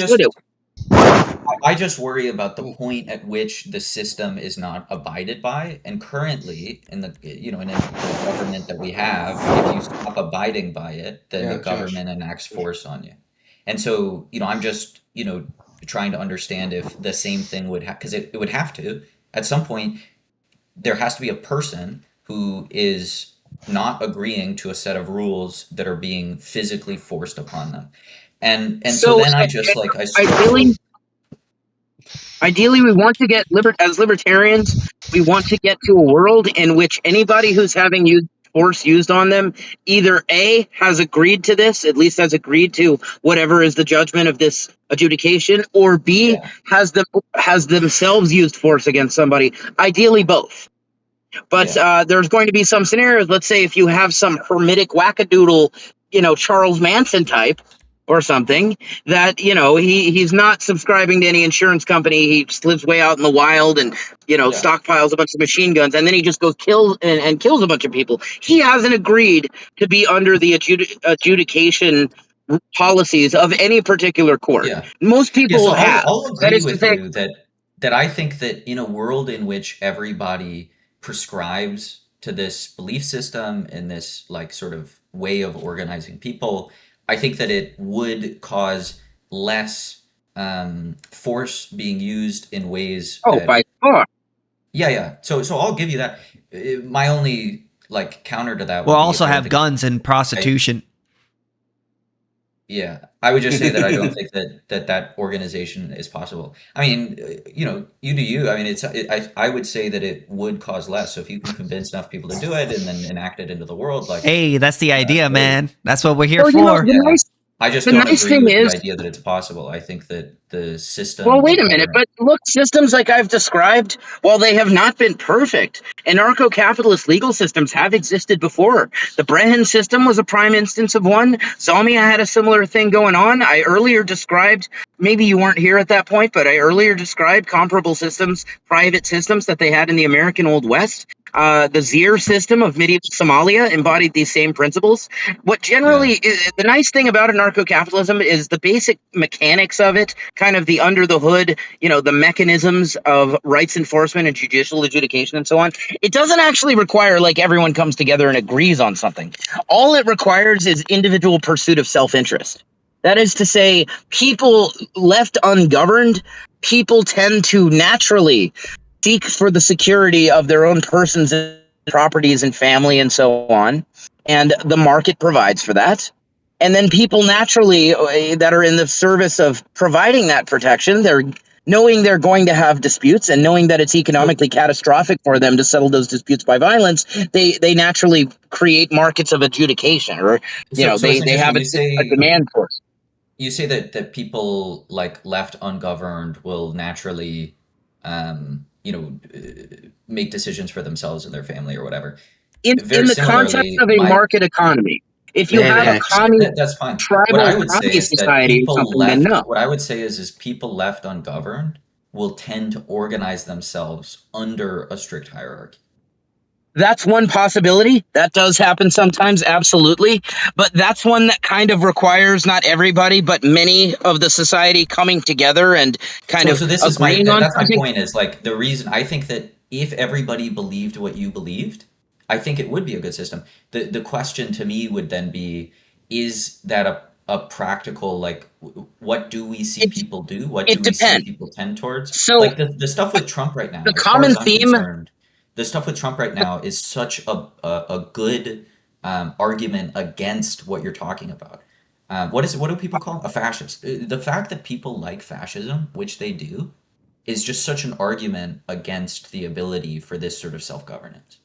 right. So the common theme of stateless societies that have persisted for any real length of time, it's not just been that they didn't have a government. It's that by one means or another, this society somehow in one way or another has been made impossible to govern, or at least extraordinarily difficult to govern. Historically, we've seen Right, and if ANCAP you type can't systems. govern people that don't want to govern, That is one, but not the only avenue. We saw that one play out in Zomia, and that was, in certain respects, the best working example of anarchy in the history of the world, just in terms of scale and duration. It's tens of millions of people, some say up to 100 million, tens of millions of people at any given point, and over the course of 2,000 years, more than 2,000 years.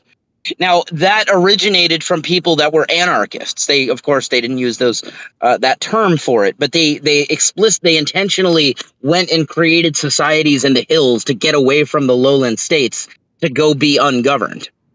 So those were intentional anarchist societies, or you could say an intentional anarchist society. That hasn't been the So this common is theme, though. another claim that I would make, that it hits at the same vein that I'm talking about. I think that if you were to set up a medium-sized anarcho-capitalist society right next to a like very similar government that we have now, that is very centralized, with the agreements that they're not going to step on each other's toes, and then gave everybody the option to go to one or the other, I think a lot of people would go to the system you're talking about. I think way more people would prefer to be in the highly governed system. This is kind Maybe of like, if on day, I agree with you if we're talking about day one, where all they know is this society is going to have a government, this society is not going to, and presumably people believe about what they tend to believe right now. Then day one, you're going to have a lot would more you people agree going to that the it's, governed society. from an But I think individual after person's perspective, it's harder to exist in the system that you do, just as far as like the amount of individual details that you have to coordinate in order to keep all this? They will expect so, yes, but I think they will be pleasantly surprised. The I second part of agree my with you, but prediction. it's again like I also believe people are lazy, and so people, So do I. man, people, yeah. I mean, it's kind of unbelievable how little effort people are willing to put towards almost anything, and the idea that like people are going to read these contracts from these insurance companies that they have and do all this other stuff. Some people will. There are very disciplined people and people that don't want to be governed, and your system would be great for that. But I won't. I'm making a I'm broader not going to read the claim. contract. I'm not going to read the contract that I have with my insurance company. I'm simply going to defer to their reputation. That is to say, if they have a reputation for screwing over their customers, I'm going to avoid them. A lot of people will. So Or you if you just get a have, lawyer. yeah, or you get a lawyer if it's like a predatory kind of a contract, or a contract that you can't really justify very well, or the fine print was hidden in the margin in 0.2 font in the same color as the paper, or something, some stupid thing. I think that day one, where you have stateless society next to governed society, both being established at the same time, far more people will want to go to the governed society because they expect that's going to be better, because they've been led to believe that government is helping them. Well, there's also just But so I many things that believe. they don't have to worry about. Like if you're just a bread maker and that's all you want to do, like it's so much easier to just make bread and then let everybody else do whatever the fuck needs to happen in order for society to Well, come together. wait a minute. I was not suggesting anything to the contrary with anarcho-capitalism. It's not like the bread maker needs to be anything other than a bread maker. In the Ancaps society, you still have a division of labor. It's not like each individual is responsible for, being both a bread maker and also a rights enforcement professional and also an But I adjudicator. think that right, so they don't need to do all of that stuff. But like for instance, as the society is coming together, and certain institutions need to be built up and stuff like that, your money will have to come out of your pocket somehow, right? Like in the governed system, it comes out through force, like you say, and then the government just decides how it's spent. And in your system, yeah, you have to buy all of these other things. These are difficult choices. That how do you decide the person that's going to pave the road to your bakery, and all of these other things? I think you're with the road thing, you're kind of putting the cart before the horse. The model that I see as most likely in a stateless society of today for roads is rent-based. The way it works is, say I'm a developer, right? I got some capital and I decide I'm going to build a road. I do so because I can profit by charging lot connection rent to the road, as well as selling utilities to the people on the road. So think about how a shopping mall works, right? Like a developer builds a mall and then they charge businesses to operate in that mall.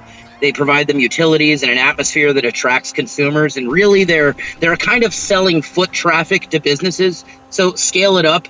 That's how a road is. They're selling vehicular traffic to businesses. I build a road that I want as many. Like what would happen is like all of these complicated systems, you would just end up having a developer like we do now. So like you want to open up a bakery, and you would just, instead of worrying about like what road guy you're going to do and what electricity person you're going to use, you would just hire a contractor. And I don't. Well, no. The guy who sets up a bakery, he doesn't have to like build his own road. He simply, That's in not the what I'm same sense claiming. that I'm just saying. All I'm saying is you that start, like in my think of it head, like the this. way that I'm thinking about Many it, the businesses in less America. people you have to pay, the easier it is. Like the more people that you have to corral and organize, the harder it typically is to accomplish things. And so lazy people.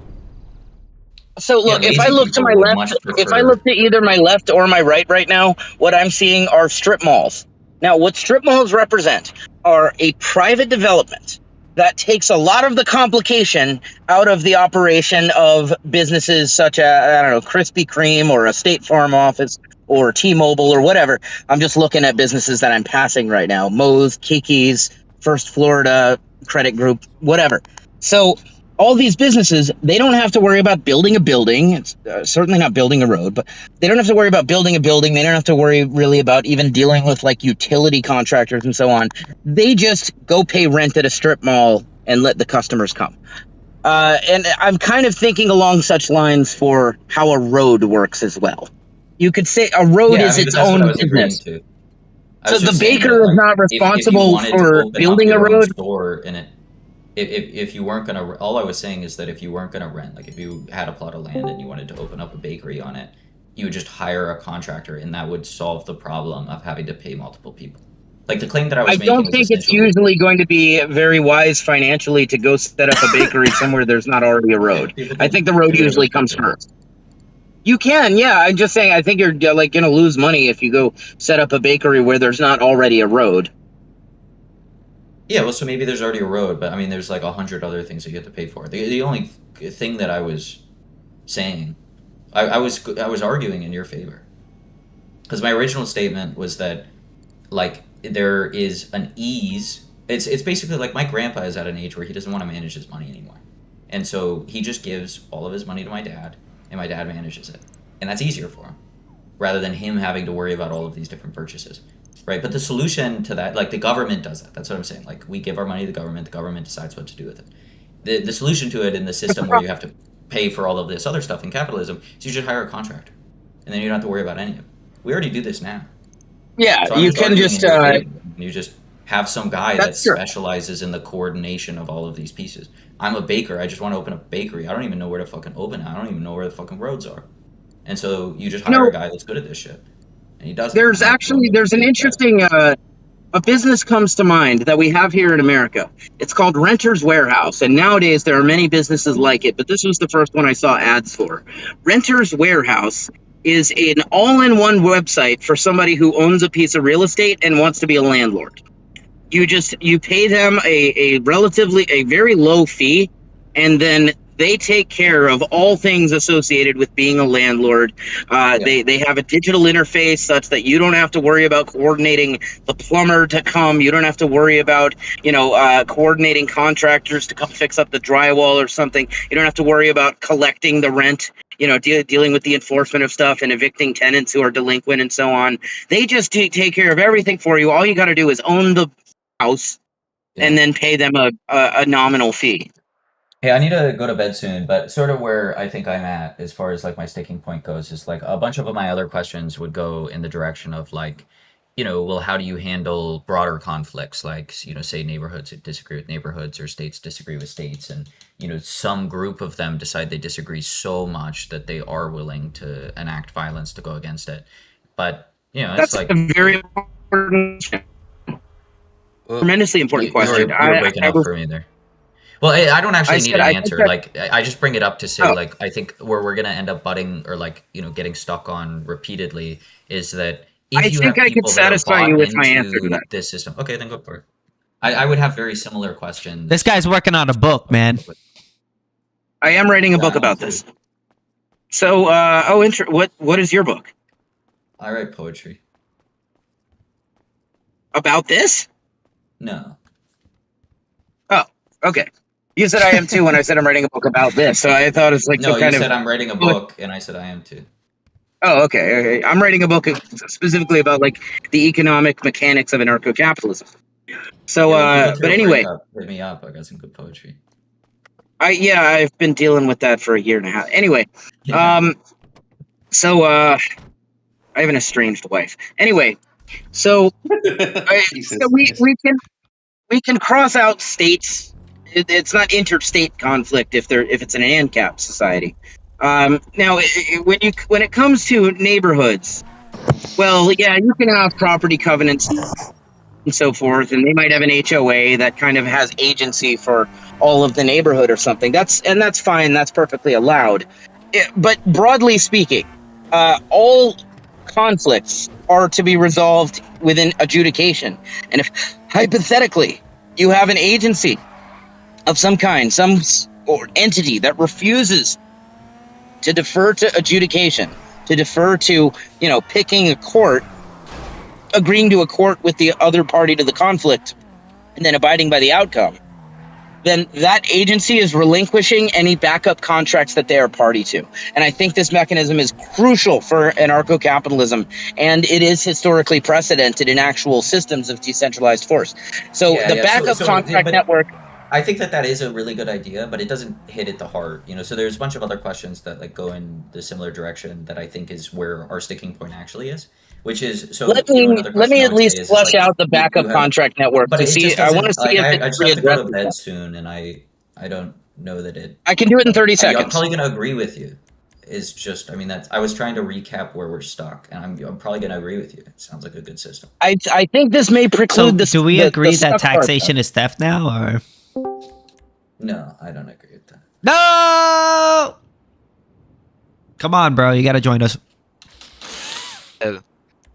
Hey, Prax. Yeah, I also, though, like, to be honest, I just don't, I'm not a huge fan. I think this is one of the benefits of these sort of communities is that you can actually talk about stuff.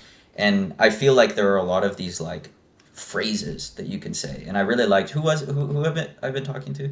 It's taxation and stuff. I think that you did a really good job at the beginning saying that really it's a sort of semantic conversation, at least initially, because almost any of these like catchphrasey things, which to be honest, I really appreciate taxation is theft chiming in whenever KingSithis would say one of these like sort of catchphrasey things, because it's just, it gets us stuck in a loop where I just have to ask you more questions. Like, it doesn't actually hit at the meat, but you hear little like buzzwords, and then you've got these little things that you can chime in and say. I don't find any of that useful. I want to say this very briefly because I believe it pre-addresses a lot of the potential objections to the doomsday scenarios that could be constructed and I don't know that you know what the doomsday scenario that I'm building towards, though. Maybe not. And I'm very curious to hear it because it's very rare that I am afforded the opportunity to hear one I haven't heard before, and it's always fascinating to me when I do. What I was going to say is, I believe you can roughly approximate a paradigm in which right makes might, which I can put that in much narrower terms if you want. But you can roughly approximate a system in which right makes might through mutual backup contract networks, whereby each entry to the market of force is incentivized, knowing they're not the biggest player in town. They're each incentivized to enter into backup contracts with as many other firms as possible. But it doesn't pay me to promise to back you up no matter what you do. That would be financial suicide, to say that you can go commit profitable crimes and go pick fights knowing you can externalize the cost to me. So I won't do that. But what I will do, I will agree to back you up in the event that you do everything possible to avoid conflict. That is, you have to be willing to be amenable to adjudication and then abide by the outcome of adjudication. And any falling off from that standard, I will not back you up.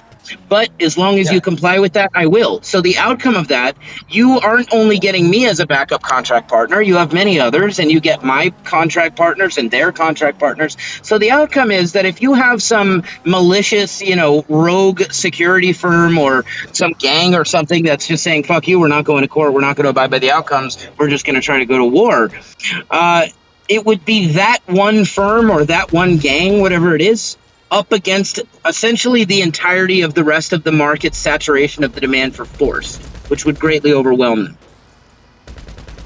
Yeah, which maybe that would work out in that way. I don't know how big these institutions become, and then maybe that's a problem in and of itself. We don't have a modern empirical answer to that.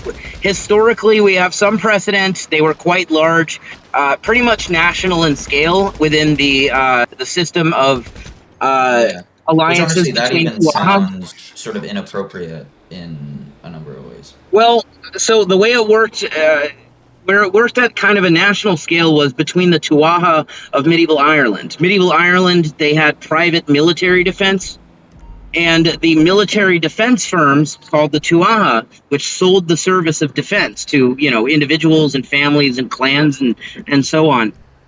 They would enter into these mutual backup contracts with each other, which were essentially, as I described a minute ago. And they would each have contract partners kind of all across Ireland. And they would mobilize their force together, congeal it when it suited them, when, say, they would get attacked by Vikings or English lords or something like that.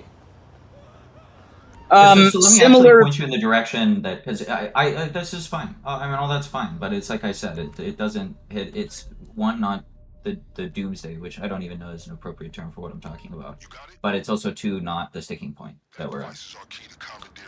So the direction that I would go is a really easy example of it is religious institutions, right? So I think what our sticking point is that you have a faith, a certain amount of faith, or at least an interest in trying to build out this community because you need people to buy into it. And it would likely be a very successful community if people were severely bought into the idea of these sort of personal freedoms and not being governed. What my claim is that I don't think that that's feasible. And I think that we see all sorts of collections of people, whether it's through fascism, whether it's through religion. I think the Jews are a great example of this. Like, if these people existed inside of this anarcho-capitalist system, they would all unite, they would all chip in their money together, they would all combine resources, power, and might, and they would use that on other people. We're going to create our own religion. To kind of replicate a state. Here's the thing. I'm not saying replicate, they will.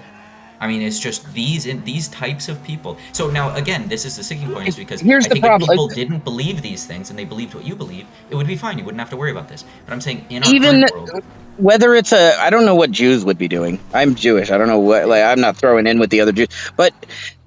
Let's say I'm not disagreeing that there are interest groups that have various reasons they want to be able to exert control over everybody else. Here's the thing. Each individual within those groups also represents part of the demand for their own protection, and whatever potential army that group, that minority of society probably may be constructing, is much smaller than the saturation of the overall demand for protection. Right. Therefore, would be overpowered. This is the reason that I asked the question before it. It depends on how big these institutions are. Depends how big the market saturation is. But yeah, I mean, if hypothetically that could solve if the problem. hypothetically But America, but there's also a ton of ways in which it's not practical to go to war. Okay, so like say that it's like the situation that we have in Russia right now. Like, we could go and have our soldiers die to exert our, like, there is a collective power that could dominate Russia and end the war. That exists. There is enough power, but the power is not being sent there. So it's assumably you could imagine that even though you would have these institutions that might not want to send in the troops for this particular little spat. Maybe it doesn't even make sense to throw in the whole might. You only send in 50% more than whatever the Jewish army has. But then maybe you lose that Jewish freaking army. war. The Jewish army. I mean, dude, The this is literally Zionist the whole forces are religion. coming through. I'm very pro-Jewish, by the way. I know my Aleph bets. Like, this isn't any claim against Jews, but this is Are you the whole Jewish? religion. No, Are I'm you not, Jewish? but I'm not. But you read the Tanakh. I mean, this is what their religion is. Their religion is forming a nation and going to war with other people. This is the founding of the goddamn religion. Well, that's why we're going to start our own religion, bro. We call it I mean, personally, Praxianism. I'm a secular Jew, but I was raised in the religion. I went to Orthodox Jewish school for 9 years when I was a kid. Modern day Jews outside of Israel. That's a very important distinction. Modern day Jews outside of Israel are not trying to go conquer societies and rule over people and stuff. No, I agree. And I'm only talking about the Jews that would. I'm not saying... Yeah, I think there's a lot of groups you could apply. You could say this about communists. You could say this about certain sects of Islam. The Christians have done... Yeah, you could say certain Christians, yeah. Yeah. I have an Uber Eats order. I have an Uber Eats order for Lola Nainman. So, but again, I'm not I even think gonna that lie. this is the I made that sticking order point. 3 separate times, and I've given it to 3 separate DoorDashers. Are you shitting me? No, and honestly, I'm not making it again. I've made it 3 times. I will. What? How about this? I will pay you for the order. I'm not gonna have you do that, man. Look, I'm supposed to get $16 for this. I really need the money. How much would the food cost? What did they order? It's a Crunchwrap Supreme. Oh wait, I thought you made it 3 times. It's a Crunchwrap Supreme Nacho Bel Grande combo. Just those. And it had a Starry to drink, right? It had a what? It had a Starry to drink, right? Yes, a large Starry with ice. Didn't it have extra nacho cheese and extra beef? Yes. Yeah, you would be losing. You'd be losing $268 by picking up this order right now. What if I let you confirm it on my phone, which precludes me from stealing it? Dude, Damn, bro, just take your loss, bro. Just take the loss, bro. Just go. I don't think he wants to help you, bro. Yeah, bro. Just take the L. I can't. Let's Uber all Eats has to donate. make the Let's 50 all orders. donate to taxation is theft. I Oh, hell will get no. in trouble. I don't for believe in altruism. Making this order because we're losing that much food and the order has not And been this is the replaced. motherfucker that I have to share a system with. Is The the order one that needs says, to be I don't believe in replaced because we're altruism. losing so Wow. much food and I will get in trouble for that. So Uber Eats would Nobody's need to altruistic. replace the order in order for us to make it again. Yeah, and All right, what if I get you on the phone with an Uber Eats representative? That's fine. All right, I'm gonna come to the window and call Uber Eats. Okay. He's like, nah, bro. I'm getting this order one way or I'm another. getting this. I look. This is why I earn more than most other Uber Eats drivers. I do this. This is my full-time job, and part of it We should means come do this up being in New York City. kind of stubborn. All right, You give me make so one much sec. I'm fucking money. gonna deafen myself and call Uber Eats. All right, look, I brought Busby in here because he was claiming that taxation is not theft. I think you guys were getting there. He doesn't have much time left, so unfortunately, with the I think 1 hour that we spent here, maybe more, we weren't able to convince him that taxation is theft. And I feel like we Just to need say, I think Well, that there are I plenty of wanted to ways go that you into can the define that. taxation as theft, but every time I brought up like the ethical stuff, like you guys kept telling me, "Oh, that's not, that's not." So I just stopped talking about it. I mean, I think that you can define it in a way where you can say taxation is theft. Well, all I was trying when I was questioning it was asking you if you're a utilitarian or whether you believe it might be right. It was not because I was trying to like deflect or whatever you guys were trying to say. Yeah, I was mean, I doing. also just don't What I know was trying to what do either was of just trying to figure out your ethical outlook. That's all. Yeah, And then from there we could like figure honestly, out, you know. I don't understand ethics because I think my ethical system is I do what I want to do. I don't even think I have a choice. Like whatever it is that I want to do, whether that's to restrain myself from doing something that, you know, I viscerally want to do, or whether it's to give in to some sort of like habitual thing that I want to do. Whatever it is, I just do what I want to do, and generally, it turns out good. I don't know that I mean, I don't blame it. What I'm trying to say is like, I guess, okay, I'll give you the basic answer for the like the taxation is theft. Fundamentally, with the government, they don't really give you a choice as to whether or not you want to pay or don't want to pay. And another thing is that the state, we don't believe that they got their land through just means.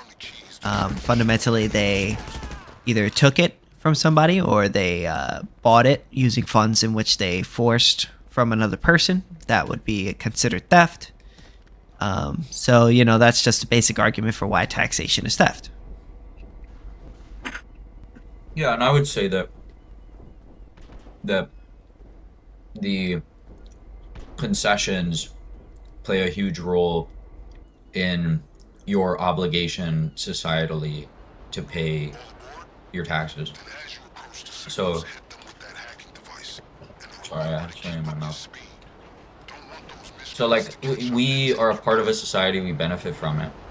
And I think, you know, I don't think it's an unbelievable statement, because really, your only option to not pay taxes is to pay a shit ton of money to revoke your citizenship. And then you don't really have an effective other place to go. In fact, in order to renounce your citizenship, you have to have a place that you need to tell them that I have residency somewhere else in the world. So you couldn't even just go somewhere uninhabited. They wouldn't let you do it. Or you could and then just never pay your taxes, I guess.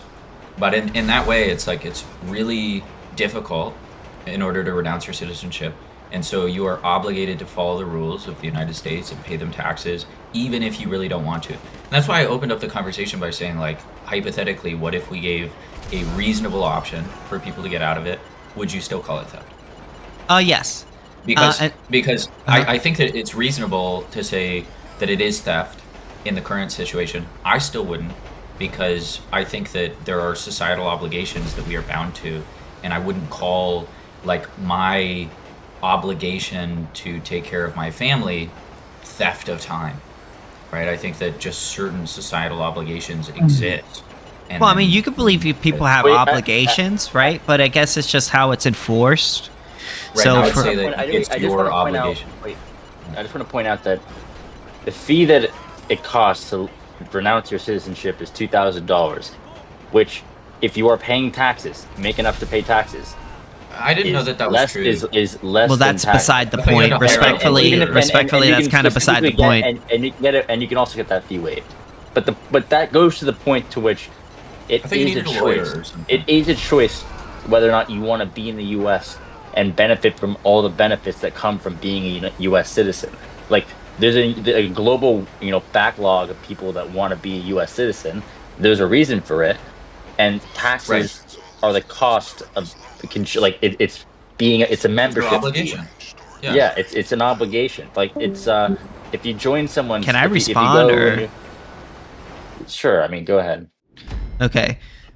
So basically, the issue with the arguments that you guys are making is when it comes to whether or not you have the right to tell someone what they can and cannot do on a specific land is completely contingent on whether or not you are the owner of that land. If you are not the owner, what do you mean owner of that land? As in, you have the right to control that scarce resource. But what do you mean right? Where does that right come from? An action that ought not be impeded. I gotta hop, guys. No. Where does that right to own that land, according to who? Under whose authority is that right? Do you have the right to that land? Rights are tools, and property are just sort of concepts that us humans sort of made up in order to settle who's the rightful owner of what property. Right. So you just said a bunch of nothing. So it basically, if your legal system determines that you have the right to the land. No. I believe I believe in the property rights of ethics of the libertarians. So basically, I believe in the first comer principle. And I also believe in voluntary transaction. And that's how we determine whether or not somebody is the owner of something. Yeah, then no one owns anything. Like, no one's the owner of any land. So not necessarily. Necessarily. Pretty much. If you buy, no one's native to the land. Yeah, if you go back far enough, you're not. So if I'm the owner of the land that I'm on right now, who do I got to give it to? Who did I steal it from? Well, it depends where you are, but I'm pretty sure you can find a claim of someone who you got that land taken from them. No, I'm saying, like, who should I give it back to? Whoever the descendants of the people who probably had it taken from them are. But they're not coming to me and telling me that I need to give them back my land. No, but you're on stolen land, which by your own. Did I steal it? Which is the point. So no. But it's stolen. Okay, did I steal it? No, but it's not yours. Okay, I got a question. I'm not asking you by your standard. I'm asking you, did I steal it? Did you personally? Yeah. No. I purchased it. That's not the issue. I purchased it from another person through a consensual transaction, correct? Yeah, so does and the government purchases land. Where did they get the money to purchase that land? They get it from many things. They got it from revenue, it depends on what government. Through taxation, right? No, not every government gets it taxation. Governments don't get their money through taxation? No, not all revenue comes from taxation. So where does it come from? Natural resources, legitimate operations. Wait, did I say all resources? Or did I say all revenue comes from taxation? I never said that. No, but I didn't. That was my explicit point, which is that I said that most the money without taxation. So where did how did they get the that land and to get the money from their natural resources? Well, again, and the government can also issue its own money and print money. And okay, where did it get the money to print that money? If you print money, then you, by definition, are creating money. Well, how do you create money? You have to pay for it, right? No, you just print it. Okay, so you obviously are you avoiding the? So are you saying that taxation isn't a thing, or is that what you're trying to say? No. Taxation is a thing. My point is that your standard by which taxation is theft included the premise that the government bought the land and is an illegitimate owner using of the money land. They bought it using taxation. Saying taxation is theft, and one of your premises is they used taxation money that was from taxes. Well, do you one day? And that's circular reasoning. I mean, your argument. Okay, wait a minute. Okay, there's a better way to handle that. Then there's a better way to handle that. Even forgetting for a moment the taxation that was used in the process of buying the land in question, generally speaking, those they are quote unquote buying it from were also not a just owner of the land. So they have no just claim even if they hadn't obtained the money through force. Yeah, but this guy just said that he has a just claim to his land because he bought it from someone. Even if that person who he bought it Was from the someone There a we go. just So owner? Look, the person I who bought a house. Exactly. So what you just said was my very point, which is why his very own logic would render No. his own property. I didn't buy He my does not land have from a just somebody that claim stole to it. his own land, his own property. Wait a minute. Do you have By his- Do you have evidence that I stole my land? There is a difference here between. There's a you are material not difference native here. to the land. Okay, but let me ask you a question. Do you have evidence that I There's a stole my relevant land? material difference here. There's a relevant material difference here between buying a house from somebody who built a house versus quote unquote buying, 10 million acres of land from a foreign government that declares Also, it the theirs. state got its money through taxation, which Again, taxes not are relevant forced. to this. If you And do we're not pay talking about tax, land, It doesn't matter how much is taxation. If you tax someone or if you steal something, you perform a performative contradiction. So you basically have no right to any money though. well, fundamentally, if you steal money from another person, if you take their money, hold on, if you take your money, another person's money by force, that they own, that is theft, and that is what the state does when they tax people. No, but that's a mischaracterization of what's happening, because by force suggests that if you don't, you have no alternative when you can. If I don't pay, the state will kill me. No, you can leave. It's not their land. Oh yeah, so hypothetically, but this is a then let me give you a hypothetical then. That's just assuming hold on. This is a contractual matter. If you pay, if you enter a contract or a part of an agreement where you receive benefits and you pay some fee, and you don't pay that fee, then you are the one committing theft. Wait, let me ask you a question. Wait, let me just clarify. Wait, guys. Let me just clarify real quick. So the claim, and let me know if I'm right or wrong. Your claim is that because we benefit from the service that the state gives us, we should be forced to pay regardless of whether we wanted it or did not want it. Is that your claim, or No. Because that is an explicit part of the contract of being a citizen of the U.S. There is no such contract. You can leave this contract whenever you want. The cost of leaving the contract. There literally is no contract. There is no contract. When did I sign this contract? No, I never signed a contract. No. You were birthed into a contract. You can leave the contract. You can't be born into it. Wait, I signed. Did I sign the contract in the womb or something? By being in the U.S., by being a member of the U.S., by being a citizen it's not of the their US. land. It's not their land. They're not the owner. So let me. Can I throw you a hypothetical, JJ? We're talking about taxes to a government, JJ, not to ground. JJ. So let me throw you a hypothetical real quick. When you benefit from U.S. citizenship, you can leave the U. You can suspend your citizenship. That is up to you. You can have the fee waived if you cannot afford it. They will use force against me. Wait a minute. That is not force. If I renounce my citizenship, they will restrict my rights. They'll prohibit people from owning guns and all kinds of stuff. They use all kinds of force against you if you renounce your citizenship. That's no. You're saying force against you. I got a question, Ice, real quick, if you don't mind. So basically, what you're claiming is because we have the option to leave, whatever the state does to us is fine. Because we have the option to leave, even though they have the right to steal from us, rob us, so long as we choose to stay and we're benefiting from the services they provide. Is that this claim? No, the claim is that having citizenship. So I don't want citizenship. Is a choice. You can stay in the country and relinquish your citizenship. Did we ask for citizenship, or was that something that was forced upon us? If you are born, will they leave me alone if I do that? If you are born into a country club, you are born like your mom gives birth in the country club. The country club is as big as a city or a country. You cannot leave the country club. It is that big. You can leave the country club, but you grow up there, and you are a member of the country club. You pay fees. But again, here's the problem. You can even relinquish your membership and still stay inside the country club. But if you want the benefits of being a member of the country club, then you gotta pay the dues that you owe. Here's the problem, right? Here's the problem, right? The person who owns the country club, the person who owns the country club is the owner of the country club, so therefore he has the right to tell people what they can and can't do in that country club, right? No, but the these are state, not right. Whereas the state I am is the just not owner of my land. Yeah, the state is not the just owner of the land. They stole it.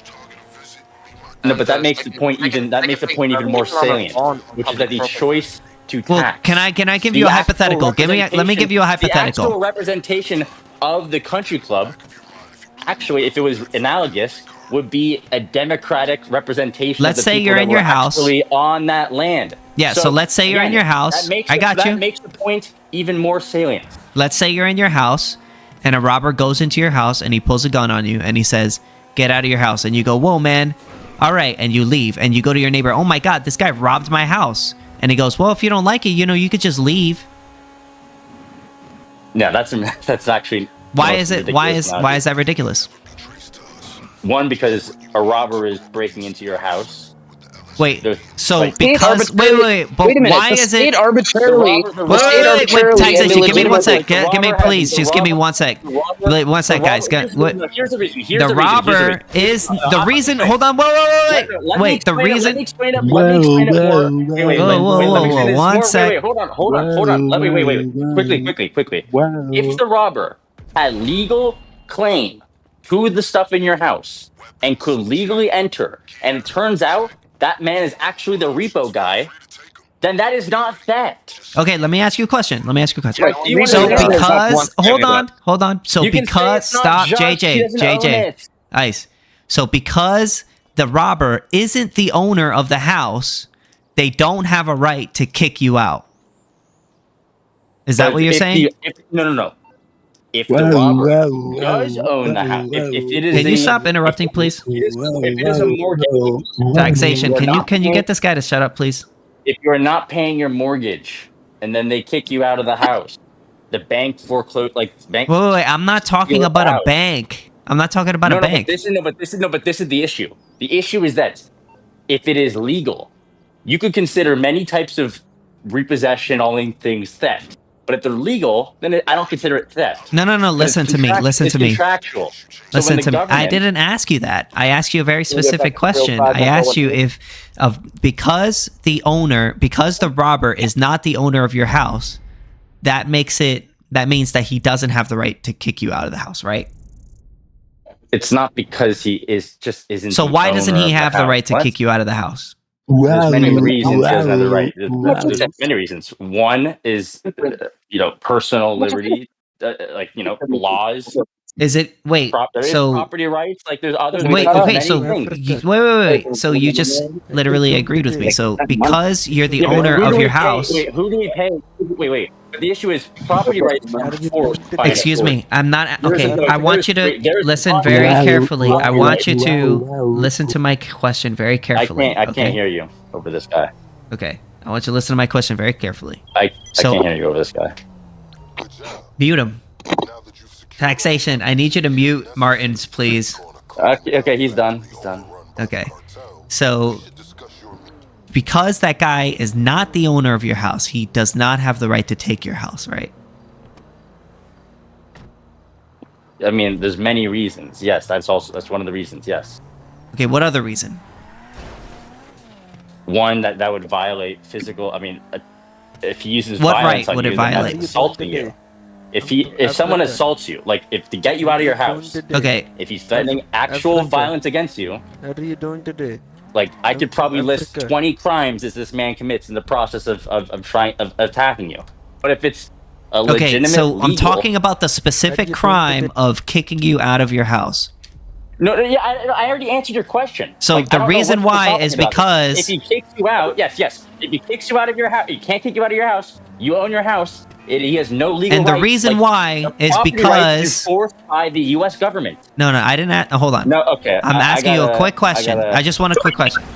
The reason why I just want a quick yes or no. The reason why it's wrong for him to kick you out of your house is because you are the owner of your house. Correct or incorrect? I already answered this. So then it should be easy. What did I say? What did I tell you? What did I tell you? So correct. So it is correct. What did I tell you? I'm telling you. I want you to confirm. Yes. I answered you 3-4 different times. The same answer. What did I tell you? So it is because you are the owner, correct? What did I tell you? Okay, so you're incapable. So what you're saying is that you are incapable of answering the question. I'll repeat it for you. Okay. I'll repeat it for you. So it is correct or incorrect? Wait. I'll repeat it for you. But do you remember what I said? The past 5 times. I said what you said 5 times already. You can either confirm it. You said that it's because you have the property right to the house, that you have that person doesn't have the right to kick you out, correct? So what are you at? So, and the question you asked me just so there's a follow-up to that question. I'm just confirming that is your answer, correct? I also said that is not the only reason, but yes, that is essential. That is, yes. Okay, gotcha. Thank you very much for answering. Thank you very much for finally answering the question. So the reason, here's the follow-up. So the state, because the state is not the owner of the land, they don't have a right to tell me or anyone on that land what to do on that land. You understand that that's like saying because the bank isn't the owner of that land, then they don't have the right to tell you what to do with that land? Under normal circumstances, that would be true. But if you have an explicit and voluntary contract with a bank where the house that you're buying is collateral, like a mortgage, where you have to pay them as a condition for you to be able to own the house, otherwise it goes to the bank, then that would be legitimate for them to repo the house if you don't pay the mortgage. However, this logic doesn't extend to the state. The state arbitrarily, unjustly, illegitimately, and without any contractual involvement by me, unilaterally declares my land to be their jurisdiction. That's why we say they're not the owner. No, hold on. Contractual involvement, these are called laws. Like laws in the like there's a contract, like there's a social contract, which is also a legal contract. Being in the U.S., I never signed it. It's called the U.S. legal system. I never signed a contract. If you go to a this guy's talking about there's a contract. If you go into a country, if you go into a community or society, and you inherently you have to agree to follow their laws. Are they the owner? No, I don't. Wait, no, I don't. I do not even believe in the concept of countries. I consider it to be arbitrary, made up, ridiculous nonsense. No. I have issues with the concept of countries too. But just here, I'll make it more clear. I'll make it more going into an area claimed as turf by some gang. If you want to join a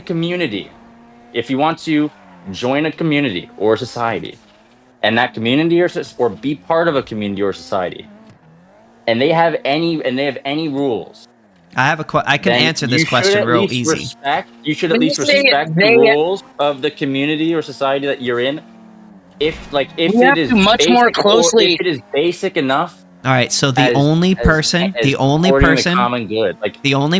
can tell another person what they can do on a given land or what rules they can follow on a given land is the owner of that land. So if you have a person that is the owner of a land and they expect you, or an owner of a house, and they expect you to take your shoes off before entering the house, they have the right to tell you to do so. The issue here, right, is that we don't believe that the state is the owner of the land in which it claims to be in possession of.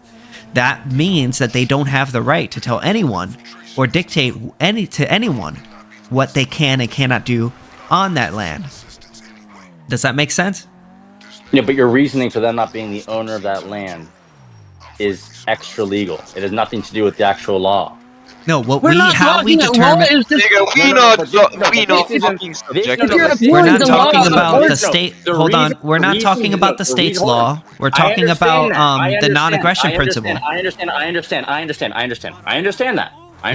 The reason this is important is because every time I'm bringing up an analogy, this guy or the other guy, he says, well, there you have an explicit agreement with this thing, with the bank.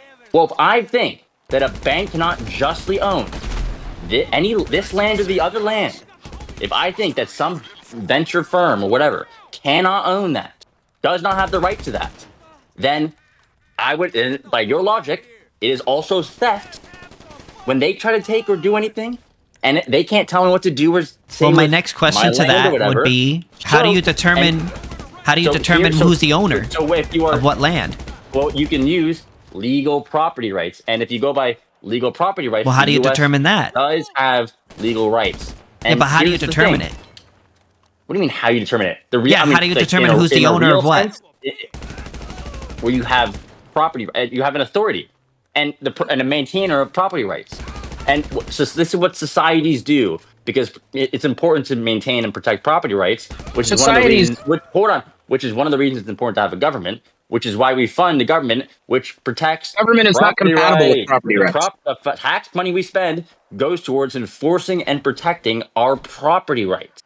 So you don't have any property rights. As well as violating them. Hold on, but the state violates our property rights every day. Enforcing it, the state does not protect our property rights. The state does not protect. You have no legal right to your own property. You fucking without retard! the You're United saying States giving it to you. the fucking robber in your house is obligated to protect you. You have no legal right to your own They don't have a property right to your money. They can't protect your private property. If Wait a minute. Okay, hey, wait. Give me 1 second. Give me 1 second. I think it's Spooner time. Go ahead. This is from 19th century constitutional lawyer Lysander Spooner. He said, "It is true that the theory of our Constitution is that all taxes are paid voluntarily, that our government is a mutual insurance company voluntarily entered into by the people with each other. But this theory of our government is wholly different from the practical fact. The fact is that the government, like a highwayman, says to a man, your money or your life, and many, if not most, taxes are paid under the compulsion of that threat. The government does not indeed waylay a man in a lonely place, spring upon him from the roadside, and, holding a pistol to his head, proceed to rifle his pockets. But the robbery is nonetheless a robbery on that account, and it is far more dastardly and shameful. The highwayman takes solely upon himself the responsibility, danger, and crime of his own act. He does not pretend that he has any rightful claim to your money, or that he intends to use it for your own benefit. He does not pretend to be anything but a robber. He has not acquired impudence enough to profess to be merely a protector, and that he takes men's money against their will merely to enable him to protect those infatuated travelers who feel perfectly able to protect themselves or do not appreciate his peculiar system of protection. He is too sensible a man to make such professions as these. Furthermore, having taken your money, he leaves you, as you wish him to do. He does not persist in following you on the road against your will, assuming to be your rightful sovereign on account of the protection he affords you. He does not keep protecting you by commanding you to bow down and serve him, by requiring you to do this and forbidding you to do that, by robbing you of more money as often as he finds it for his interest or pleasure to do so, and by branding you as a rebel, a traitor, and an enemy to your country, and shooting you down without mercy if you dispute his authority or resist his demands. He is too much of a gentleman to be guilty of such impostures and insults and villainies as these. In short, he does not, in addition to robbing you, attempt to make you either his dupe or his slave." I feel like that's a really good quote. Memorize it. It's fucking fun being able to just have that on the fly. It took some doing. I had to sit and listen to it a bunch of times. Yeah. The point I wanted to make earlier is that, of course, the government's own declarations, which is what its laws are, it's just a bunch of politicians declaring something in a fancy and pretentious fashion with procedures and documents and so on. It's just a bunch of politicians declaring something. Of course, the things they declare are going to reinforce the premise that they are allowed to do what they're doing, that this is legal. Slavery was legal. The Holocaust was legal. Not only were they legal, they were law. Yeah, bro. When anarcho-capitalists, when libertarians challenge the authority of the state, we are not saying that the authority of the state is incongruent with its own policies. We are saying that the authority of the state is not justifiable in any means other than deferring to its own policies, which would be that would be circular reasoning to say that state authority is legitimate because the state says it is, and them saying it is carries some weight because the state has authority. That would be circular reasoning and clearly nonsense. So we seek to justify anything we claim the right to do, or claim there is no right to do. We seek to justify using means outside of deference to any kind of circular reasoning. And for this, libertarians utilize ethical reasoning. And without boring you with how we get there, although I can if you want, there's different ways, what we conclude from our ethical reasoning is that every person is born with a natural right to exercise the control over their person and their property. Defining property as that from nature which has been transformed by man and appropriated to himself, that which you own as a product of your labor or exchanges. Now, this standard could not be used to justify any kind of government jurisdiction whatever. It can, however, be used to justify my claim to, say, my house. Now, when you speak earlier of entering a community or entering a country and thereby, quote unquote, agreeing to the rules they have there, I think we need to inspect with a microscope what we mean when we say they and when we say rules. It's true that if you come into my house and I say that you don't get to wear shoes in my house, that's a legitimate rule and you do agree to that. But if I move to, say, Mexico, and there's a landlord in Mexico who says you're allowed to, I don't know, you're allowed to grow cocaine on the land here, I think that's that call for the landlord to make, because I don't think that anybody other than that landlord has any kind of legitimate claim to the land in question. That is, the government of Mexico doesn't have the right to tell him no because it's not theirs. And for that matter, it doesn't belong to Mexicans collectively either. It doesn't belong to the society of Mexico. It belongs to that particular landlord whose name is Jose. It's up to him whether or not cocaine's allowed on that land. And if I buy the property from him, now it's up to me. In other words, we reject the premise that either governments or, for that matter, societies collectively own all of the land and get to make decisions for it. We think that you own your land and I own mine, and some outside power that steps in and says, no, it belongs to me, or, no, it belongs to all of the community, comrade. They may indeed have the force to back up that claim, but that doesn't actually justify anything. Yeah, the issue is you have no legitimate or powerful outside authority without some form of taxes.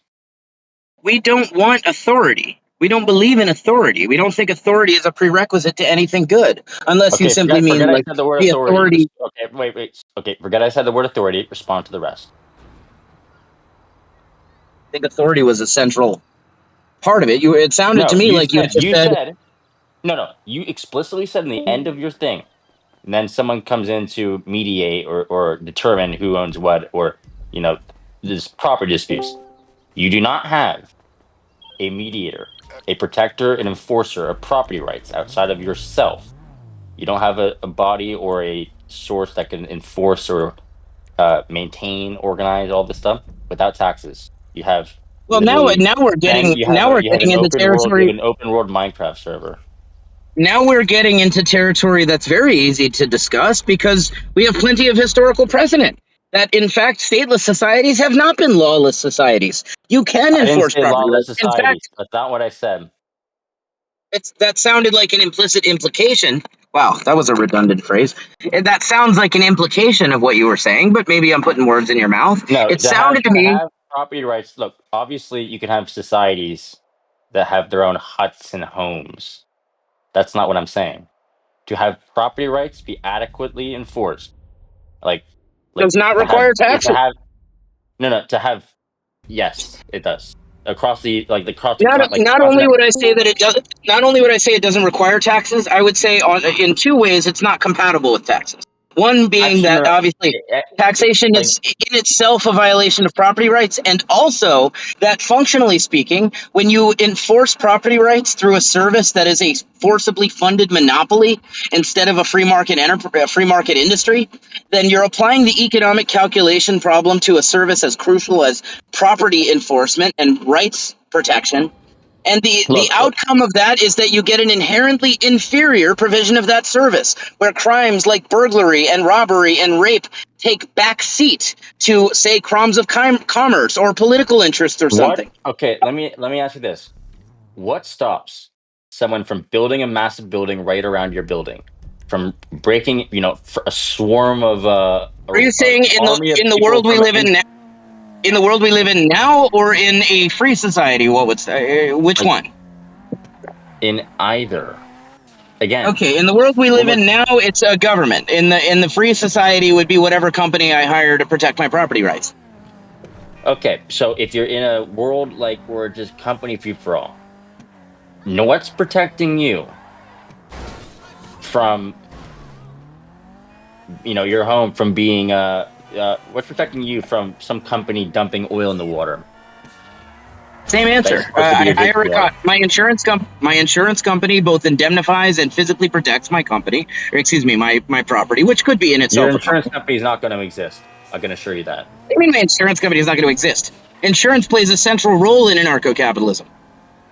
Okay, well, I mean, you're referencing a modern insurance company. Clearly, this is not. Okay, we could talk about historical versions of the same thing. The way property rights were enforced. Very simply, what stops oil companies or any company from dumping shit into water that's going to affect your health? Yeah, that would be my rights enforcers. And if we're talking about historical societies, no. Well, it depends. Do you mean action? It depends. Are you talking about actual historical societies, or are you talking about a theoretical modern? No.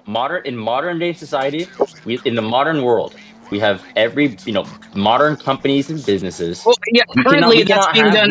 We cannot have internet, phones, advanced technology, without having machines and production processing companies that produce enormous amounts of waste. Yeah, we're not not only that, it is in the incentive of companies to expand, to do more, like data centers, like they give us all cancer, they take up all the water, they take up all the energy. It is in the incentive of companies and like natural resources, they want to drill everywhere. It is the incentive of them to expand. Nothing stops them from doing so, encroaching on your land, except for the government. Okay, but if there were no government, the demand for protection from that wouldn't simply go away. Of course, there's still going to be the demand for protection from that, and therefore a supply. You're not going to have any. Good luck. What do you mean? What, you wouldn't want your property protected from, polluters and so on in the absence of a state? You only want that because there's not going to. Yeah, but it's impossible. It's not going to happen. Okay, the fact that you want it means somebody will supply it. No, they can't. It's literally like the only way. Like even right now, if it was the only way to even know what companies are doing is to have access to their facilities and to have them self-report, is to have standards that force transparency, reporting mechanisms. The EPA. Company who doesn't allow journalists to know what is happening. Investigate. Like if someone launches a nuke at the U.S. and we literally don't have a satellite orbiting, looking at low velocity over the water. Satellite. No. So again, it is like if we don't even know, let alone even force. If we don't have a body and the right and the authority to go in and inspect or to have report transparency and so on. So you're not going to have, we can want all we want. So I want protection now. We all want protection for our water, but even right now, we're having an issue with it. If there was no government, like the issue right now is that the government is letting go of enforcement. If we had no government, if there was no government, you wouldn't have the artificial legal shields for polluters that exempts them from liability for their actions. If we had no government, you could apply tort liability consistently. Give me 1 second here. I have 2 Uber Eats orders. I got an Uber Eats order for James and Amber. Civil lawsuits? Yes. Lawsuits do not require government. Civil lawsuits. Okay, so you're going to sue a company. What forces them to go to court? Well, you don't actually have to go to court, but the outcome will be enforced whether you go or not. And how is that enforced? How do you take money out of their bank account? You utilize your right. Give me 1 second. Do you have any throwaway orders? Like, how do you take money out of Exxon's bank account? I want to hear that. Eric, well, it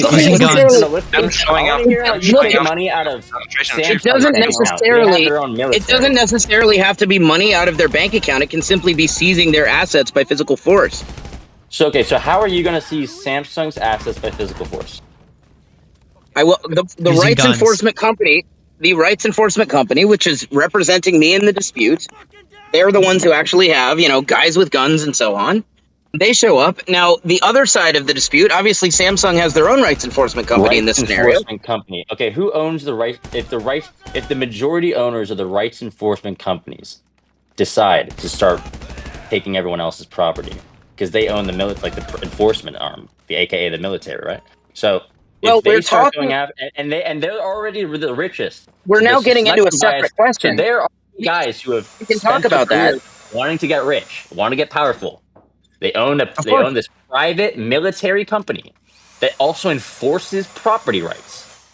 These are kind of separate services. And you're talking about free rights. You're asking for a private military dictatorship. I don't want no. There's no monopoly in this scenario. What you're describing. That is horrific. that would be the case. No, that would be the case if you're talking about some. You went from taxation as theft to just take away all my rights, basically. That's like nothing along. I don't want anything along such lines. He left. I want a vastly competitive. Oh, okay. Well, that's convenient. I don't get to fucking respond to what he said. He lost. Some people are addicted to the taste of boot leather. Yeah. What's up, Prax Germany? I feel. Look, the guy we were arguing with earlier. I don't know anybody's names, but the guy we were arguing with earlier, I felt was being very intellectually honest, and the guy we were just arguing with, I feel was completely cowardly. Yeah, but first of all, I don't think he did. I think he just wasn't equipped to talk about this and was getting very angry about the idea. Some people just seem to have like a maniacal, like pathological devotion to the necessity of government. Have you noticed that? Yeah. Yeah. They get very emotionally angry at the notion that maybe it could potentially be workable to not have one. Do things a different way. Have, like, this intimate relationship with the government. Like, no, my please don't grandpa's take one of away these. government. I have a grandfather who's like this. My dad's adoptive father is like the most hardcore fucking bootlicker. In fact, I plan to have him as kind of okay. I think I hear Anthony. You're still there. No, Anthony's not here. Huh. No, it's only me. Well, I plan to have Anthony be the Ancap set of eyes to edit my book. But I also want a statist set of eyes who will find every possible objection to the things I've said and is interested, like has an interest in me being wrong, so that he can give me all. And I'm going to have that be my grandfather, because he's one of these like hardcore, looks down on you if you disagree with the premise that truth comes from authority. All the way, always defers to what the authority says. You know, he was one of these like freaking the fuck out about COVID guys because of what Anthony Fauci says. And but isn't Fauci the authority? Militantly hates libertarianism. What'd you say? Wouldn't Fauci be the authority? How you doing? I got an Uber Eats order for James D at Bots Hall. Cool. You as well. Wouldn't Fauci be the authority? Yeah, what I was saying is that my grandfather hates, maybe I misspoke a minute ago and said he hates authority or something. What I meant to say is he hates any dissent from authority. He can, like, if you say in any circumstance that, like, the government is wrong about X or the mainstream media is wrong about Y, or God forbid, I think this scientist was mistaken in his conclusion on this and here's why, or something, he will laugh at you, always. Like, he considers it truly heretical to disagree with the powers that be. That's his mentality. It's kind of, he's like the boss level statist in this sense. Wow. The ultimate statist mentality. Many old people like this. What? Many old people like this. They I think it's because the state they have in mind, or like they remember from their childhood and early teens, is a bit different from the one they experience now, and so they kind of have this nostalgia and want it back. So they kind of like they're like projecting that onto everything they say. This nostalgia. Well, anyways, right there where they I'm gonna call it a night, guys. Oh, all right. You guys have a good night. My grandfather.